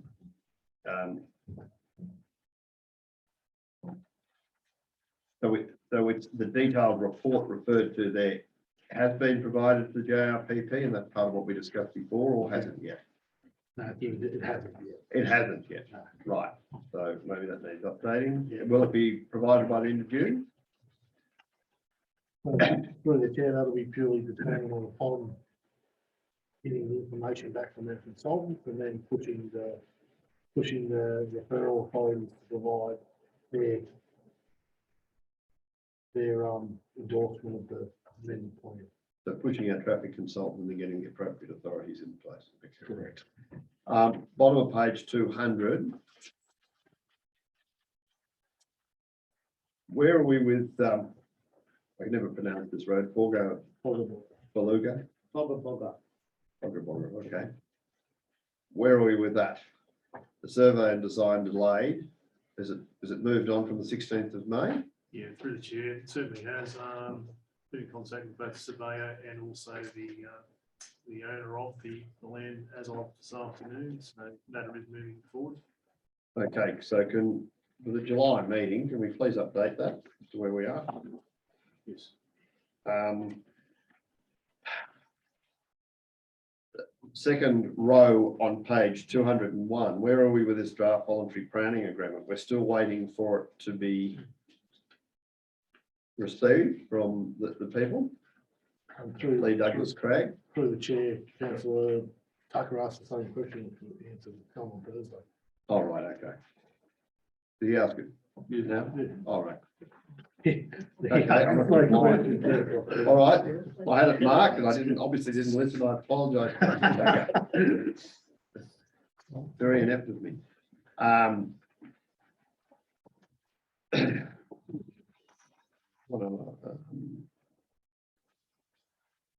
We had any update on this sale, bottom of 203, sale of the land at the corner of Abercrombie and Campbell's River Road?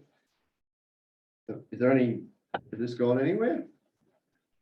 Through the chair, my understanding is that the potential purchaser and planning have been in contact and they're going back and forth to try and get the information that we've asked them. Okay, so you've got no idea when we'll know one way or the other whether this is proceeding. Time frame is uncertain.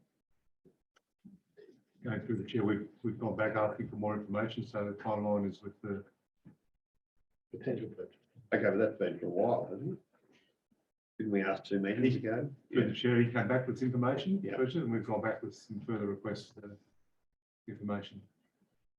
Okay. All right.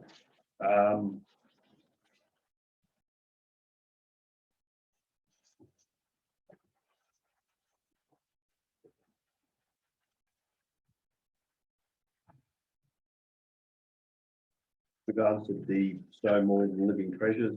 We're looking at spring for that, which is halfway down page 205.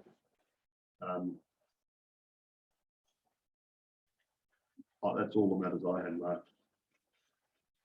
Mayor. Councillor McCarthy? Couple of things. One thing about, just make a comment that Councillor Gibbons said, we can't sell the applicant the property on the Abercrombie Road because we don't own the land, do we? So that's one comment for the start. Anyway,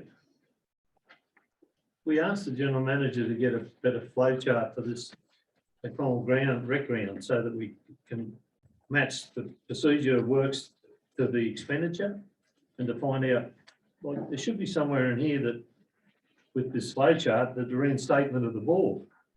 Because somewhere along the line, if we have a wet year and then it dries off in October, those people, that was a grant that we operated that. It should be reinstated as a priority. I'm sorry, but we need a proper flow chart to match the expenditure. And we've asked that to you and we're still waiting on it. I'm sorry. So, We brought that up at the other meeting. don't be sorry, the answer to the question is that relates to the grant funds that we've been allocated Yep. for this project. Yep. The reinstatement of the bore is not one of those. So we have to in fact look at options in order to get it into that. So we've indicated previously that we're waiting on the irrigation design that we've asked for a number of quotes for, which includes the reinstatement of that facility. But if you're going to remove a heap of soil and it interferes with the electrical conduit that was installed, surely to goodness, in that removal of that soil money, there should be an allowance to reinstate the electrical cables. Through the chair, I absolutely agree with your statement, which is why we're looking to get in there, but we need to first have a quote that indicates what that's going to cost so we can put it in there appropriately. Well, okay. But why can't we have a flow chart that says, all right, we've come along here, we've used this much of green funding, we've done this, and then that's down there, and we've got, say, 40,000 left over. That's all we got. There should be a better flow chart than what that is.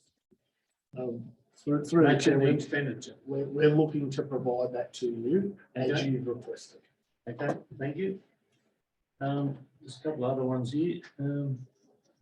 With the living treasures, isn't it the council staff that's going to do the footings down there? Not the contractor? Living treasures. Yeah, the living treasure walls at the common. Yeah, so first we need to get a quote as to how much it's going to cost us and where we're going to put it. Even though the council staff's going to do the footings. Through the chair, we haven't got a location for them yet. Okay. So have we ordered the plaques yet? The 40 plaques? So through the chair, that was done under a quote some time ago. It was just we Okay. were just waiting for it to be dealt with once we found out, in fact, what council wanted to do with the walls themselves. Which one? Okay. That might be really good, I think. We've got to get room. No, no, it's not an action item. Byron's land that we presented to council. There's been no movement from our solicitor, I understand. If we can't get our solicitor to move on it, can we engage another one? Because That's not my understanding, council. Because Okay, I talked to him last week about it. I talked to him last week Okay. about it. Well, my understanding is it hasn't moved, and this goes back to what, 2001, I know it preceded you. But the problem that comes, and like I tried to highlight before, is one of the people down there has now died. So that creates more problems, if you get what I mean. This thing's got to be sorted out, and it's only extension of 20 metres. of road. Absolutely, and the sorting out is between the owner and whether we need to continue to do that. Now, I've tried to progress this, and my understanding is that they've all got together and they recognise that they don't need to do it. Well, I got a So phone that's- call. I got a phone call and a letter delivered to me the other day that they think our solicitors trying to stifle the situation. I understand the carriageway is their problem, but the Crown Road is ours. The extension of the road. We agreed to it back in 2001 or something. 2001, yes, the letter was presented. Mr. Byron gave me a letter the other day saying that he thinks, that bird thinks it's a joke. When you talk to Mr. Byron next, because I talked to him yesterday, Okay, get him to come in and see me. all right, no worries, thank you. Yeah, because I think that I'm getting a different scenario to you, and I think we're both getting frustrated by it. Did you submit the letter for Gary? It was the same one, Yeah, we're both. Oh, Mr. Mayor, it was the same letter that we agreed to, 2001. Thank you. Anyone else? I'll put the motions, all in favour? Passed unanimously. Item 1409, legal consultancy fees. Report 1409 is received as information. I'm happy to move this, the recommendation that this report be accepted. I note there's one typo adjacent to Crennan Legal, it should say legal advice and representations.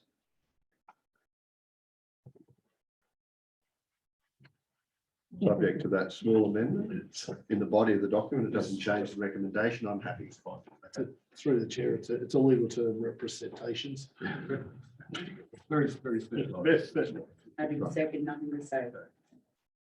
Councillor Tucker? Thank you, Mr. Mayor.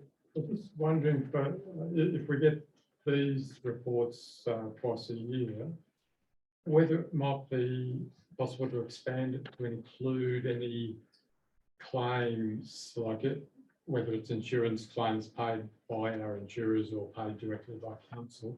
I thought it might be useful because it would enable us to see if there's any developing patterns in types of claims that are coming in or how much it's costing us for insurance claims. So for example, if there was a whole spate of footpath trips or busted windscreens or damaged tyres on potholes, just would enable us to see a pattern and also just a big picture of what it's costing council in total fine.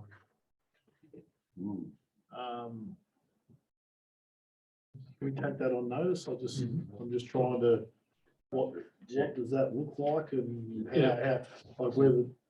And how to get the information together. Sure. Yeah. Yeah, if you could take it on notice and give us your advice. Yep. Anyone else? Just on page 210, the money for Christo, don't we get half and half for that? It's 22,000 there. Are we reimbursed or is that? I think that you'll find that money is now like 3 to 1 rather than half 50-50. So we'll have paid 3 and he pays 1. And they pay 1. Yeah. Okay. All right. I can give you something, but I'm pretty sure that's so it used to be 50-50. Yep. And now it's like 25%. Thank you, Mr. Mayor. That's for the 6 months to the end of June. So we're on target to spend 1.1 million on consultants. No, July. Oh, sorry, that's for 12 months. Yeah. Well, still a massive amount of money for consultancy. And, Well, it's 2 amounts for CFO replacement, yeah. so that comes to 160. That comes with doing business. Yeah, I know that. We acknowledge that, but it comes with doing business. So could I just would ask, sorry, but in the 4th item down under consulting, the 128,301, we've done a rather extensive asset management activities this year. I'm assuming we're not going to look at something like that again next year. And through the chair, the way our asset management works is pretty substantial, and it goes a long way to form all our processes and our plans. So there is a requirement to have your asset management plans, like it's part of your IPNR documentation. What we are looking at is whether the consultant that we have doing it, whether that's the best bang for our buck and whether that includes continuing in that space. Look, we've done extensive asset management on all our assets the last 2 years, I'd say. At least, yeah. I would have imagined we're now getting to the position where we've got the base document and it just for each of those asset classes, and it just needs updating rather than starting from dot. Therefore, is it not realistic to assume that 128,000 should reduce, especially if the same company's doing it, because they will only be upgrading the documents that have already been done? It is an absolute fluid document and it changes constantly. And once again, we're looking at that right now as we speak as to whether that's good value. And the management plans, which are item 1 by AP Shear Consulting, what sort of management plans are they? The management plans are our disaster recovery plans that we put in place that were a requirement under a grant fund. Yeah.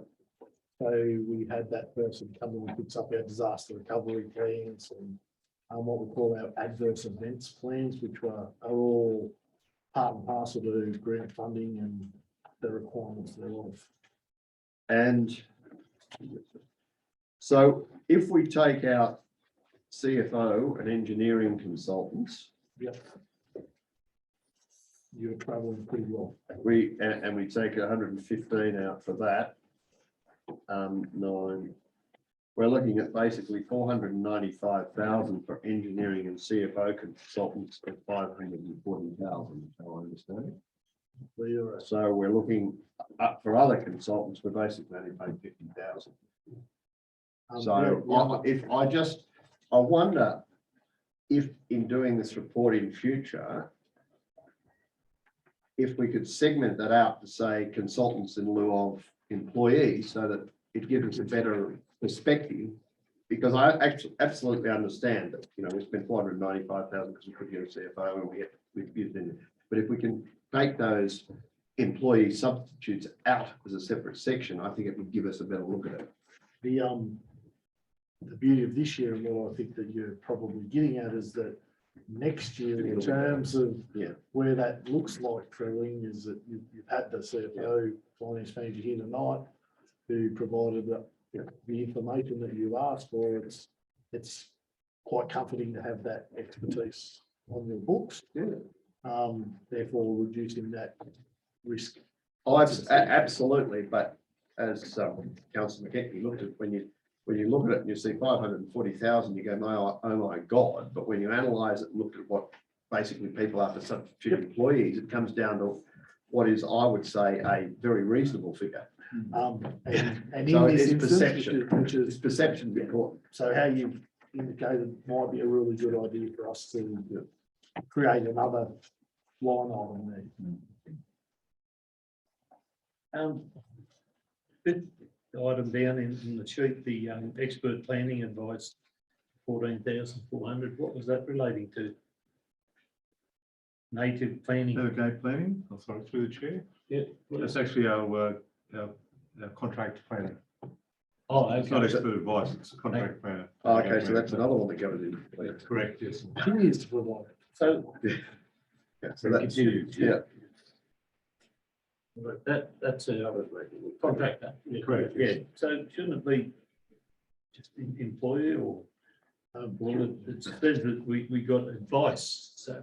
Yeah, it's reserved, I think. Through the chair, as councillor McKibben indicated, maybe what we do in the next one is like contractors in lieu of employees. Contractors, consultants, and lieu of employees. And the other one is. It should show that it was a grant. Yeah.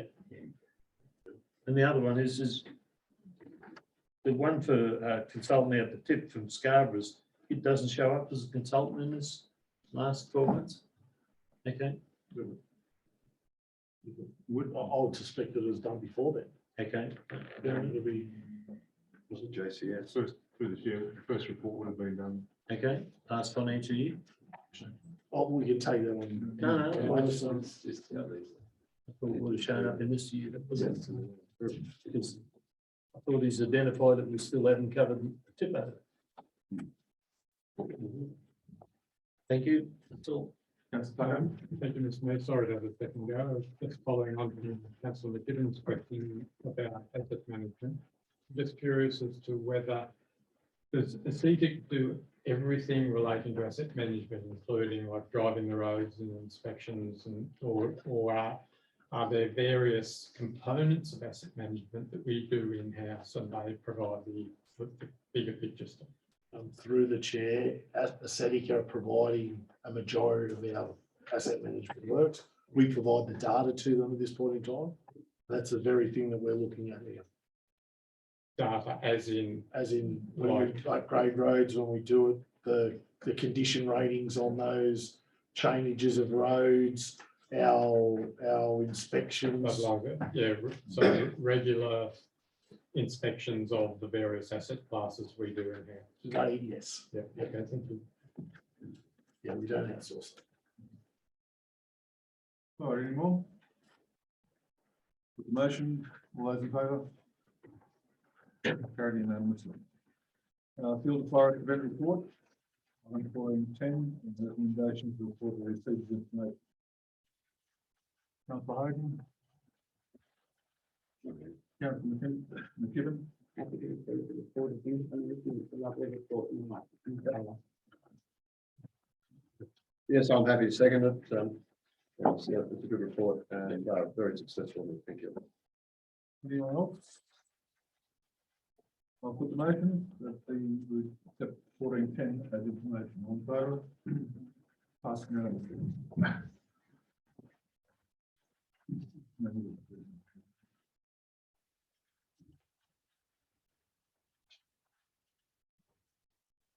So we have one item of urgent business, which has come from Councillor McCarthy. I'm advised, and I'll read it out to you, that the Oberon Council used funds from section 711 to gain a design for roadworks to bypass the landslip in the Edenvale area of Barkstone Road. Funds will be replaced if grant funding can be transferred. The issue here is that 711 cannot be used for this purpose. Did all the contributions for infrastructure, you've got within your plan and a fund would do that. I fully support the need to do a design, don't get me wrong, but I don't think that we can fund it from 711. That was my.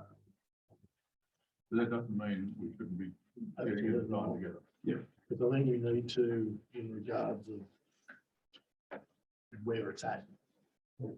My comment is we're getting a new design in Proggabolla Road from the same fund. And this will be in, it's from 711 to 35,000 on Proggabolla Road. It's getting part of it as a design. So all I'm saying is that we get, when you put something like this in, you've got to identify the funding source. I'm happy if you can find some other bucket of money, but my intentions is that if we're going to try and get someone to transfer some money or whatever, whether we're going to take a loan out or whatever, we need to know the design. Oh, we fully understand and respect that. I was, So but I'm happy based on what you've just said then. Let me have it. and the money's to be replaced if we do get a Guernsey back into that fund. Yeah, let's, I'm more than happy to look for source funding to get a design for that area, because I think we're all of the same opinion and it's need to happen. Yeah. So I'm prepared to put an amendment to say that the council desires that a design be done for the area on Arkstone Road in the vicinity of the Isabella River, where there is a massive slip, and that the general manager has requested the source funding to promulgate that design. You have that? That leaves a bit more discretionary. Same result. Yeah, exactly. Yeah, I'm happy to. I'm happy. I can second his if you think that's a minor amendment to Councillor McCarthy. You can move it. I didn't move it. I'll say It's been considered. Put your hand up, put your hand up. Thank you. So is it, this is in normal business, is it? Yeah, It's still normal business. it's urgent business. The mayor's considered urgent business. Yes. Tabled it. So Can we just find out of Lauren, did she want a traffic count out there or something? No, Before we get, it's a newly designed road. thank you. You're on mute, Lauren. You've muted yourself. Very funny, Clark. That's all right. Bring it up. Procedurally, you need a motion to consider an item of urgent business, and then you need a motion. Okay. Sorry. I'm happy to move a motion to consider some urgent business that's been arisen. Councillor McKibben, and second by Councillor McKibben. All in favour? Thank you, anyone else? And you've got the amended motion.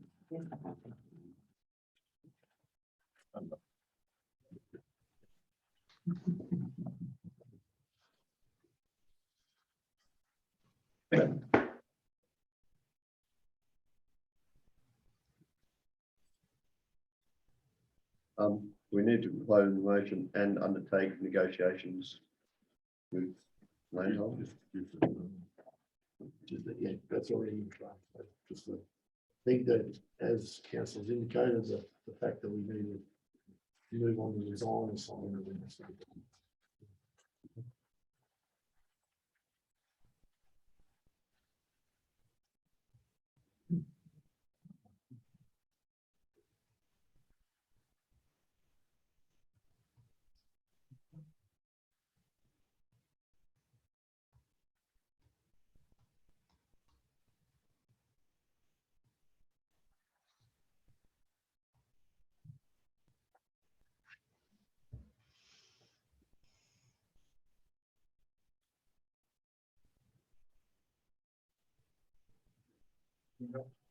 The motion. Yep. Oh, no.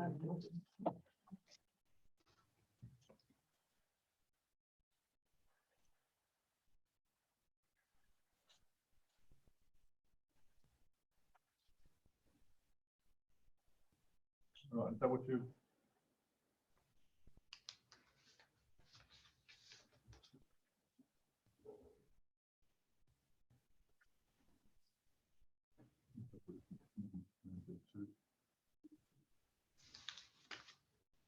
We can't prepare the design until we've got the funding, though, can we? Is that all right? I'm happy with it, but Given through the chair, given the nature of the slip. We've got an engineering director or technical director that probably look at the move on this thing rather than this. I'm happy. All right, so that's. You're both happy? Yeah. Motion. All in favour? Motion carried unanimously.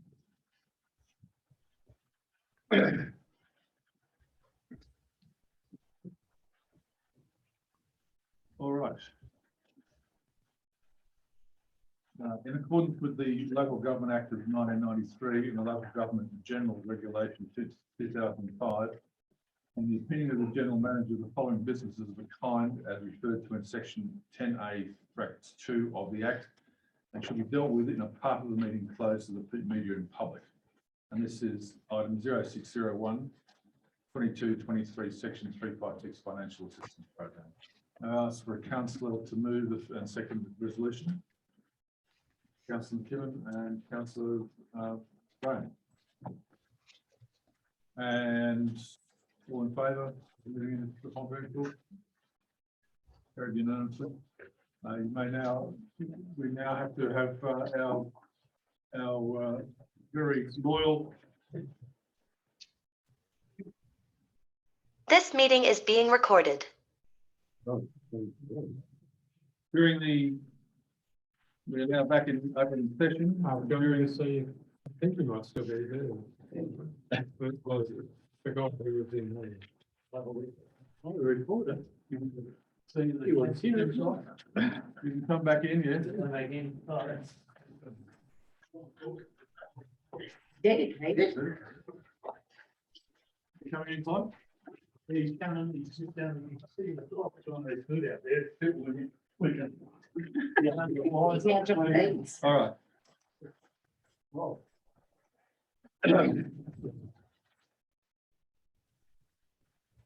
During the period that we were in closed session, there was one item dealt with, and that is 0601, the section 356 financial assistance program. And the recommendation was, the resolution was that the council approved the final allocation applications received under section 356 financial program of up to $80,000 for inclusion in the 2022-23 financial year budget. The council placed the allocations on public exhibition for 28 days. The next ordinary council meeting of Oberon Council will be held on Tuesday, the 19th of July, 2022, commencing at 5:30 p.m. in the Oberon Council Chambers, 137 to 139 Oberon Street, Oberon. I now declare the meeting closed at 10:51 and wish everyone a good evening. We've